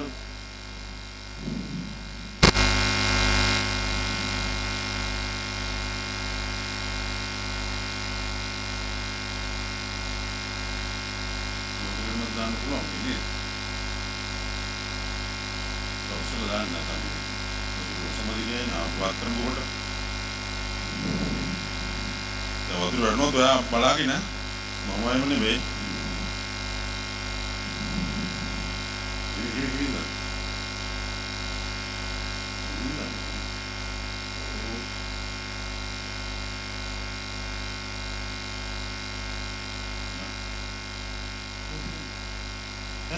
Drinda. Hey. Dan apa? Waduh ini. Ini. Ini. Dah waduh ini lo. Mi bade mi. Mi kanti. Namu gua kan. Dar mi ulang mi na termakan ini. Waduh ini. හරි දෙකත් ඔයගොල්ලෝ කල්පනා කරලා බලන්න. දැන් ප්‍රශ්න තුනක් තිබුණානේ සමහර අය නම් සමහරව දැකලා ඇති. පළවෙනි එක නම් ඉන්ටර්නෙට් එකෙත් ඇති. මේක නම් නෑ හැබැයි. මේක මම හිතනවා මගේ එකක් කියලා. හරි. දැන් මේක අපි වතුර මේකේ Google දාන්නකො මේ වතුර යන්න බ්ලොක් වෙලා කියලා හිතන්න පුළුවන් නැත්නම්. මම වතුරෙන් ගලගන්න. නැද්ද? යනෝනේ ගල ගන්න. දැන් මම ස්ලයිඩ් එකක් දැම්ම මේ කවුද ස්ලයිඩ් එකක් දාන්න මම දුන්නේ ස්ලයිඩ් එක දාන්නකො මගේ ස්ලයිඩ් එක සිංගල් ස්ලයිඩ් එක. ඒකෙන් මගේ වැටෙන්නේ මේ වතුර වැටෙන්නේ දැන් මේ ස්ලයිඩ් එක දානවද මම දුන්නේ? කවුද දැන් ස්ලයිඩ් දාන්න? මෙතන නේද? දැන් ඉස්සෙල්ලා අපි ස්ලයිඩ් ස්ටොප් කරේ කවුද? කියනවද? මගේ ස්ලයිඩ් එක දාන්නකො. PRU1 කියන ෆයිල් එක. හරි. මේ තියෙන. දැන් මේක මේ මම මේ වෙන තැනකදී පෙන්නපු එකක්. දැන් මේකනේ මේ තියෙන්නේ. මේ බටේ කොහොමනේ තියෙන්නේ? දැන් ඔය මම ළමයින්ට පළවෙනි වසරේදී ආවම ඔය දෙන පොඩි ක්විස් එකක්. දැන් අර H කියන්නේ කීයද කියලා අහනවා අතනින් වතුර එළියට එන්න. ඒ වගේ වැඩක් නේද උනේ? හරි. දැන් ඒක ඔයක විසඳලා ඕගොල්ලෝ තියාගන්න. හරි? ඉතින් ඔය ටික තමයි මගේ සීමිත කාලේ මට කරන්න පුළුවන් නේ. ඔය දරුවෝ මොනවාරි ගෙදර ගෙනියන්න දෙයක් ඉතුරු වුණාද? මේක බලලා. මේ යනකොට මතක හරි තියෙන මේව තැනකට ආවා මේව මිනිස්සෙක් මෙහෙම කිව්වා කියලා. ඉතින් ඒක ඔයගොල්ලෝ ඒ නිර්මාණශීලී curious students ලාට මම හිතනවා මේ ගැන හිතන්න අවස්ථාවක් තියෙනවා. ඒ නිසා මම උත්තර ටික කියන්න යන්නේ නැහැ. හරි. ඊට පස්සේ දවසක ඕනනම් කතා කරන්න පුළුවන්. right ඔබ සමට ජය වේවා. Thank you.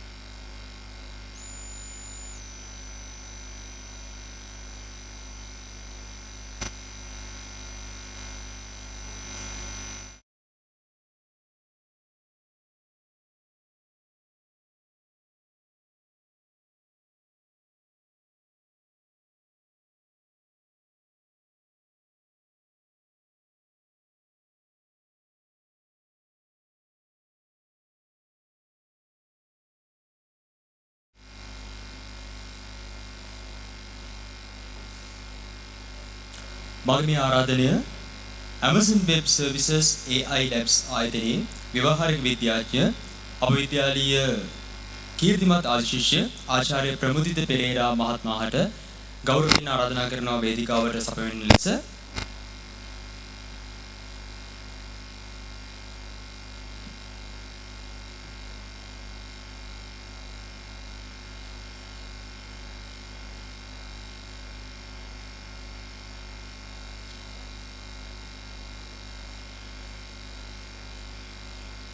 පෙරදිනිය විශ්වවිද්‍යාලීය හිටපු ඉංජිනේරු පීඨාධිපති ජල විද්‍යා පිළිබඳ ජාත්‍යන්තර සංගමේ සමාජික ආසියානු තරල යාන්ත්‍රික කමිටුවේ ශ්‍රී ලාංකීය නියෝජිත මහාචාර්ය එස්.බී. වීරකෝන් මහත්මයාණනි ඔබතුමන්ට අපගේ ගෞරවනීය ප්‍රණාමය පුද කර සිටිමු.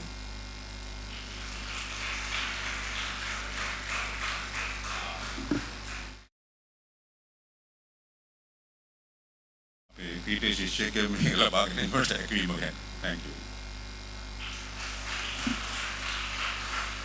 ප්‍රබුද්ධ පෙරේරා මහත්මයාණනි ඔබතුමන්ට ආරාධනා කරනවා නැවතත් වේදිකාවට සවෙන්න ලෙස.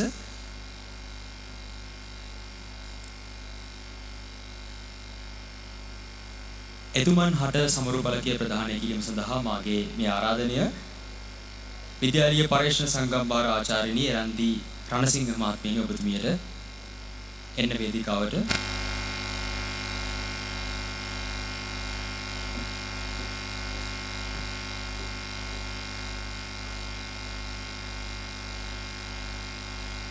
Amazon Web Services AI Labs ආයතනයේ ව්‍යවහාරික විද්‍යාඥ කිසු විද්‍යාලීය කීර්තිමත් ශිෂ්‍ය ආචාර්ය ප්‍රමුක්ති පෙරේරා මහත්මයාණන් ඔබතුමන් හට ව්‍යවස්ථාවේදී අපගේ ගෞරවනීය ප්‍රණාමය පුද කර සිටිමි.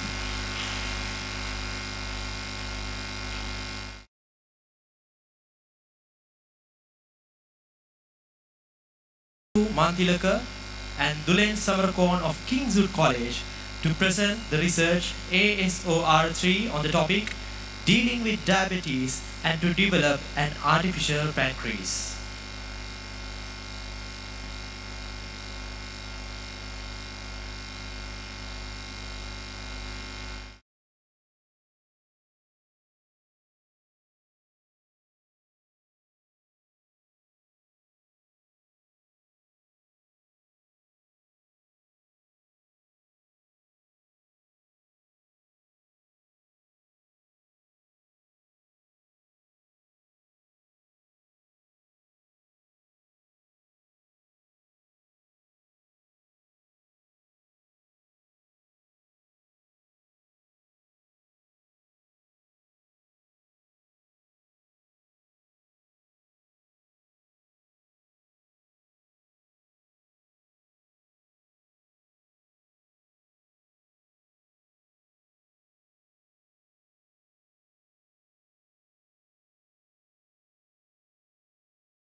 your body is not used properly in the body. So according to the information gained from International Diabetes Federation, about 578 million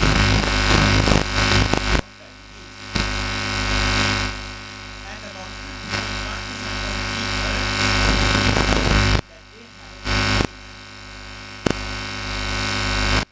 So this is a chart which shows about the population density of some countries which have diabetes.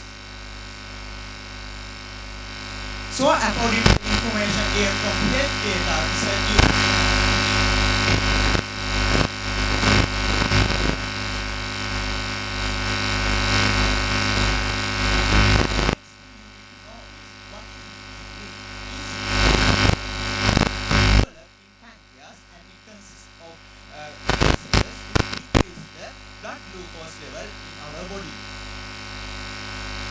glucagon, which is also a natural hormone which is present in our body, which consists of alpha cells which increase our blood glucose level.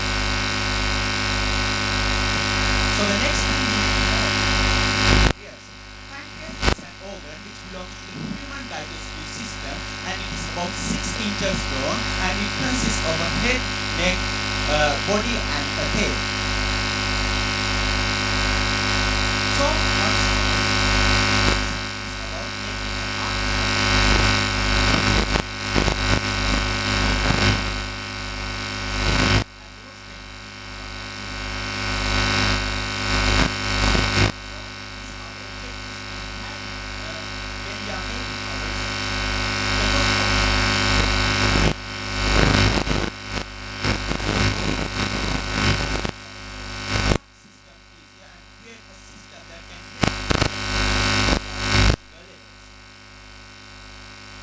So now I invite Shanekar to speak about the problems we face and methodologies we use when we are creating our research.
So these are the three main factors which we have taken into consideration and which are the three main driving points.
to the Arduino board. Now the pump will start measuring.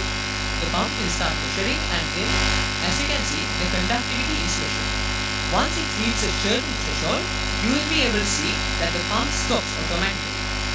This is what we have used to automatically control the blood inject the insulin and maintain a favorable blood glucose level. Now this is the procedure. As you can see on the screen, it has 6 main steps. This is the circuit diagram of our module. It contains a simple conductivity sensor, a motor controller and the Arduino board. This is our system code. It contains of a simple if comparator which would compare the conductivity and the threshold. Once the conductivity reaches a certain threshold value, and as we have defined it here, 250, it would automatically stop the pump and thereby maintaining a favorable blood glucose level in an actual module. So that marks the end of my speech. Now I'd like to invite Priviru to present about the result analysis. Priviru, the stage is yours.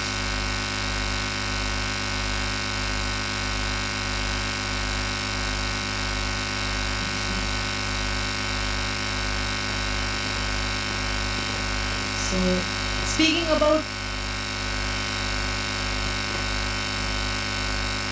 speaking about result analysis, first we found main 2 ways to restore insulin production in human body.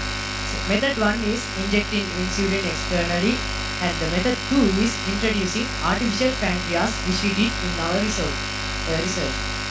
So here you can see how a glucose level graph which we took in our experiments. 500 milligrams per deciliter is the initial value of glucose level as we thought, and 200 is the threshold value we set as the normal glucose value. So when our artificial pancreas model activated, when pancreas model injects insulin to the body, automatically the glucose level gradually decreased and stopped at the threshold level we set earlier. And when we talking about implementation of our artificial pancreas model, according to Health Data Research UK and the British Heart Foundation, 10% of all diabetes patients in the world, including type 1 and gestational diabetes, can be treated using artificial pancreas model we introduced. The reason is in that 10%, the pancreas of those patients don't produce insulin effectively, and so the blood glucose level is not regulated correctly. But 90% of diabetes patients in the world, including type 2 diabetes, normally cannot be treated using our artificial pancreas model. The reason is in type 2 diabetes, the reason for diabetes is even the pancreas produces enough insulin effectively, the body doesn't use that insulin to regulate blood sugar level effectively. So concluding our presentation here, of course it's possible to manufacture an artificial pancreas model. It's an autonomous, innovative system which consists of continuous glucose monitor and insulin pump.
also it can treat 10% of world diabetes patients in the world. So these are the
also, a special thanks goes to Prince Lisa Kambekar.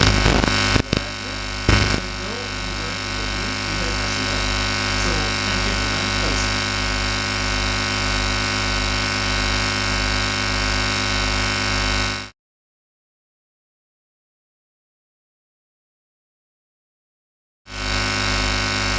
And now I invite the allied scientists of the Canadian Space Services Aircraft AI Laboratories to present to Pereira to comment on the performances of today's researchers.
ඇති ඔයගොල්ලෝ ඔක්කොම.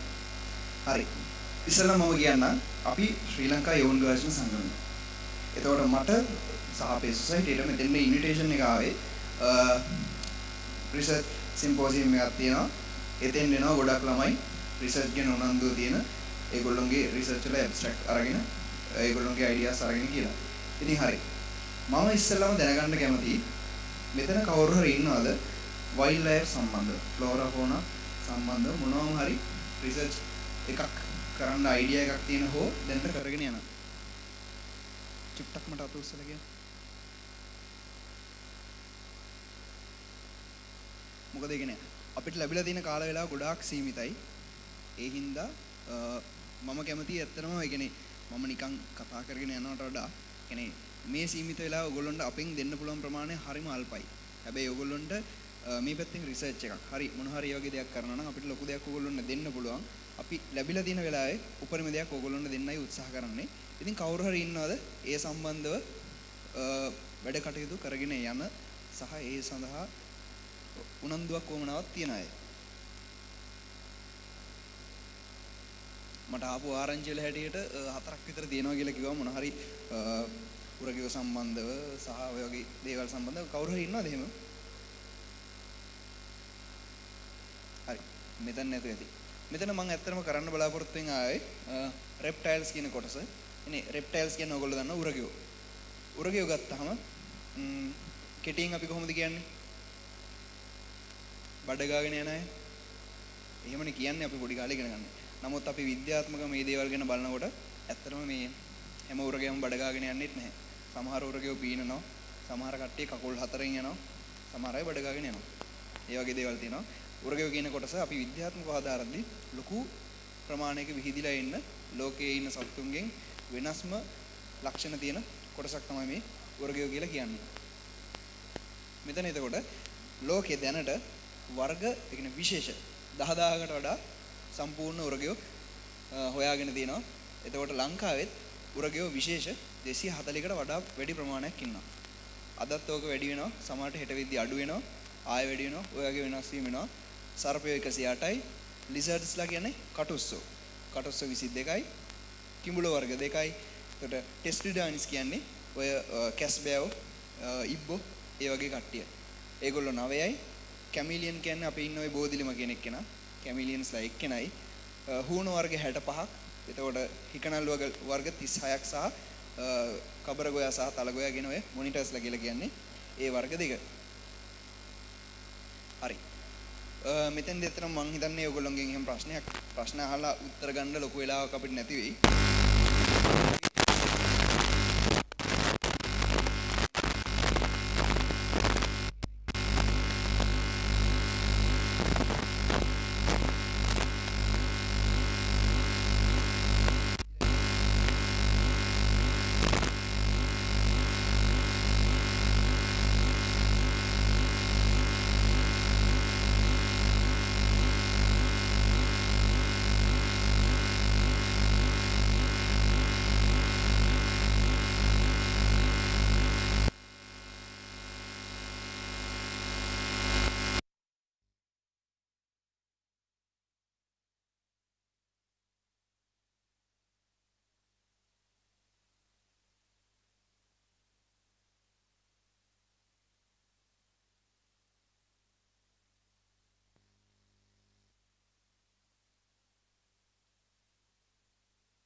Salt water ක්‍රොකොඩයිල් කියන එක්කෙනා තමයි ලෝකේ ඉන්න විශාලතම උරගයා.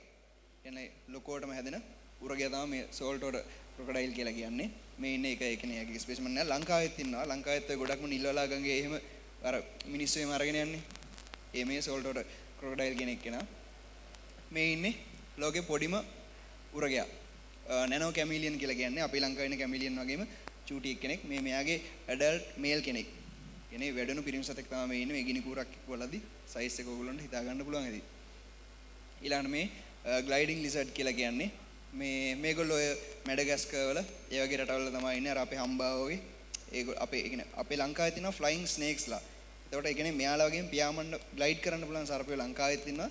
මේ වගේ රටවල තියෙනවා. හැබැයි අපේ මේ වගේ අය ලංකාවේ නැහැ. ලස්සනයිනේ මං වගේ. මේක ඇත්තරම මේ විශේෂයක් දෙනවා. මෙයා මේ මාරි රිවර් ටර්ටල් කියලා කියන්නේ මෙයාගේ අර මේ උඩ කොණ්ඩේ හැදිලා තියෙන කොහමද? සාමාන්‍යයෙන් මේගොල්ලෝගෙන් කොණ්ඩ හැදෙනවා මේ උරගෙන්ගේ. නෑ මේක ගොඩක් විශේෂ දෙයක්. ඒ කියන්නේ මේක ඇත්තටම බැලුවොත් ලංකාවෙත් ගොඩක් දුරට හොයාගන්න පුළුවන්. මේ තියෙන ඇල්ගී වර්ග. ඇල්ගී වර්ග තමයි මේගොල්ලෝගේ මේ ඔළුව වල හැදෙන්නේ. ඒකට ලංකාවේ ඉන්න ওই ගල්ලිබ්බෝ කියන කට්ටියගෙත් සමහර වෙලාවට බැලුවොත් එහෙම හොයාගන්න පුළුවන්. කටුවල මේ වගේ හැදිච්ච කට්ටිය ඉන්නවා. කටුවේ මේ වගේ ගස් හැදිච්ච කට්ටිය. සර්පයන්ට පාට වෙනස් කරන්න පුළුවන්ද?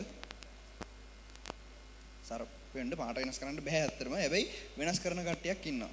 මේ ඉන්න එක වර්ගයක් රවුන්ඩ් ස්කේල් බෝවා කියලා කියන්නේ මෙයාගේ කියන්නේ ගොඩක් වෙලාවට දවල් කාලෙදී මෙයා ටිකක් ලා පාටක් වගේ ගන්නවා. හැබැයි රැයට මෙයාට ඕනනම් කලර් එක වෙනස් කරන්න පුළුවන් අඳුරු පාටකට. ඒ අරින්න මෙයාට අර පැටර්න් එක වෙනස් කරගෙන එක එක පාට දාන්න බෑ. ලංකාවෙත් ඔය කට්ටිය කියනවා පාට මාරු කරා නම් නම් ඒවා වෙන්නේ නැහැ. මම මේ රෙප්ටයිල්ස්ලා ගැන පොඩි නිකන් ඉන්ට්‍රොඩක්ෂන් එකක් එක්ක යන්නේ මේක. මේක ඇත්තටම ඔයගොල්ලන්ට ලොකුවට උමනාවක් නැහැ. මම මේක ටක් ගාලා කරලා ඔයගොල්ලන්ට අන්තිමේදී ඉන්ට්‍රෙස්ටඩ් දේවල් ටිකක් කියන්නම්. මේ ඉන්ඩියන් ගාරියල් කියන එක්කෙනා මෙයාගේ පේන ඇති මේ ස්නවුට් එක හැදිලා තියෙන විදිය ලංකාවේ ඉන්න කිඹුල්ලෝ වගේ නෙවෙයි. ගොඩක් වෙනස්. මේ මොකෙක්ද? ඇහෙන්නේ. මෙයාත් ඉබ්බෝ වර්ගයක්. ඒ කියන්නේ ලංකාවේ කිරිබ්බ දැකලා තියෙනවද? කිරිබ්බ කියලා එක්කෙනෙක් ඉන්නවා. එයාටත් පුළුවන් මෙයාගේ බෙල්ල ටිකක් දික් කරන්න. හැබැයි මෙච්චර මෙයා තරම් දිග නෑ. මෙයාගේ රෝටි අයිලන්ඩ් ස්නේක් නෙක් ටර්ටල් කියලා කියන්නේ. ඒ කියන්නේ සර්පෙක් වගේ ඔළුවක් තියෙන හින්දා එක එක විශේෂ කට්ටියක් විතරයි ඉන්නේ. ඊළඟට දැන් ස්නේක්ස්ලා ගැන ගත්තොත් අපි දැන් ඕගොල්ලොන්ට ඉස්සෙල්ලා මෙහෙම කරමු. දැන් මෙහෙම කියලා දුන්නොත් එහෙම ඕගොල්ලොන්ට මේ දැන් මෙච්චරලා කියලා දීපු ඒවා නිකන් ලස්සනයි. ඉබ්බෙක් හරියා කිඹුලෙක් පෙන්නවා ඉවරයි. දැන් මතකත් නැහැ නේද ඒවා? ඕගොල්ලොන්ට සාමාන්‍යයෙන් සමහරවිට සර්පය ළඟට දැකලා ඉන්නව ඉන්නවද? දැකලා තියෙන ඇති. ඉතින් මේ අද අපි ඕගොල්ලොන්ට පෙන්වන්න කීප දෙනෙක් ගෙනාවා. ඒ කියන්නේ මේකෙන් අපි බලාපොරොත්තු වෙන්නේ ඇත්තටම ඕගොල්ලොන්ට සර්පෙක් කියන කට්ටිය චුට්ටක් පෙන්නලා මේගොල්ලෝ කොයි වගේ කට්ටියක්ද මේගොල්ලොත් එක්ක මොනවද අපි දක්වන්න ඕනේ අන්තර්ග්‍රහය ඒ වගේ දේවල් පොඩ්ඩක් කියලා දෙන්න. මම හිතනවා අපේ කණ්ඩායම ලෑස්ති ඇති. ඕගොල්ලොන්ට බය කට්ටිය ඉන්නවද සර්පෙන්ට බයයි? බය ළමයි ඉන්නවා නම් පොඩ්ඩක් ඔර අයින් වල ඉන්නේ නැතුව එහා කෙළවරට වගේ යන්න. කලින් ඕගොල්ලන්ට පණිවිඩය ආවද ඒක? මම කිව්වා පොඩ්ඩක් කලින් දැනුවත් කිරීමක් කරන්න කියලා. හරි. අපේ පිටිපස්ස ආපැත්තේ ඉඳන් දැන් ඕගොල්ලෝ ගාවට හරි දැන් පණිවිඩය ගිහිල්ලා නැහැ. කට්ටිය පොඩ්ඩක් එහාට යන්න. ඒ කියන්නේ බය වෙලා කෑ ගහන කට්ටිය නැහනේ. එහෙම කෑ ගහන්න තරම් බය වෙන අයද ගෙනල්ලා නැහැ. පොඩි චූටි ලස්සන සර්පයටයක් ගෙනල්ලා ඉන්නේ.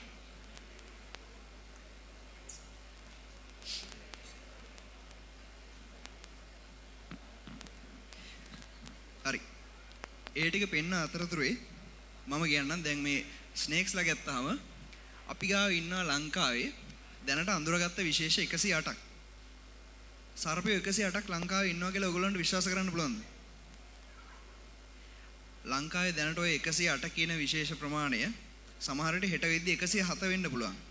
ඒ කියන්නේ අපි මෙච්චර කල් එකම සර්පෙක් කියලා හිතාගෙන ඉඳලා හැබැයි එයා වගේම තව සර්පෙක් ඉඳලා මෙයා වෙන එක්කෙනෙක් කියලා හිතලා ඒගොල්ලෝ සංසන්දනය කරලා බලද්දි එක්කෙනෙක් කියලා අඳුර ගන්න පුළුවන්. එතකොට ඒ දෙන්න එක සතෙක් බවට හඳුන්වනවා.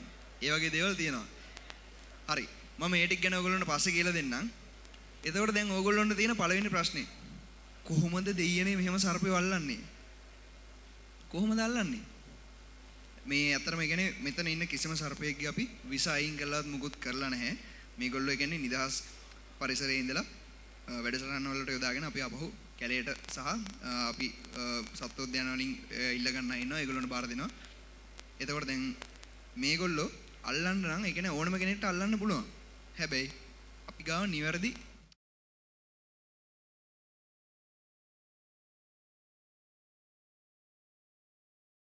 බොන් කොක්කක් හදාගෙන දෙන්නම් වැඩි කියලා අල්ලන්න එන්න පසර්පේ.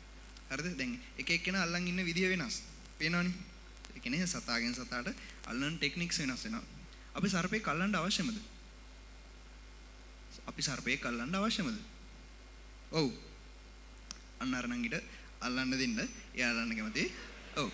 අපි ඇත්තටම එහෙම සර්පෙක් අල්ලනවා කියන එක කරන්න අත්‍යවශ්‍ය නැහැ. සහ අවශ්‍යත් නැහැ. අපිට අල්ලන්න නැතුව ළඟ ඉඳලා එයාගේ ලස්සන බලන්න, ස්ටඩි කරන්න ඕන දෙයක් කරන්න පුළුවන්.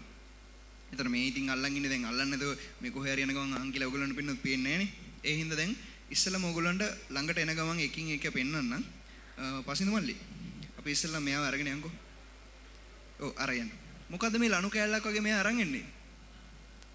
පලාපොළඟ කියලා උත්තරයක් ආවා. ඇහැටොල්ල කියලාත් කියනවා. හරි. ඔය අපේ පසින්දු මල්ලි ගේන්නේ ඇහැටොල්ල කියන සර්පයා. ඇහැටොල්ල කියන්නේ ලංකාවට ආවෙනික සර්පෙක්ද? ඇහැටොල්ල ලංකාවට ආවෙනිකයි කියන දේ අතුස්සන්නකෝ. අතුස්සන්න හොඳ උස්සන්න. හරි. ආවෙනික නැහැ කියන අය. ඒ කියන්නේ අනිත් අය ඔක්කොම ආවෙනික නැහැ කියන අයනේ. අතුස්සන්නකෝ. එතකොට දන්නේ නැද්ද ඔයගොල්ලෝ? හරි. ඕගොල්ලෝගේ දැන් මේක රිසර්ච් සිම්පෝසියම් යන්නේ. මම මේ කියන්නේ මේ සම්බන්ධව තියෙන වැදගත් කරුණු. ඇහැටොල්ල කියන සර්පයා මීට අවුරුදු 2-3කට කලින් වෙනකන් ලංකාවේ ඉන්න සහ ඉන්දියාවෙත් ඉන්න ඇහැටොල්ල නසුට කියන එකම ස්පීසිස් එක. නමුත් ඉන්දියාවේ කරපු පරීක්ෂණයකින් ඉන්දියාව ඇතුලේ සහ ලංකාවේ ඉන්න සතාගේ ජානමය වෙනස්කම් වලින් ඒගොල්ලෝ හොයාගත්තා මේ ලංකාවේ ඉන්න වෙනම තනි විශේෂයක්. එතකොට ඉන්දියාවේ වෙනත් විශේෂ කීපයක් ඉන්නේ කියලා. එතකොට ලංකාවට මේ ඇහැටොල්ල කියන සර්පයා ආවේනික කෙනෙක් විදිහට නම් වෙලා ඉන්දියාවේ ඉන්න කට්ටිය වෙනත් විශේෂ බවට ඒගොල්ලෝ නම් කරා. ඒ වගේ දේවල් මේ විද්‍යාවේදී වෙනවා. එතකොට මම නිකන් කියන්නේ ඔයගොල්ලන්ට සර්පය ගැන සහ හෝ කටුස්ස හූනෝ කුරුල්ලෝ මල් ඕන දෙයක් ගැන ඔයගොල්ලෝ මොකක් හරි රිසර්ච් එකක් කරන්න බලාපොරොත්තු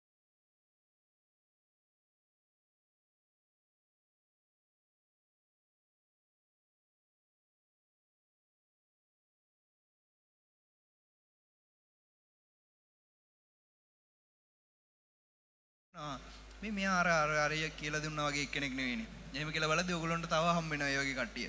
තමන්ට ඔයාලා ගෙදර තියෙන්නේ මේ දැන් මෙතන ඉන්නේ ඔක්කොම නුවර ඉස්කෝල නේද? ඔව්.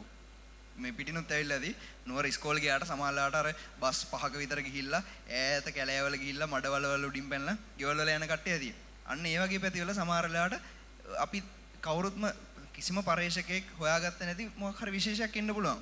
ඒතකොට ඒ වගේ කට්ටිය ඉන්නනම් පොඩ්ඩක් බලන්න තමන්ගේ වතු වල මොකක් හරි වෙනස්කම් තියෙන සත්තු ඉන්නවද?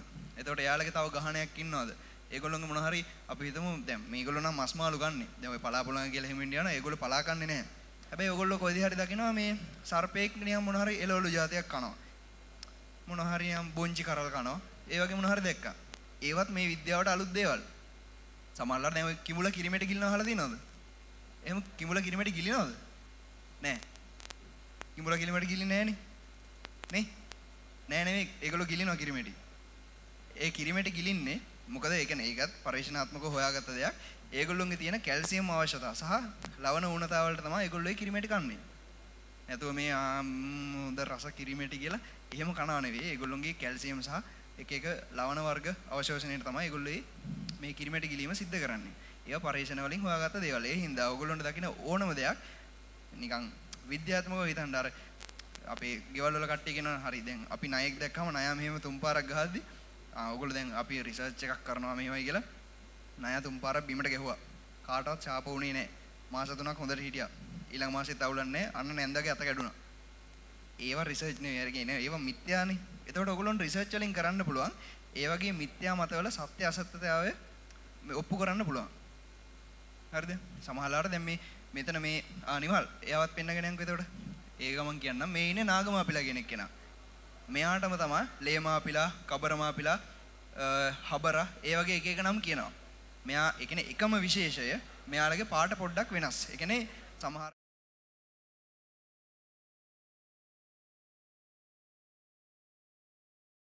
නෑ මට වඩා කළු එක්කෙනෙක් හිටියොත් මෙයාට මේ කළු මිනිසා කියන්නේ නෑනේ කළුවා කියලා වෙලාවට කියනවා.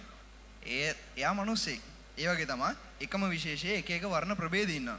ඒ හින්දා එක එක නම් මේගොල්ලොන්ට කියන්නේ. එතකොට මෙයා මාපිල් වර්ගයක්. මෙයාලා ලේ බොනවා කියලා කියනවා. තාමත් ගම්වල මිනිස්සු ඒක විශ්වාස කරගෙන ඉන්නවා. එතකොට මෙයාලා කෑවොත් මැරෙනවා කියලා කතාවක් තියෙනවා. හැබැයි ලංකාවේ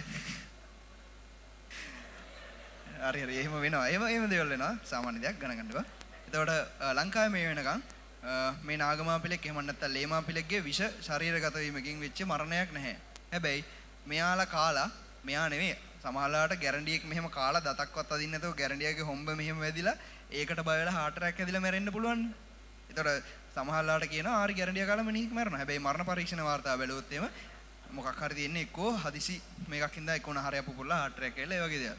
සමහර මරණ තියෙනවා දියබරියෙක් කාලා කට්ටියත් එක්කම ත්‍රිවිල් එකේ නැගලා ගිහිල්ලා ත්‍රිවිල් එක ඇක්සිඩන්ට් වෙලා පස්සහ ගියපු කට්ටිය ඔක්කොම මැරිච්ච වෙලාවල් තියෙනවා. ඒ වගේ දේවල් හින්දා මේවා ගැන කියන්නේ දැනට ලංකාවේ ඉන්න ගොඩාක් සර්පෙන්ගේ වෙනම් ප්‍රොෆයිලින් කරලා තියෙනවා. කියන්නේ මෙයාලගේ විෂ වල මිනිස්සෙක් මරණයට පත් කරන්න පුළුවන්ද? මරන්න පුළුවන් නම් ඒකට අවශ්‍ය විෂ ප්‍රමාණය ඔක්කොම ප්‍රොෆයිල් කරලා තියෙනවා. ඒ හින්දා මේ වගේ දේවල් තවදුරටත් අර ඕගොල්ලෝ බය වෙන්න ඕනේ නැහැ. මම මේ නිකන් කිව්වේ මේ වගේ කට්ටියගේ විෂ ගැන ඕගොල්ලොන්ට නිකන් මිනිස්සුන්ට කියලා දෙන්න පුළුවන් පොඩි රිසර්ච් එකක් කරලා. හරි ඒක කරන්න නම් ඇත්තටම අපිට මිනිස්සුන්ගේ කවවන්න බෑනේ. ඒ කියන්නේ සාමාන්‍යයෙන් මේගොල්ලෝගේ විෂ ගැන අපි අධ්‍යයනය කරන්න දාන්නේ මීයොන්ට තමයි මේව කරන්නේ. මීයෙක්ට මෙයාට වෙනම් දාලා එයා මැරෙන්න කොච්චර වෙලා යනවද කොච්චර ඩෝස් එකක් එයාට ගියාද LD50 කියන්නේ. ඒක එතකොට මේ LD50 වැලියු එකෙන් තමයි මේගොල්ලෝගේ අපි විෂ මනින්නේ. එතකොට මේ මාපිල්ලෝ කියන කට්ටිය ඉන්නේ එකේ යටම ප්‍රමාණය කියන්නේ මිනිස්සෙක් මරණයට පත් කරන්න තරම් විෂක් නැහැ. හරි ඒ අතරතුරේ අපි මෙයාවත් අරගෙන යමු. මෙයා වැඩි සද්දයක් නැතුව ඉන්න කෙනෙක් පේනවා ඇති. කටකලුව කියලා කියන්නේ. සමහර ගම්වල කට්ටිය කියනවා මෙයා ණයයි ගැරන්ඩියයි එක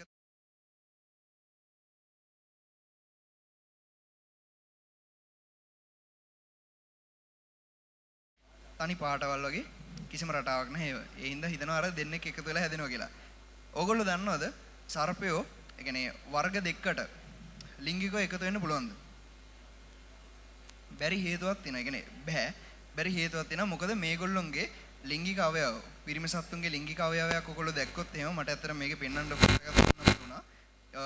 ඒකේ නිකන් කටු තියෙන එකේ කටු තියෙනවා එක එක නෙරීම් තියෙන ඒ වගේ ලොක් වෙන එකක් තියෙන්නේ.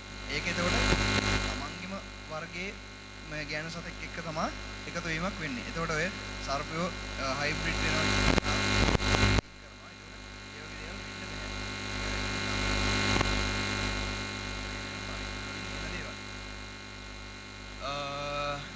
ඔය කටකලුව කියන සර්පයටයි කටකලුව කියන ඇත්තේ. කටකලුවේද පොඩ්ඩක් බලන්න. කටේ කළු නෑ. එයා කට ඇරලා බැලුවොත් එහෙම කට ඇතුළ කළුයි. අර බ්ලැක් මම්බා දැකලා තියෙනවද? බ්ලැක් මම්බා කළු නැහැනේ. හැබැයි එයා කට ඇරපුවම කට ඇතුළ කළුයි. ඒ හින්දා එයාට බ්ලැක් මම්බා කියන්නේ මෙයාගෙත් ඒ වගේ තමයි. කට ඇරපුවම කට ඇතුළ කළුයි. මෙයා කියන්නේ කට්ටියව බය කරන්න ඔය කට ඇරලා පෙන්නනවා මම විස සහිතයි එන්න එපා කියලා. තත පහකවත් විසක් නැහැ එයාගේ. පොඩ්ඩක්වත් විස නැති අහිංසක සර්පෙක්. ඉතින් අපි බොරුවට මොකද කරන්නේ? මොකක් හරි දැන් කට කළුවා කියපුවම මිනිස්සු නම දන්නේ නැහැ මෙහෙම සර්පෙක් ඉන්නවා කියලා. මොකක් හරි ඔය දන්න නමක් දානවා. දන්නේ මොකද? මාපිලා, අබරලියා, මොකක් හරි කියලා නයි පැටියා. මොකක් හරි කියලා තිබ්බනම් පොළොම් පැටියා ගහලා මරනවා. ඉතින් ඒ වගේ දේවල් කරන්න අවශ්‍ය නැහැ. ඔය සර්පයෝ ටික පෙන්නන අතරතුරේ මම ඇත්තටම ආපහු අහන්නේ ඕගොල්ලොන්ට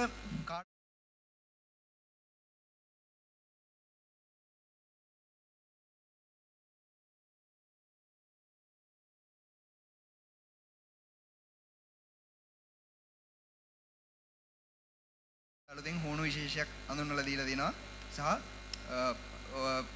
වයිල්ඩ් ඕකිඩ් කියලා කියන වනාන්තර ආශ්‍රිත හැදෙන උඩවැඩියා විශේෂ ලංකාවට ආවෙන විශේෂයක්. ඒ වගේම තව ඉස්සරහට ගොඩක් සත්ත්ව විශේෂ අපි ලංකාවට හඳුන්වා දීම නියමිතව තියෙනවා. කියන්නේ අලුත් පරීක්ෂණ පත්‍රිකා වලින් අලුත් සර්පයෝ හොයා ගන්නවා. ඒ කියන්නේ දැනටත් ඒ වගේ වැඩ කටයුතු වෙලා යනවා. ඒකට ඕගොල්ලොන්ට මොන හරි ආසාවක් තියෙනවද? සමහරවිට අලුත් සතෙක් හොයා ගන්න ඕනේ නැහැ. මොන හරි විශේෂ ඒ වගේ දේවල් ගැන හදාරන්න ඔයගොල්ලෝ කැමැත්තක් තියෙන කට්ටිය ඉන්නවනම් මට පොඩ්ඩක් අත උස්සලා කියන්න. මම ඉගෙන ඔයගොල්ලන්ට පොඩි පොඩි අයිඩියාස් කීපයක් දෙන්නම්. හොඳයි කොල්ලෝ ටිකක් ඉන්නවා. ගෑන් ළමයින්ට කැමති නැද්ද? අත උස්සන්නත් පන්නේ නැතුව මේ සර්පය ගැන වැඩ කරන්න බෑ. හරි කැමති කට්ටිය ඉන්නවා. මම නිකන් අයිඩියාස් ටිකක් කියන්නේ. ඔයගොල්ලෝ මේවා ගැන එක්කෝ ලියලා තියාගන්න. මේ නැත්තම් මේක හොඳට මතක තියාගන්න. කරනවා නම් ලංකාවේ දැනට තියෙන හොඳම පරීක්ෂණයක් තමයි මේ කියන්නේ මේ දවස්වල එන කාලීන වෙන ලොකු ප්‍රශ්නයක්. නයි. මේ දවස්වල ඔයගොල්ලෝ නයි දකින්න දෙද ටිකක් වැඩිපුර. ළඟහල පහල ගෙදරකට හරි ඇවිල්ලා. ඔව්. මොකද එක්කෙනෙක් නෙමෙයි දෙන්න තුන් දෙනා ඉන්නවා. ඒ කියන්නේ නයින්ගේ බ්‍රීඩින් සීසන් එක. ඒගොල්ලෝ ලිංගිකව එකතු වෙන කාලේ මේ අවුරුද්ද මුල් කාලේ. ওই කාලෙට ගොඩාක් නයි එකතු වෙනවා. හැබැයි වසරෙන් වසර අපි දකිනවා නයින්ගේ ප්‍රමාණය වැඩි වෙනවා. කියන්නේ මේ කාලෙට හැම තැනම නයි. අපි ඒ කියන්නේ මොකද අපිට කතා කරන ගොඩක් වෙලාවට අනේ මල්ලි නයෙක් ඉන්නවා පුළුවන් නම් ඇවිල්ලා අරන් යන්න කියලා. අපි ඉතින් ගිහිල්ලා නයි අල්ලගෙන ගිහිල්ලා කොහේ හරි කැලේකට දානවා. ඒ කියන්නේ අපි වගේ ගොඩක් පරිසරවේදියෝ ඉන්නවා. මිනිස්සුන්ට කරදරයක් වෙච්චාම මේ සත්තුන් අපි ගිහිල්ලා කොහේ හරි කැලේකට දානවා. හැබැයි අපි එතනින් පස්සේ අධ්‍යයනයක් වෙන්නේ නැහැ මේ කැලේට අතාරන සර්පයන්ට මොකද වෙන්නේ කියලා. ලංකාවේ වෙලා නැහැ පිටරටවල ඒ වගේ අධ්‍යයන කරලා දිනවා. ඒ ඊට අමතරව දැන් මිනිස්සු නයි මරන්නේ නැහෙනේ. නයා පෙනේ කරපුවම බුදුන් මේ කියලා වැඳලා අනේ නයි හාමි එන්න එපා යන්න අපි කරදරයක් කරන්නේ මේ කිරි ටික බොණ්ඩ කියලා කිරිත් තියලා නම්මනම් කරලා අන්න කිව්වා වගේ ගියා කියලා එහෙම කියනවනේ. නයි මරන්නේ නැහැ. හැබැයි අනික් සර්පෙක් දැක්කොත් එහෙම කියලා මොනවා හරි හොඳ එකක් කියලා ගිහින් ළඟටම ගිහින් ගහනවනේ. හරි. මම කියන්නේ ලංකාවේ දැනට නයි කියන විශේෂයේ පොපියුලේෂන් එකේ ඉන්ක්‍රීස්මන්ට් එකක් තියෙනවා. කියන්නේ ඒගොල්ලෝගේ ගහණය ගොඩක් වර්ධනය වෙනවා. නයා කියන්නේ ලංකාවේ ගොඩබිමේ ඉන්න අංක 1 විලෝපික සර්පයා. කියන්නේ එයා අනික් සර්පෙන්ව ආහාරයට ගන්න තමයි ගොඩක්ම කැමති. එයා එයාගේ ජාතිය කට්ටියමත් කනවා. හරිද? එතකොට එයා කියන්නේ টොප් ප්‍රෙඩේටර් කෙනෙක් සර්පෙන්ගෙන්.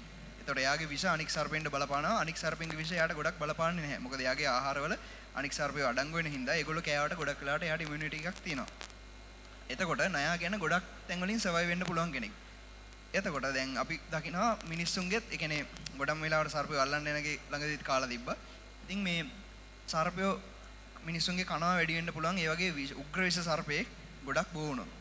එතකොට අපි එයාව අල්ලලා කැලේකට ගිහින් දැම්මට පස්සේ එයාගේ ජීවිතය කොහොමද කැලේ ඇතුලේ හැදෙන්නේ? එතකොට එයා ඒ දාන කැලේට අපි හිතමු දැන් ගොඩක් අය කරන දෙයක් තමයි නයි අල්ලනවා ගෙවල් 10ක විතර නයි 10ක් 20ක් අල්ලගෙන එක පොදියට අරගෙන ගිහලා එක කැලේකට එක තැනකට හලනවා. කොච්චර ලොකු ඉම්පැක්ට් එකක් ඒකෙන් වෙනවද? එකම එක කොටසක ඉන්න ඒ කියන්නේ ගොදුරු වෙන සත්තු ගොඩක් ප්‍රමාණයක් එක තැනකින් නැති වෙනවා. ඒ වගේ ලොකු දේවල් වෙනවා. ඒකට ඒ වගේ ගැන අධ්‍යයනයක් වෙන්න ඕනේ. ඒ දේ ගැන චුට්ටක් ඕගොල්ලෝ මොකක් හරි අධ්‍යයනයක් කරන්න මොකක් හරි කියන්නේ අපිට අපෙන් තොරතුරු ගන්න ඕන නම් අපිව කන්ටැක්ට් කරගන්න පුළුවන්. එහෙම නැත්නම් මේ ගැන දැනුම දෙන කවුරු හරි ඔයගොල්ලන්ට සම්බන්ධ කරගෙන වැඩ කරන්න පුළුවන්. ඊට අමතරව සර්පෙන්ගේ ගොඩක් වෙලාවට සිද්ධ වෙලා නැහැ. ඒගොල්ලොන්ගේ බිත්තර දැම්මට පස්සේ ඉඳලා ඒගොල්ලෝ මේ සාමාන්‍යයෙන් ලොකු වෙනකන් ඒගොල්ලොන්ගේ කොහොමද ලයිෆ් ස්ටේජස් යන්නේ? ඒතර බිත්තර පුරන්න කොච්චර කාලයක් යනවද? මේ කොහොමද ඒගොල්ලෝ බිත්තර දාන්නේ වගේ කොයි වගේ තැනක්ද හොයාගන්නේ? ඒ කියන්නේ ඒගොල්ලෝගේ ඉකොලොජි ගැන. ඒගොල්ලෝ කෑම මොනවද ගන්න? විශේෂිත කෑම මොන හරි ගන්නවද? ඒ කියන්නේ ඒගොල්ලොන්ගේ පරිසරයේ ජීවත් වෙද්දී ඒගොල්ලෝ දක්වන එක එක අනුවර්තන ගැන ගොඩාක් දේවල් සිද්ධ වෙලා අඩුයි. සමහර වෙලාවට ඔයගොල්ලෝ අහලා තියෙනවද මේ ස්ථානීය ආවේනික විශේෂ ගැන? නකල්ස් වල ඉන්න දුම්බර කුරුකටොස කියලා අහලා තියෙනවද? නෑ නේ. ඒ කියන්නේ දුම්බර කුරුකටොස කියන්නේ එයා දුම්බර විතරයි ඉන්නේ. හැබැයි අපි එයා වගේම කට්ටියක් හරි එයා හරි වෙන කොහෙදි හරි දැක්කොත් අපිට පුළුවන් දුම්බර කුරුකටොස කෙනෙක් නා දුම්බර විතරක් නෙවෙයි ඉන්නේ මෙන්න මේ ලොකේෂන් වලත් ඉන්නවා. අපිට මේ තැන් වලත් හම් වෙනවා. එහෙම කියලා ඔයගොල්ලොන්ට එතන පරිශන වார்த்தාවක් දෙන්න පුළුවන්. මෙන්න මෙයා මෙතන ඉන්නවා. හැබැයි ඒකෙදි ඩිස්කෂන් එකක් යන්න ඕනේ මේ ආරයමයි කියලා ඔයාලා ඔප්පු කරන්න ඕනේ. ඒ වගේ වැඩ කරන්න ඕනේ. ඊට පස්සේ ඔයගොල්ලොන් ලංකාවේ දැන් ගස් ගැන මල් ගැන කරනවා නම් ඒත් ඒ දේවල් කරන්න පුළුවන්. ඔයගොල්ලෝ සාමාන්‍යයෙන් කැලවල් වල යද්දි දැකලා තියෙනවද අපි ගෙවල් වල හදන්න ගත්ත දේවල් කැලෑවල හැදිලා තියෙනවා. දැකලා ඇති. එතකොට ඒකෙන් පරිසරයට හානියක් වෙනවා ඇත්තටම. එතකොට ඔයගොල්ලන්ට ඒ ගැන ශක්තිතාව වார்த்தාවක් හදන්න තරම් දැනුම නැති වෙන්න පුළුවන්. හැබැයි ඔයගොල්ලන්ට පුළුවන් ඔයගොල්ලෝ අපි හිතමු හන්තානේ ඔයගොල්ලෝ කැලේ නිකන් ඇවිදින්න යනවා. ඇවිදින්න යනකොට ඔයගොල්ලෝ දැක්ක මොන හරි ආක්‍රමණශීලී ගස් වර්ග. එහෙම නැත්නම් ගෙවල් වල අපි හදන මල් වර්ග හැදිලා තියෙනවා. ඔයගොල්ලෝ ලියා ගන්නවා ගහ මොකද්ද? කොච්චරක් හැදිලා තිබ්බද? කොයි වගේ තැනක තිබ්බද? ඒකේ මල් තිබ්බද? ඒකේ ඇට බෝවි මේකක් තිබ්බද? GPS ලොකේෂන් එක දානවා. ඒ ලොකේෂන් එක ඒවා දාගෙන පොඩි ආටිකල් එකක්. ඔය වගේ දාපම ඔයගොල්ලන්ට ලොකු ඉස්සරහට ලොකු ගමනක් කරගෙන යන්න පුළුවන් මේක ඉස්සරහට කරගෙන යනකොට. කියන්නේ ඔයගොල්ලන්ට තේරෙනවා මේක ගොඩක් ඉන්ට්‍රෙස්ට් කියලා. කියන්නේ අපි නම් සාමාන්‍යයෙන් පේන ඇති අපි සාමාන්‍යයෙන් කියන්නේ නිකන් වැද්දෝ වගේ ඉන්න කට්ටියක් කියලා පේන ඇතිනේ. සාමාන්‍යයෙන් ටයි කෝට් දාගෙන එහෙම ඉන්න කට්ටියක් නෙවෙයි. කියන්නේ අපි ගොඩක් වෙලාවට සත්තු ගැන වැඩ කරද්දී ඇත්තටම මේ ටයි කෝට් දාගෙන මේ එක තැනකටලා ඉඳලා මේ ලියලිය දාලා ඒමම කරන්න බෑ. මොකද මේවා ගැන ගොඩාක් හදාරන්න ඕනේ. හදාරනවා කියන එක එක තැන ඉඳගෙන කරන්න බෑ. එහෙම කට්ටිය කරපු අය ඉන්නවා. ලංකාවේ වැඩිපුරම පරීක්ෂණ කරපු කට්ටිය කවුද? සත්තු ගැන, කස් ගැන. ගොඩම මුලින් මේවට ඔය කියන්න ඕනේ බ්‍රිතාන්‍ය ජාතිකයෝ. ඒගොල්ලෝ ගොඩක් මේ දේවල් කරේ. ඒගොල්ලෝ ඇත්තටම කරේ තේ වගා වලට, කෝපි වගා වලට, රබර් වගා වලට මුළු කැලෑ පිටින් ඔක්කොම කපනවා. කපනකොට ඒගොල්ලෝ ඒ සුද්ධ වෙන කොටස් වල ඉන්න ගෙම්බෝ, හූනෝ එක එක සත්තු මේ ලංකාවේ ඉන්න මිනිස්සුන්ට කියලා ගෙන්න ගන්නවා. වැඩ කරන කට්ටියට කියලා ගෙන්න ගන්නවා. එතකොට ඒගොල්ලෝ එක තැනක ඉන්නවා. ඉඳගෙන ඒගොල්ලොන්ට එන ස්පෙසිමන් ඔක්කොම ඒගොල්ලෝ ඇල්කොහොල් කරනවා. කරලා ඉතින් ඒවා බල බල ඒගොල්ලෝ විශේෂ දානවා. දැන් ලංකාවේ ඉන්න සත්තුන්ගේ විද්‍යාත්මක නම් ඒවා බැලුවොත් එහෙම ගොඩක් වෙලාවට ගෙම්බොන්ගේ, කටොස්සොන්ගේ, හූනුන්ගේ බැලුවොත් එහෙම සුද්දොන්ගේ නම් වලින් තමයි ගොඩක් නම් කරලා තියෙන්නේ. එතකොට සමහර ගණ ඒ කියන්නේ ඒගොල්ලොන්ගේ ගණ නම් පවා ඒ කියන්නේ සුද්දොන්ගේ නම් වලින් යන්නේ. එතකොට ඕගොල්ලන්ට තේරෙන්නේ නැති කොහොමද ඒක කරන්නේ. හැබැයි දැන් කාලේ මේ ෆීල්ඩ් එකේ ලොකු තරංගයක් තියෙනවා. කාටවත් ලේසියෙන් අලුතෙන් සතෙක් හොයාගන්න අමාරුයි. හොයාගන්න පුළුවන්. හොයාගෙන ඒකේ පරීක්ෂණයක් එලි දක්වන්න බෑ. මොකද නීති ගොඩක් තියෙනවා. ඒ කියන්නේ ඕගොල්ලෝ අවසරයක් ගන්න ඕනේ. අපි සර්පෙක් කැලේ ඉඳන් අල්ලලා යාගෙන පරීක්ෂණයක් කරනවා නම් ඒකට අවසරයක් ගන්න ඕනේ. ඒතර මලක් අපි කරනවා නම් මේ මල කැලෙන් කඩාගෙන ඇවිල්ලා අපි ඒක පෙති කපලා ඒකේ ෆොටෝ ගහලා ඒව කරනවා නම් අපි ඒකට අවසරයක් ගන්න ඕනේ. එතකොට අපි ඒවා නිදර්ශක තැන්පත් කරන්න ඕනේ මේ හර්බේරියම් වල එහෙම නැත්නම් මියුසියම් වල ඒවට අපි අවසරය ගන්න ඕනේ. ඒ වගේ දේවල් තියෙනවා. හැබැයි මේක කරනවා කියන්නේ කියන්නේ ඔයගොල්ලන්ට මාර ලොකු පිළිගැනීමක් අන්තර්ජාතික පිළිගැනීමක් ලැබෙනවා. ලොකු ඉන්ට්‍රස්ට් එකක් තියෙන දෙයක්. ඕගොල්ලන්ට දැන් මම සාමාන්‍යයෙන් දෙයක් කියලා දෙන්න. මොකද අපිට පොඩි වෙලාවක් හම්බෙලා තියෙන්නේ. මම කලින්ම කිව්වා මේ චූටි වෙලාවේ ඔයගොල්ලන්ට මම මැෂින් එක වගේ ඔහේ කියවගෙන එනවා. මම කියන එකෙන් සමහරවිට ඔයගොල්ලන්ට ගන්න දෙයක් අහු වුණාද කියලා මට සැකයක් තියෙනවා. මොකද මේක නෙමෙයි මගේ ස්ටයිල් එක. මොකද මේක කියන්නේ මේ ටොපික් එක කියන්නේ මම දන්න තරමින් මගේ කැටගරි එකේ ලොකු සංකීර්ණම ටොපික් එකක්. මටත් කතා කරගෙන ඉවර කරන්න බෑ සහ මටත් කාගෙන්වත් අහගෙන ඉවර කරන්න බෑ. මොකද මට පේන්නේ මම එච්චර වයසක් නැහැනේ. අවුරුදු 19ක් 20ක් විතර වගේනේ පේන්නේ. ඒතර මමත් තව ගොඩාක් දේවල් ඉගෙන ගන්නවා. ඒතර මට ඒ ඉගෙන ගන්න දේවල් වල මට සීමාවක් තියාගන්න බෑ. මොකද ගොඩක් සංකීර්ණයි. ඒ හින්දා මම හිතනවා මොනවා හරි දෙයක් ඔයගොල්ලෝ ගන්න ඇති. සහ පොඩි වෙලාවක ඔයගොල්ලොන්ට දෙන්න මොනවා හරි ඔයගොල්ලොන්ට දැනගන්න තියෙනවා නම් මට චුට්ටක් අත උස්සලා හරි නැත්නම් කෙලින්ම ප්‍රශ්නේ හරි අහන්න මම පොඩි chance එකක් දෙන්නම්.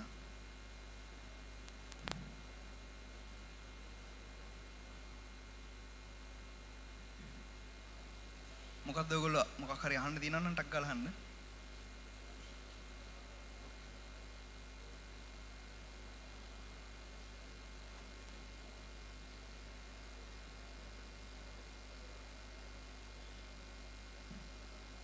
අපිට ලැබිලා තියෙන කාල වේලාව දැන් ඉවරයි.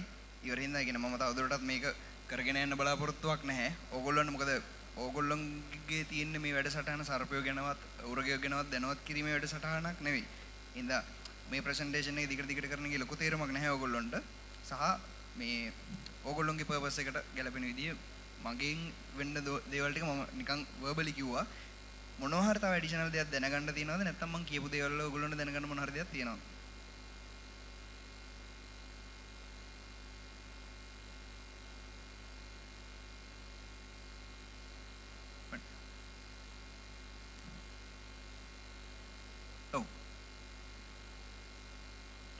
ඔය lethal dosage එක බලන්නේ කියන්නේ මාරාන්තික විෂ ප්‍රමාණය. කියන්නේ ඒක අපි මෙෂර් කරන්නේ මිලිග්‍රෑම් වලින්.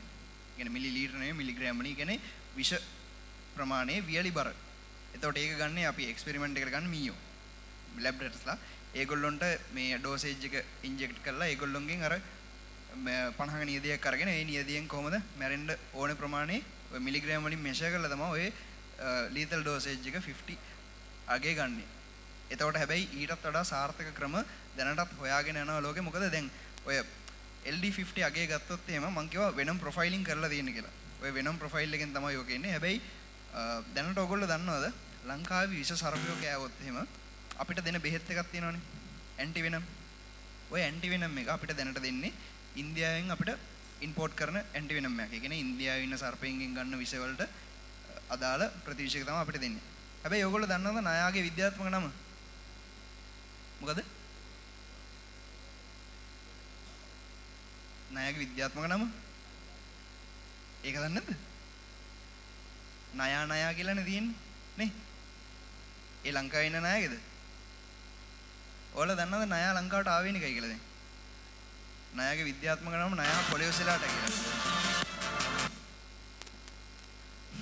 ඒ සතුටට ණයා ලංකාවට ආවේ නික වෙච්ච ඉඳ සතුටුයි. දන්නවද ණය ලංකාවට ආවේ නිකයි කියලා? අවුරුදු දහස් ගානකට කලින් එයා ලංකාවේ කියන්නේ අපි හිතන් හිටියේ දැන් ණය ඉන්දියාවේ ඉන්නවා ලංකාවේ ඉන්නවා එහෙම. ස්පෙක්ටකල්ඩ් කෝබ්‍රා කියන එකට. දැන් ඉන්දියන් කෝබ්‍රා කියලා එයාට කිව්වනේ. හැබැයි දැන් අපි දන්නවා ඒ කියන්නේ චීන පර්යේෂණ කණ්ඩායමක් කරා ආසියානු කලාපේ ණයින්ගේ ජීන් අරගෙන කියන්නේ ඒගොල්ලෝගේ DNA වලින් මේගොල්ලෝ DNA tree එකක් ඇන්දා. ඒගොල්ලෝගේ evolution tree එක. දැන් පරිණාමය වෙලා තියෙන විදිය බලපුවහම ලංකාවේ ඉන්න ණය අවුරුදු දහස් ගානකට කලින් ඉන්දියාවේ ඉන්න ණයගෙන් වෙන් වෙලා වෙනම විශේෂයක් විදියට ඉස්සරහට ඇවිල්ලා තිනවා. එතකොට ඉන්දියාවේ ඉන්න එක්කෙනා තව චුට්ටක් ඉස්සරහට ගිහිල්ලා තවත් බෙදීමකට ඇවිල්ලා පාකිස්තානී එක්කෙනා වෙනක් ඉන්දියාවේ වෙනම විදියට ඒ දෙන්න වෙනම බෙදලා කියලා දෙනවා. ලංකාවේ ඉන්න වෙනම ස්පීසිස් එකක්. එතකොට ලංකාවේ පර්යේෂණ කරපු මහත්මයෙක් ඉන්නවා දැරණියගල කියලා අහලා ඇති. එතකොට එයා ඒ දවස්වල ඒ මොකක් හරි ලංකාවේ ඉන්න එක්කෙනාගේ වෙනස්කමක් දැකලා එයා මේක ණය පොලිසිලාට කියලා උපවිශේෂයක් විදියට නම් කරලා තිබ්බා. ඒ උපවිශේෂය තමයි දැන් විශේෂයක් විදියට දාලා ණය නෙවෙයි ණය පොලිසිලාට. විද්‍යාත්මක නම. එයා ලංකාවට ආවේ නෙගුණා. එතකොට අර තියෙන පරිණාමයේ බෙදීමේදීම ඕගොල්ලොන්ට තේරෙනවා මොකක් හරි විෂවල වෙනසක් තියෙන්න පුළුවන්. මොකද එයාට ඉන්දියාවේ හම්බෙන කෑම නෙවෙයි ලංකාවේ හම්බෙන්නේ. ඉන්දියාවේ තියෙන කන්ඩිෂන් නෙවෙයි මෙහි තියෙන්නේ. එතකොට මෙයාලගේ ටොක්සිසිටි එකේ වෙනසක් තියෙනවා.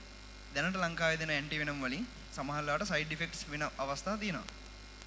ඒක ඇන්ටි වෙනම් එකේ AVS එක දීපුවම මේ සමහරවිට අපේ ඇඟට ආන්සර් කරද්දී ඒ වෙනම් එකත් එක්ක ලොකු ගැටීමක් ඇති වෙලා අපේ ඇඟට එක එක දේවල් වෙන මේකක් දෙන. හැබැයි දැන් ලංකාවේ අවුරුදු 5ක විතර ඉඳලා ලංකාවෙම ඉන්න සර්පයෙන්ගෙන් විෂ අරගෙන පෙරදින කැම්පස් එකේ උඩ තියෙන එක තැනක් කොළඹ කැම්පස් එකේ තියෙනවා දඹුල්ලේ තියෙන ඒ වගේ තැන් කීපකින් සර්පයෙන්ගෙන් වෙනම් අරගෙන ඒවා ඉන්දියාවට යවලා එහෙන් අපිට ඇන්ටි වෙනම් එක හදලා ඒවලා ඒක දැන් ඩෙවලොප් කරගෙන යනවා ලංකාවේම සර්පයෙන්ගෙන් විෂ අරගෙන. එතකොට ඔය ලංකාවේ ඉන්න අයගේ ආපහු LD50 හරි නැත්නම් වෙන මොකක් හරි මේ ක්‍රමයකින් මේක වෙනම් ප්‍රොෆයිල් කරන්න ඕනේ. එතකොට අපිට තේරුම් ගන්න පුළුවන් මේ විෂවල වෙනසට හොඳ බෙහෙතක් හදාගන්න. ඒ වගේ ලොකු පරීක්ෂණ දැනටත් ලංකාවේ වෙනවා. මොකක් කරන්නද උනන්නේ? ලෝකේ හැම රටකම සර්පයෝ නැහැ. නවසීලන්තේ සර්පයෝ නැහැ කියලා අහලා තියෙනවනේ. ඒ වගේ කියන්නේ ද්‍රවාසන්න රටවල් වල සර්පයෝ නැහැ. ඒතකොට ඝර්ම කලාපීය නිවර්තන කලාපේ මේ ගොඩක්ම සර්පයෝ වාර්තා වෙනවා. මොකද ඒගොල්ලොන්ට සුදුසු පරිසර තියෙන හින්දා. හරි. ඒ වගේ වැඩ තමයි තියෙන්නේ. තව එකම එක ප්‍රශ්නයකට අවස්ථාව දෙන්න. තව එකම එකක්.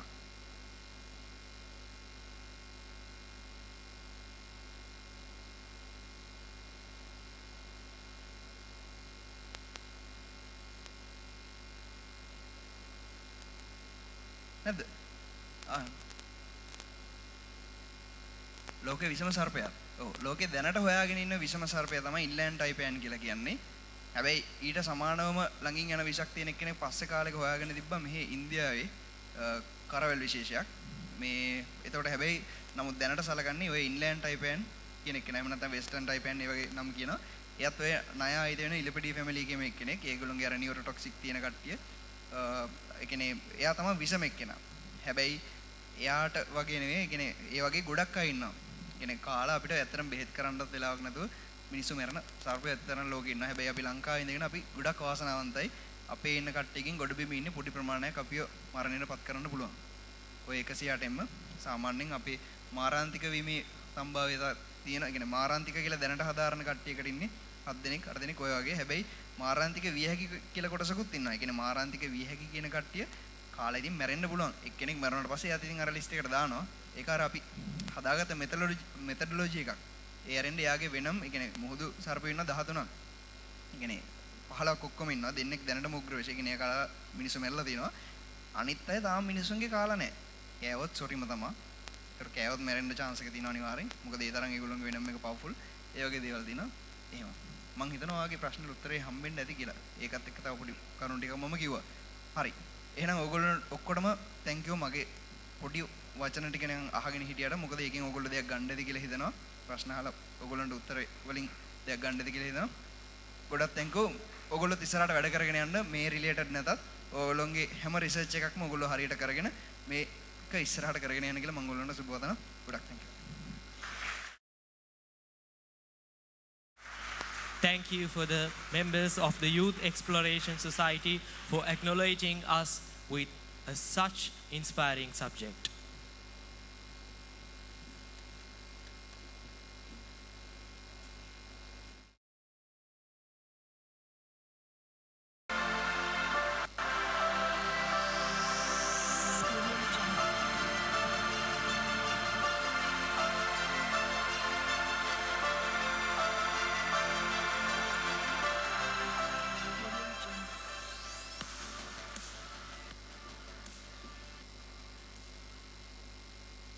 Sir, indeed privileged to have you as a special guest here today at Experzio 2022.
Mr. Chandrakumar, Principal of Kingswood College,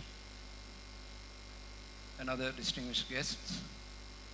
I will spend about 15 minutes going through the importance of research for school students. Importance of research for school students.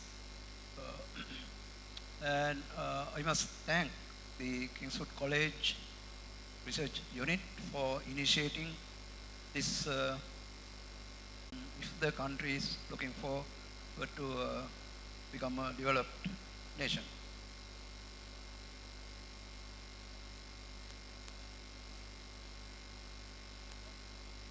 Sorry. Yeah. Now this is a statement from Albert Einstein.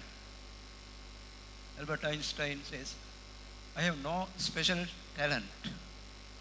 I am only passionately curious. So there's a difference between the talent and the curiosity. People don't have to be talented to explore the world, but they have to be curious.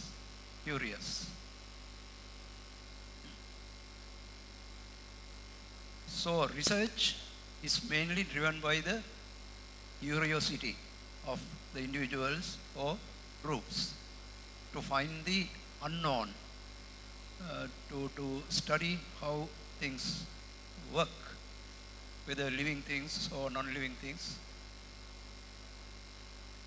Now we know children, babies generally start playing with things out of curiosity.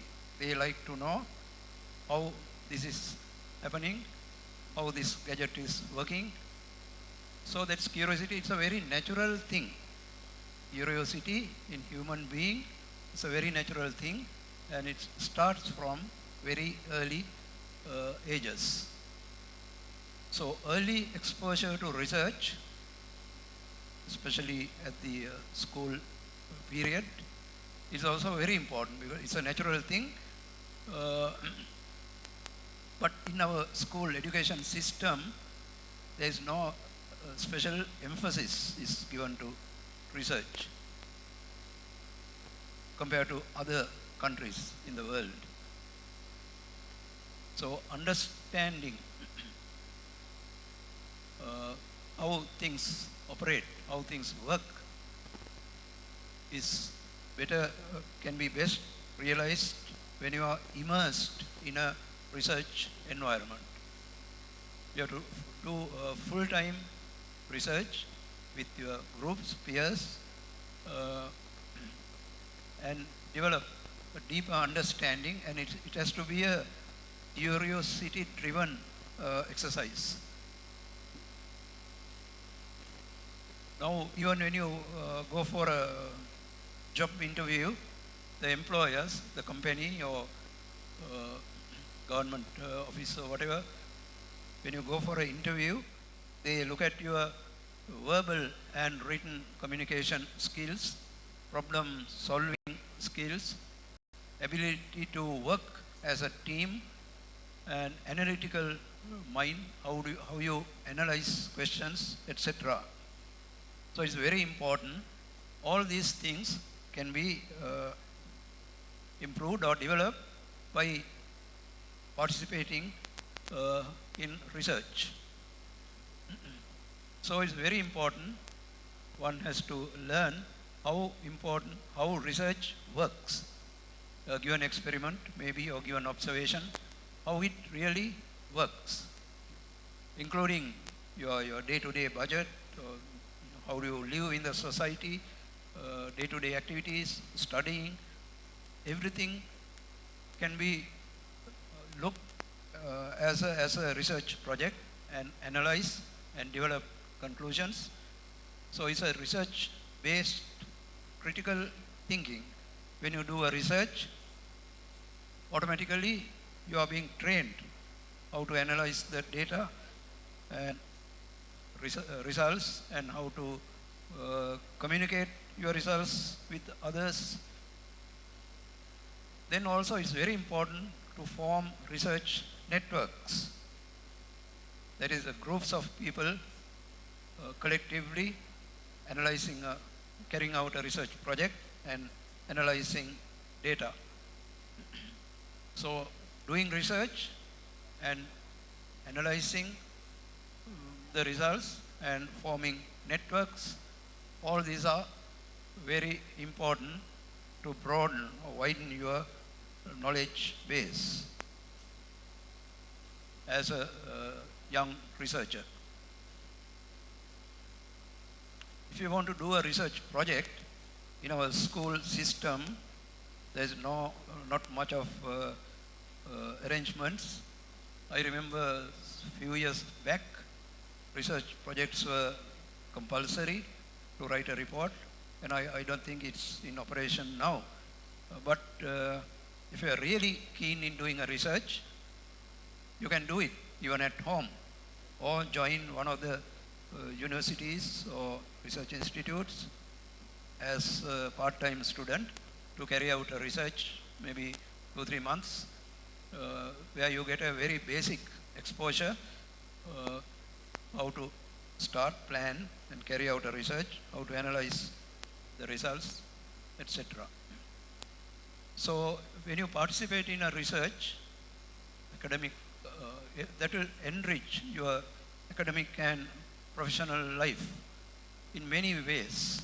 For example, it will develop critical thinking skills of individuals, because research involves critical thinking, problem solving, and analysis. Especially when you do your research during the school period, you will learn to develop these skills which will help you to develop your professional or academic career in later years. And when you do a research, you automatically expand your knowledge and understanding on a given research topic. So these are some advantages. And also you improve your communication skills. How do you communicate your research results to others and form network, analyze the data, critical thinking. It's your own experiments, your own data. So you try to analyze how this happened, why this happened, etc. Also, working with groups, friends, peers, building networks is very important aspect of doing research, because your research is, you don't do research in isolation. Generally, it's in a group, and you publish your results, communicate to others, to the society, publish in journals. So there's a lot to do. So research is not done in isolation, but as a group. And also research definitely will help you to develop your professional career. And while doing a research, especially experimental research, whether it's in engineering, biology, medicine or whatever, you develop your practical experience, which is important. Even in social science research, the technique of doing research, collecting data, analyzing, coming into conclusions, communicate to others. So there are a lot of things that one will learn when doing a research project. So overall, the exposure to research during your school days can be a great way to enrich your academic and professional career. And it will open up new opportunities for growth. Your thinking will be broadened, and analytical mind will be developed, which will have a long-lasting effect on your future career. So I'll give some examples. Albert Einstein, he said, if you want to live a happy life, tie it to a goal, not to people or things. If you want to live a happy life, you must have a clear goal. Don't associate it with people or things. So goal is very necessary for every individual if you want to become a valuable citizen of the country. The true sign of intelligence is not knowledge, but imagination. Knowledge exists in our environment, in books, libraries, Google or whatever. So knowledge is available. You can always get it when you want it. So the true sign of intelligence is not the knowledge. However much you are educated, that is not the sign of intelligence. Knowledge is imagination, how you imagine things. It's a curiosity-driven things. Now you will start imagining how this one happens, what has given rise to this phenomena. So imagination about things and curiosity-driven analysis is what is needed, not the knowledge as such. Knowledge is good for you to pass exams, but not to enrich your life. Actually, Albert Einstein had a bad habit of skipping classes. He doesn't go to the classroom. He goes somewhere else and study by himself on a topic that he is interested. I don't advise you to do it here. Principal is here. So don't skip classes. You go for the classes. Plus, whenever you get a free time, at home or elsewhere, try to formulate your own problem, try to imagine a solution to that problem, why it happens, how can I proceed with this. By the time Einstein was 12 years old, his uncle gave him a book on algebra. Albert Einstein got as a gift a book on algebra, which really changed Einstein's life and way of thinking. So I'll quote few Sri Lankan scientists who has excelled in research, internationally known. Professor Cyril Ponnapperuma, formerly at University of Maryland, USA. Then he was the director of IFS in the 1980s. He was in charge of analyzing lunar soil samples. So very reputed international scientist, excelled in research. This Professor Ponnapperuma on the left side, Professor Abdul Salam, Nobel Prize winner in physics, visited IFS in 1980 Center. Professor, physics Nobel Professor, and I am sitting at the middle. I have not got the Nobel Prize yet. This Professor Keith Tennakon, another reputed Sri Lankan scientist.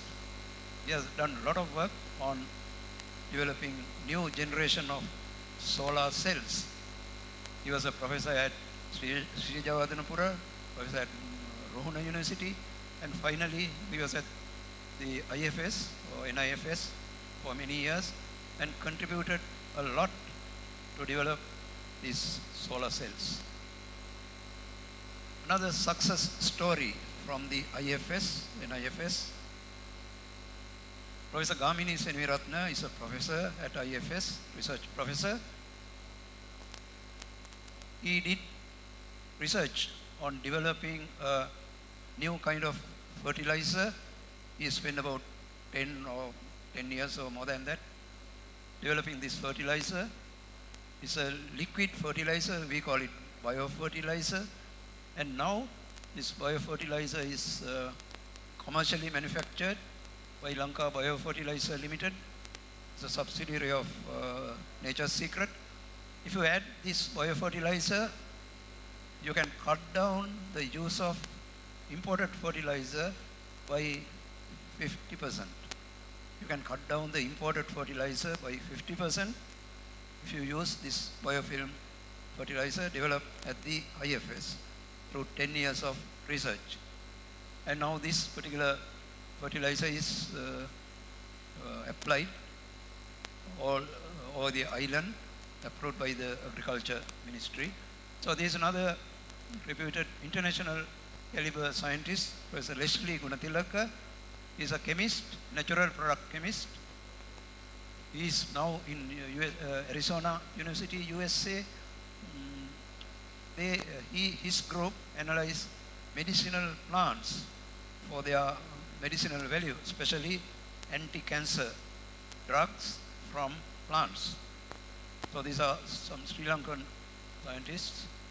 Then some time back, there was a pre-university research assistant program at the IFS, 1980s, and it's still continue to some extent. Okay, this is a very famous doctor in Sri Lanka, in Colombo. Dr. Prasad Katulanda is a diabetics expert, doctor, and very strongly research minded. After sitting for his advanced level exam, he spent about a year at the IFS at that time, carrying out research under Professor Shanti Mendis. So now he admits his excellence in research and the success as a doctor is because of his early exposure to research done at the IFS. Okay, there is another program where some of school A-level students participated way back in the late 80s, where we developed superconductivity and publish research papers at international journals. So these are all advanced level students contributed to this. And even now, today, 2020, there are few students working in our NIFS research groups, helping us in research, publishing papers. So they will be very soon become very good researchers, good professors, good doctors, good engineers, exposure to research. I will skip these slides, little detail, because this journey through research is kind of challenging, but not impossible, and it's going to be definitely helpful for any individual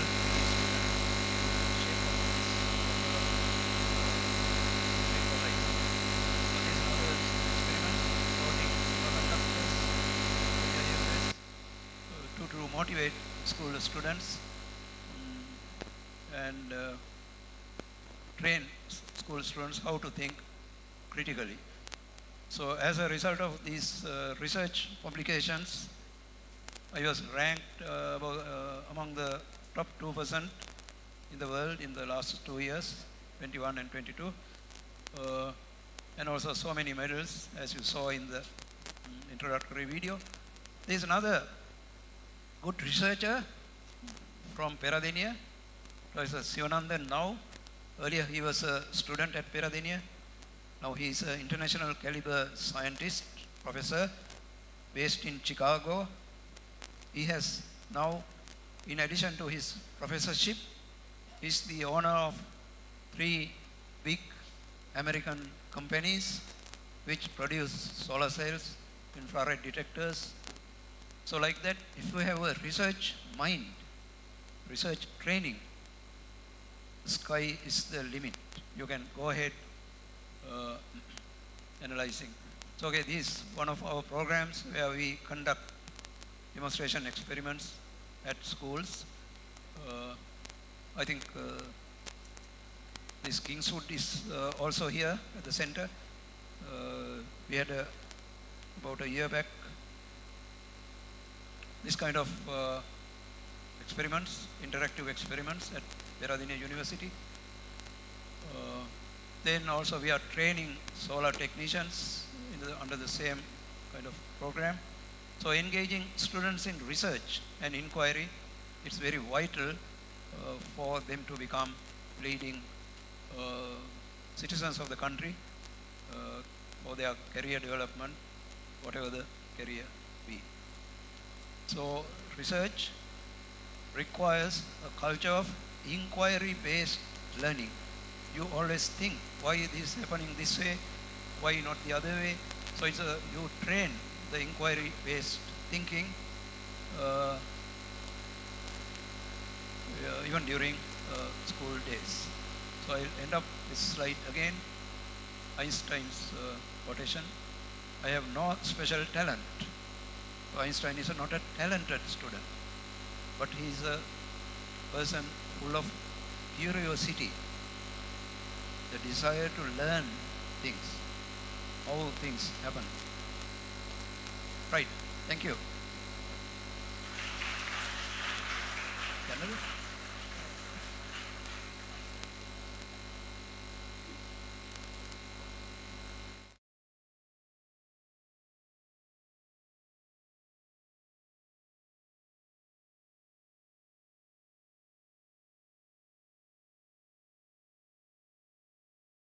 Please remain on stage. And now I invite the president of the Kingswood Research Unit, Anupama Mallika Ratna, to give you a brief introduction about the Lakshman Disanayaka Challenge Trophy.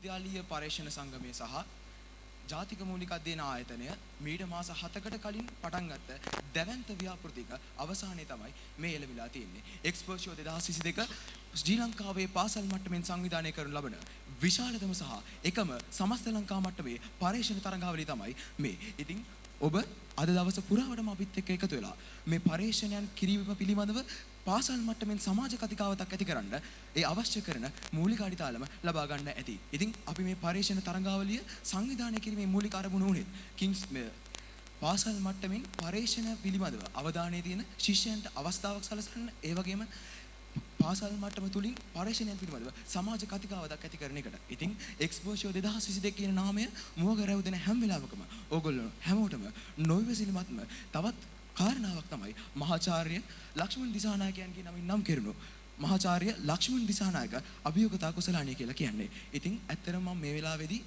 විශේෂයෙන්ම ස්තුතිවන්ත වෙන්න ඕනේ ජාතික මූලික අධ්‍යයන ආයතනයට.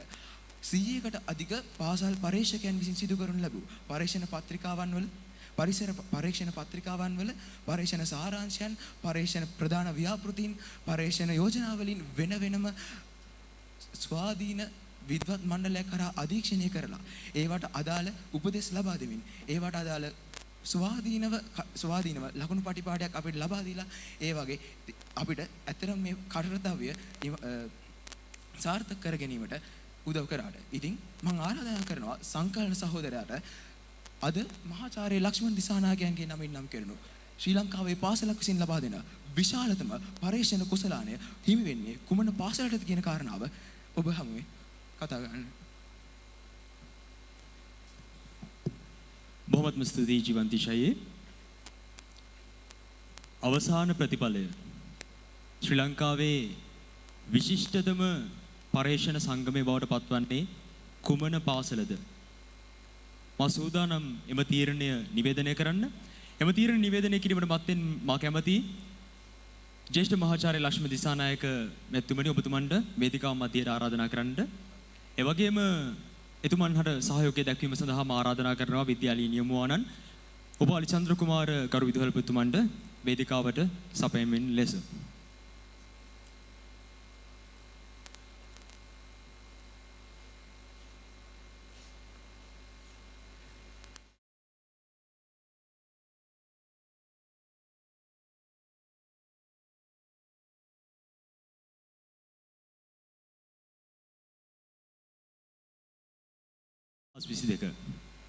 සමස්ත ලංකා අන්තර් පාර්ශාලීය පර්යේෂණ තරඟාවලිය.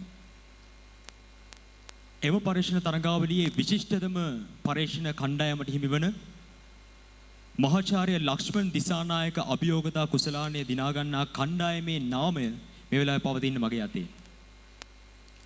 ඔබට මතක ඇති සංගම සභාපති ජීවන්තීෂ සහෝදරයා මීට ප්‍රථමයෙන් සඳහන් කරා කැපී පෙනෙන දක්ෂතා දක්වෝ පාසල් ද්විත්වයක් අවසාන පාසල් ද්විත්ව වශයෙන් තේරීපත් වී තිබෙන බව. මම කැමැති මේ පාසල් ද්විත්වයට ආරාධනය කරන්න මේ අවස්ථාවේදී වේදිකාවට ප්‍රථමයෙන් මහනුවර මහාමායා බාලිකා විද්‍යාලය.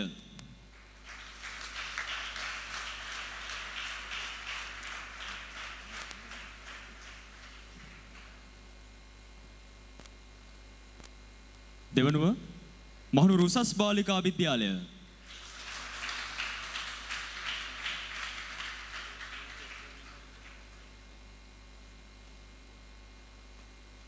තමන්ගේ සංගමේ සභාපති ලේකම් ඇතුළු කමිටු සමාජිකයන් කිහිප දෙනෙක් සහභාගී වුණොත් වේදිකාවට ප්‍රමාණවත්.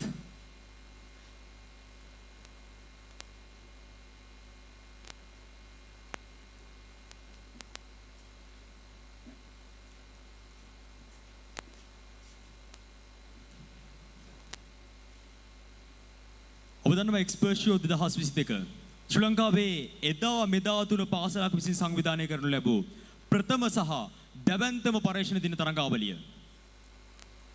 එවැගේම එදා මෙදා තුර පාසලක් විසින් සංවිධානය කරනු ලැබූ දැවැන්තම පර්යේෂණ තරඟාවලිය ලබා දෙන දැවැන්තම කුසලානය මහාචාර්ය ලක්ෂ්මන් දිසානායක අභියෝගතා කුසලානය. මේ අවස්ථාවේදී මේ කණ්ඩායම් දිත්වයෙන් එක් කණ්ඩායමක් සූදානම් ඒ දැවැන්ත සිහින කුසලානය රැගෙන Tamanගේ පාසලට නිගම යන්නට. මසූදානම් ඒ ජයග්‍රාහකයා කවුද? ශ්‍රී ලංකාවේ විශිෂ්ටතම පරේෂණ කණ්ඩායම් බවට පත්වන්නේ කුමන පාසලද යන්න මේ අවස්ථාවේදී නිවේදනයට පත් කරන්නට. ඊට ප්‍රථමයෙන් මා කැමති ප්‍රශ්නයක් අහන්න. මොකද හිතෙන්නේ? මොකද හිතෙන්නේ? ඇත්තටම සතුටුයි මේ වගේ මෙච්චර දුරකට අපේ ගොඩක් අයට සර්ටිෆිකේට්ස් හම්බුණා. ඉතින් මහාමායකටත් දැනුම සුවපතන්න කැමති. යාළගේවත් හොඳට තිබ්බා.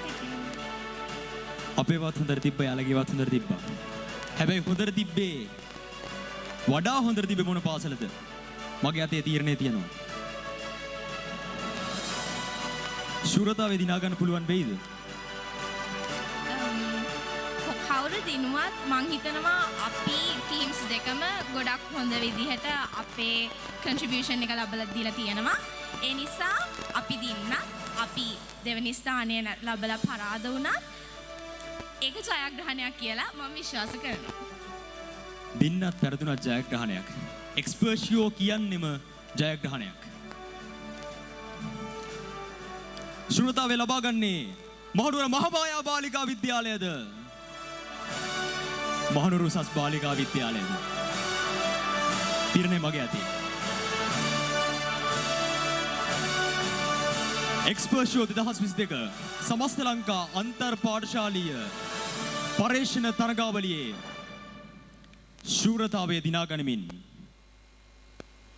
දිවයිනේ පර්යේෂකයෙකු හට ලබාගත හැකි දැවැන්තම කුසලානය මහාචාර්ය ලක්ෂ්මන් දිශානායක අභියෝගතා ශූරතා කුසලානය දිනාගනු ලබන්නේ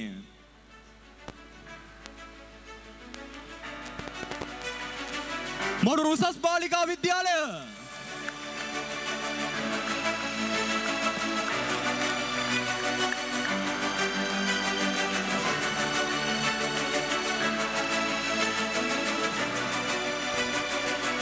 ආරාධනා කරන උසස් බාලිකා විද්‍යාලයේ කණ්ඩායමට ඉදිරියට පැමිණෙන්න.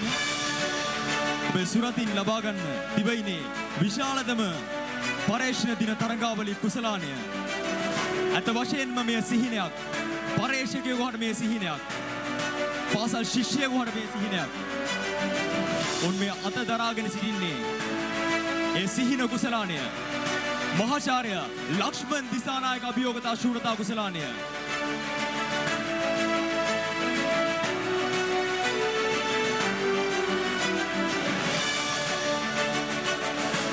Congratulations to Girls High School Kandy on their victory of the Lakshman Disanayaka Challenge Trophy.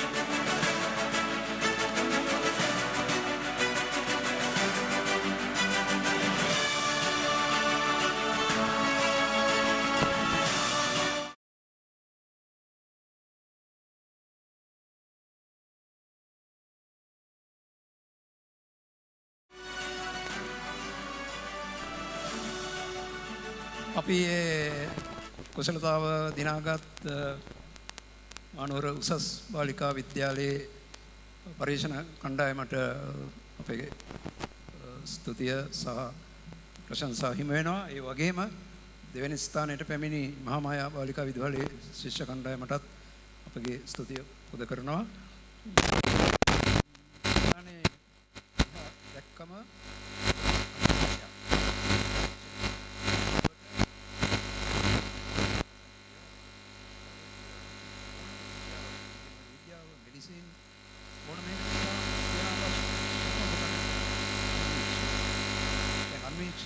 प्रकाशन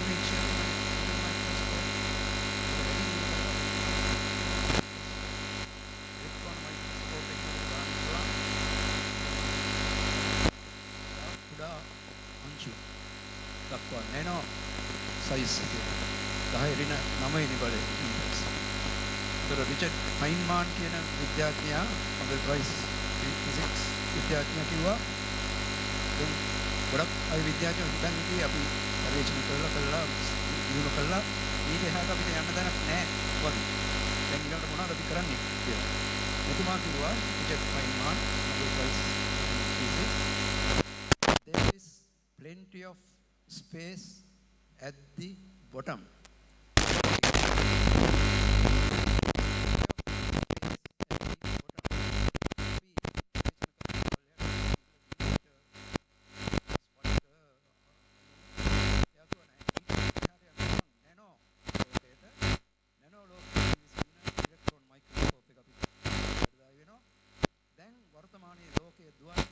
මෙන්න මේ නැනෝ තාක්ෂණය මත ඒක නිසා මේක ඉතාමත් සංකේතවත් වෙනවා මේ ලැබුණු කුසලානය නැනෝ ලෝකයට තාක්ෂණයට පිවිසීම සනිටුවන් කරන නිසා. Thank you. Thank you very much, sir, for your valuable ideas. And I invite you to remain on stage. This invitation goes to the principal of Kingswood College, Mr. Opali Chandrakumara, to present the token of appreciation to our special guest for the day, Professor.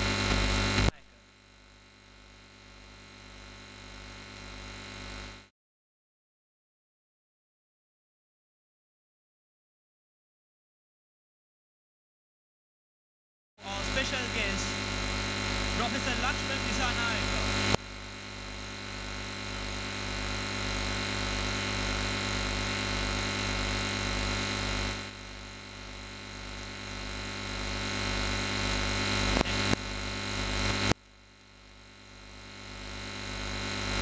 Invite the teacher in charge of science of the Zonal Education Department, Mrs. Sita Ratnayaka.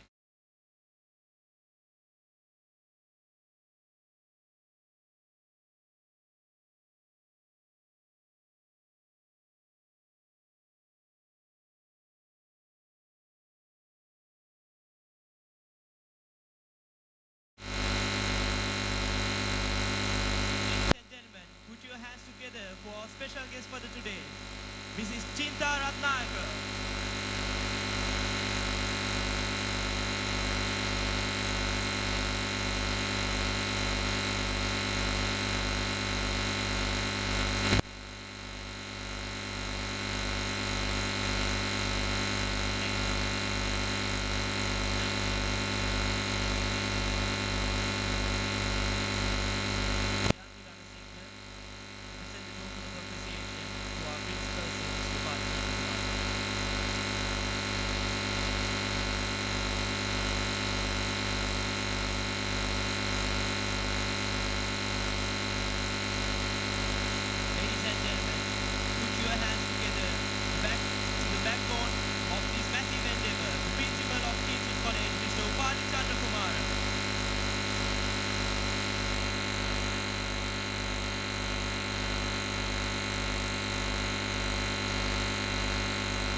Thank you, sir.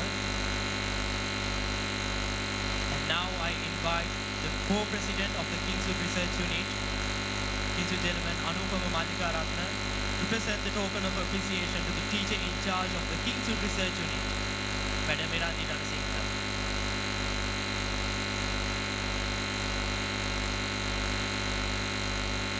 Ladies and gentlemen, she is none other than the backbone of all of us behind this massive endeavor. If for not of her massive contribution, this event wouldn't have been a success. Put your hands together for the teacher in charge of the research unit of Kingswood College, Madam Mirandi Danasinghe.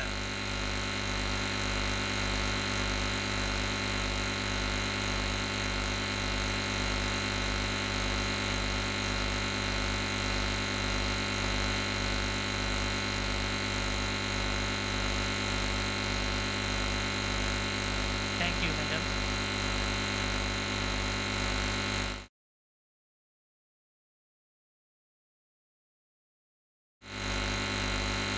Once again, I would like to remind you that this massive event wouldn't have been a success if not for the generous gesture extended by many individuals and parties. That being said, I invite the Secretary of the Kingswood Research Unit, Laknath Bandara, to deliver the vote of thanks.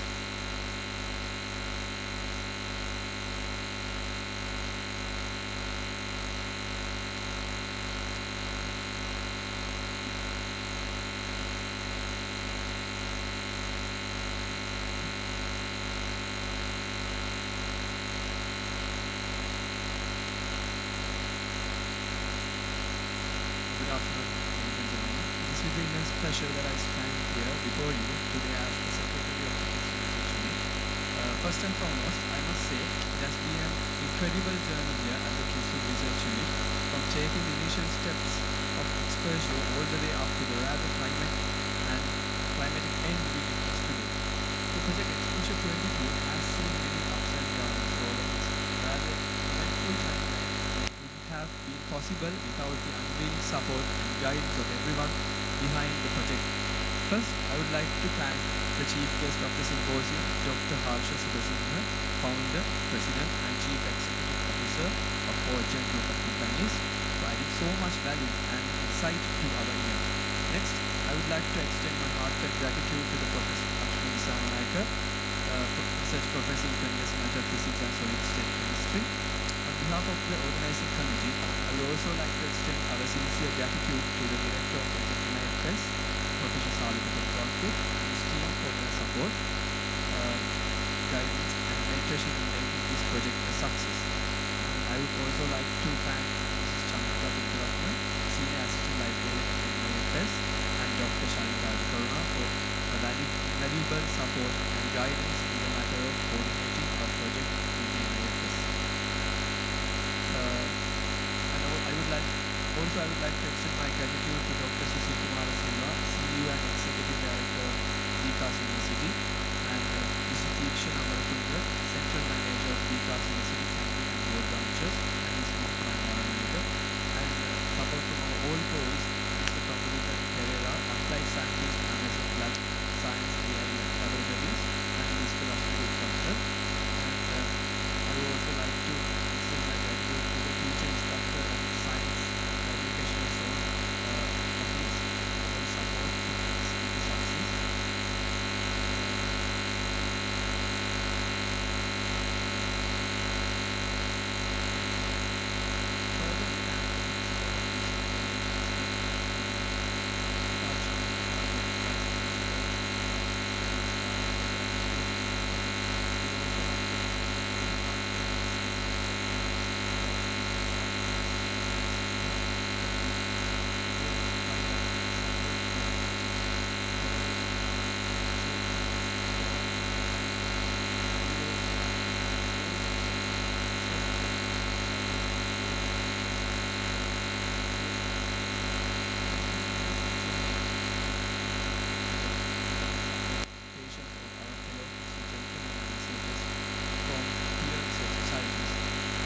Another heartfelt message of gratitude of the inaugural committee of the KRU. Without you, researching at the institute would not exist. On a finishing note, I would like to add that we are truly grateful to anyone who contributed in any capacity to make this project a success. Thank you, and Ratnakar Roy on behalf of the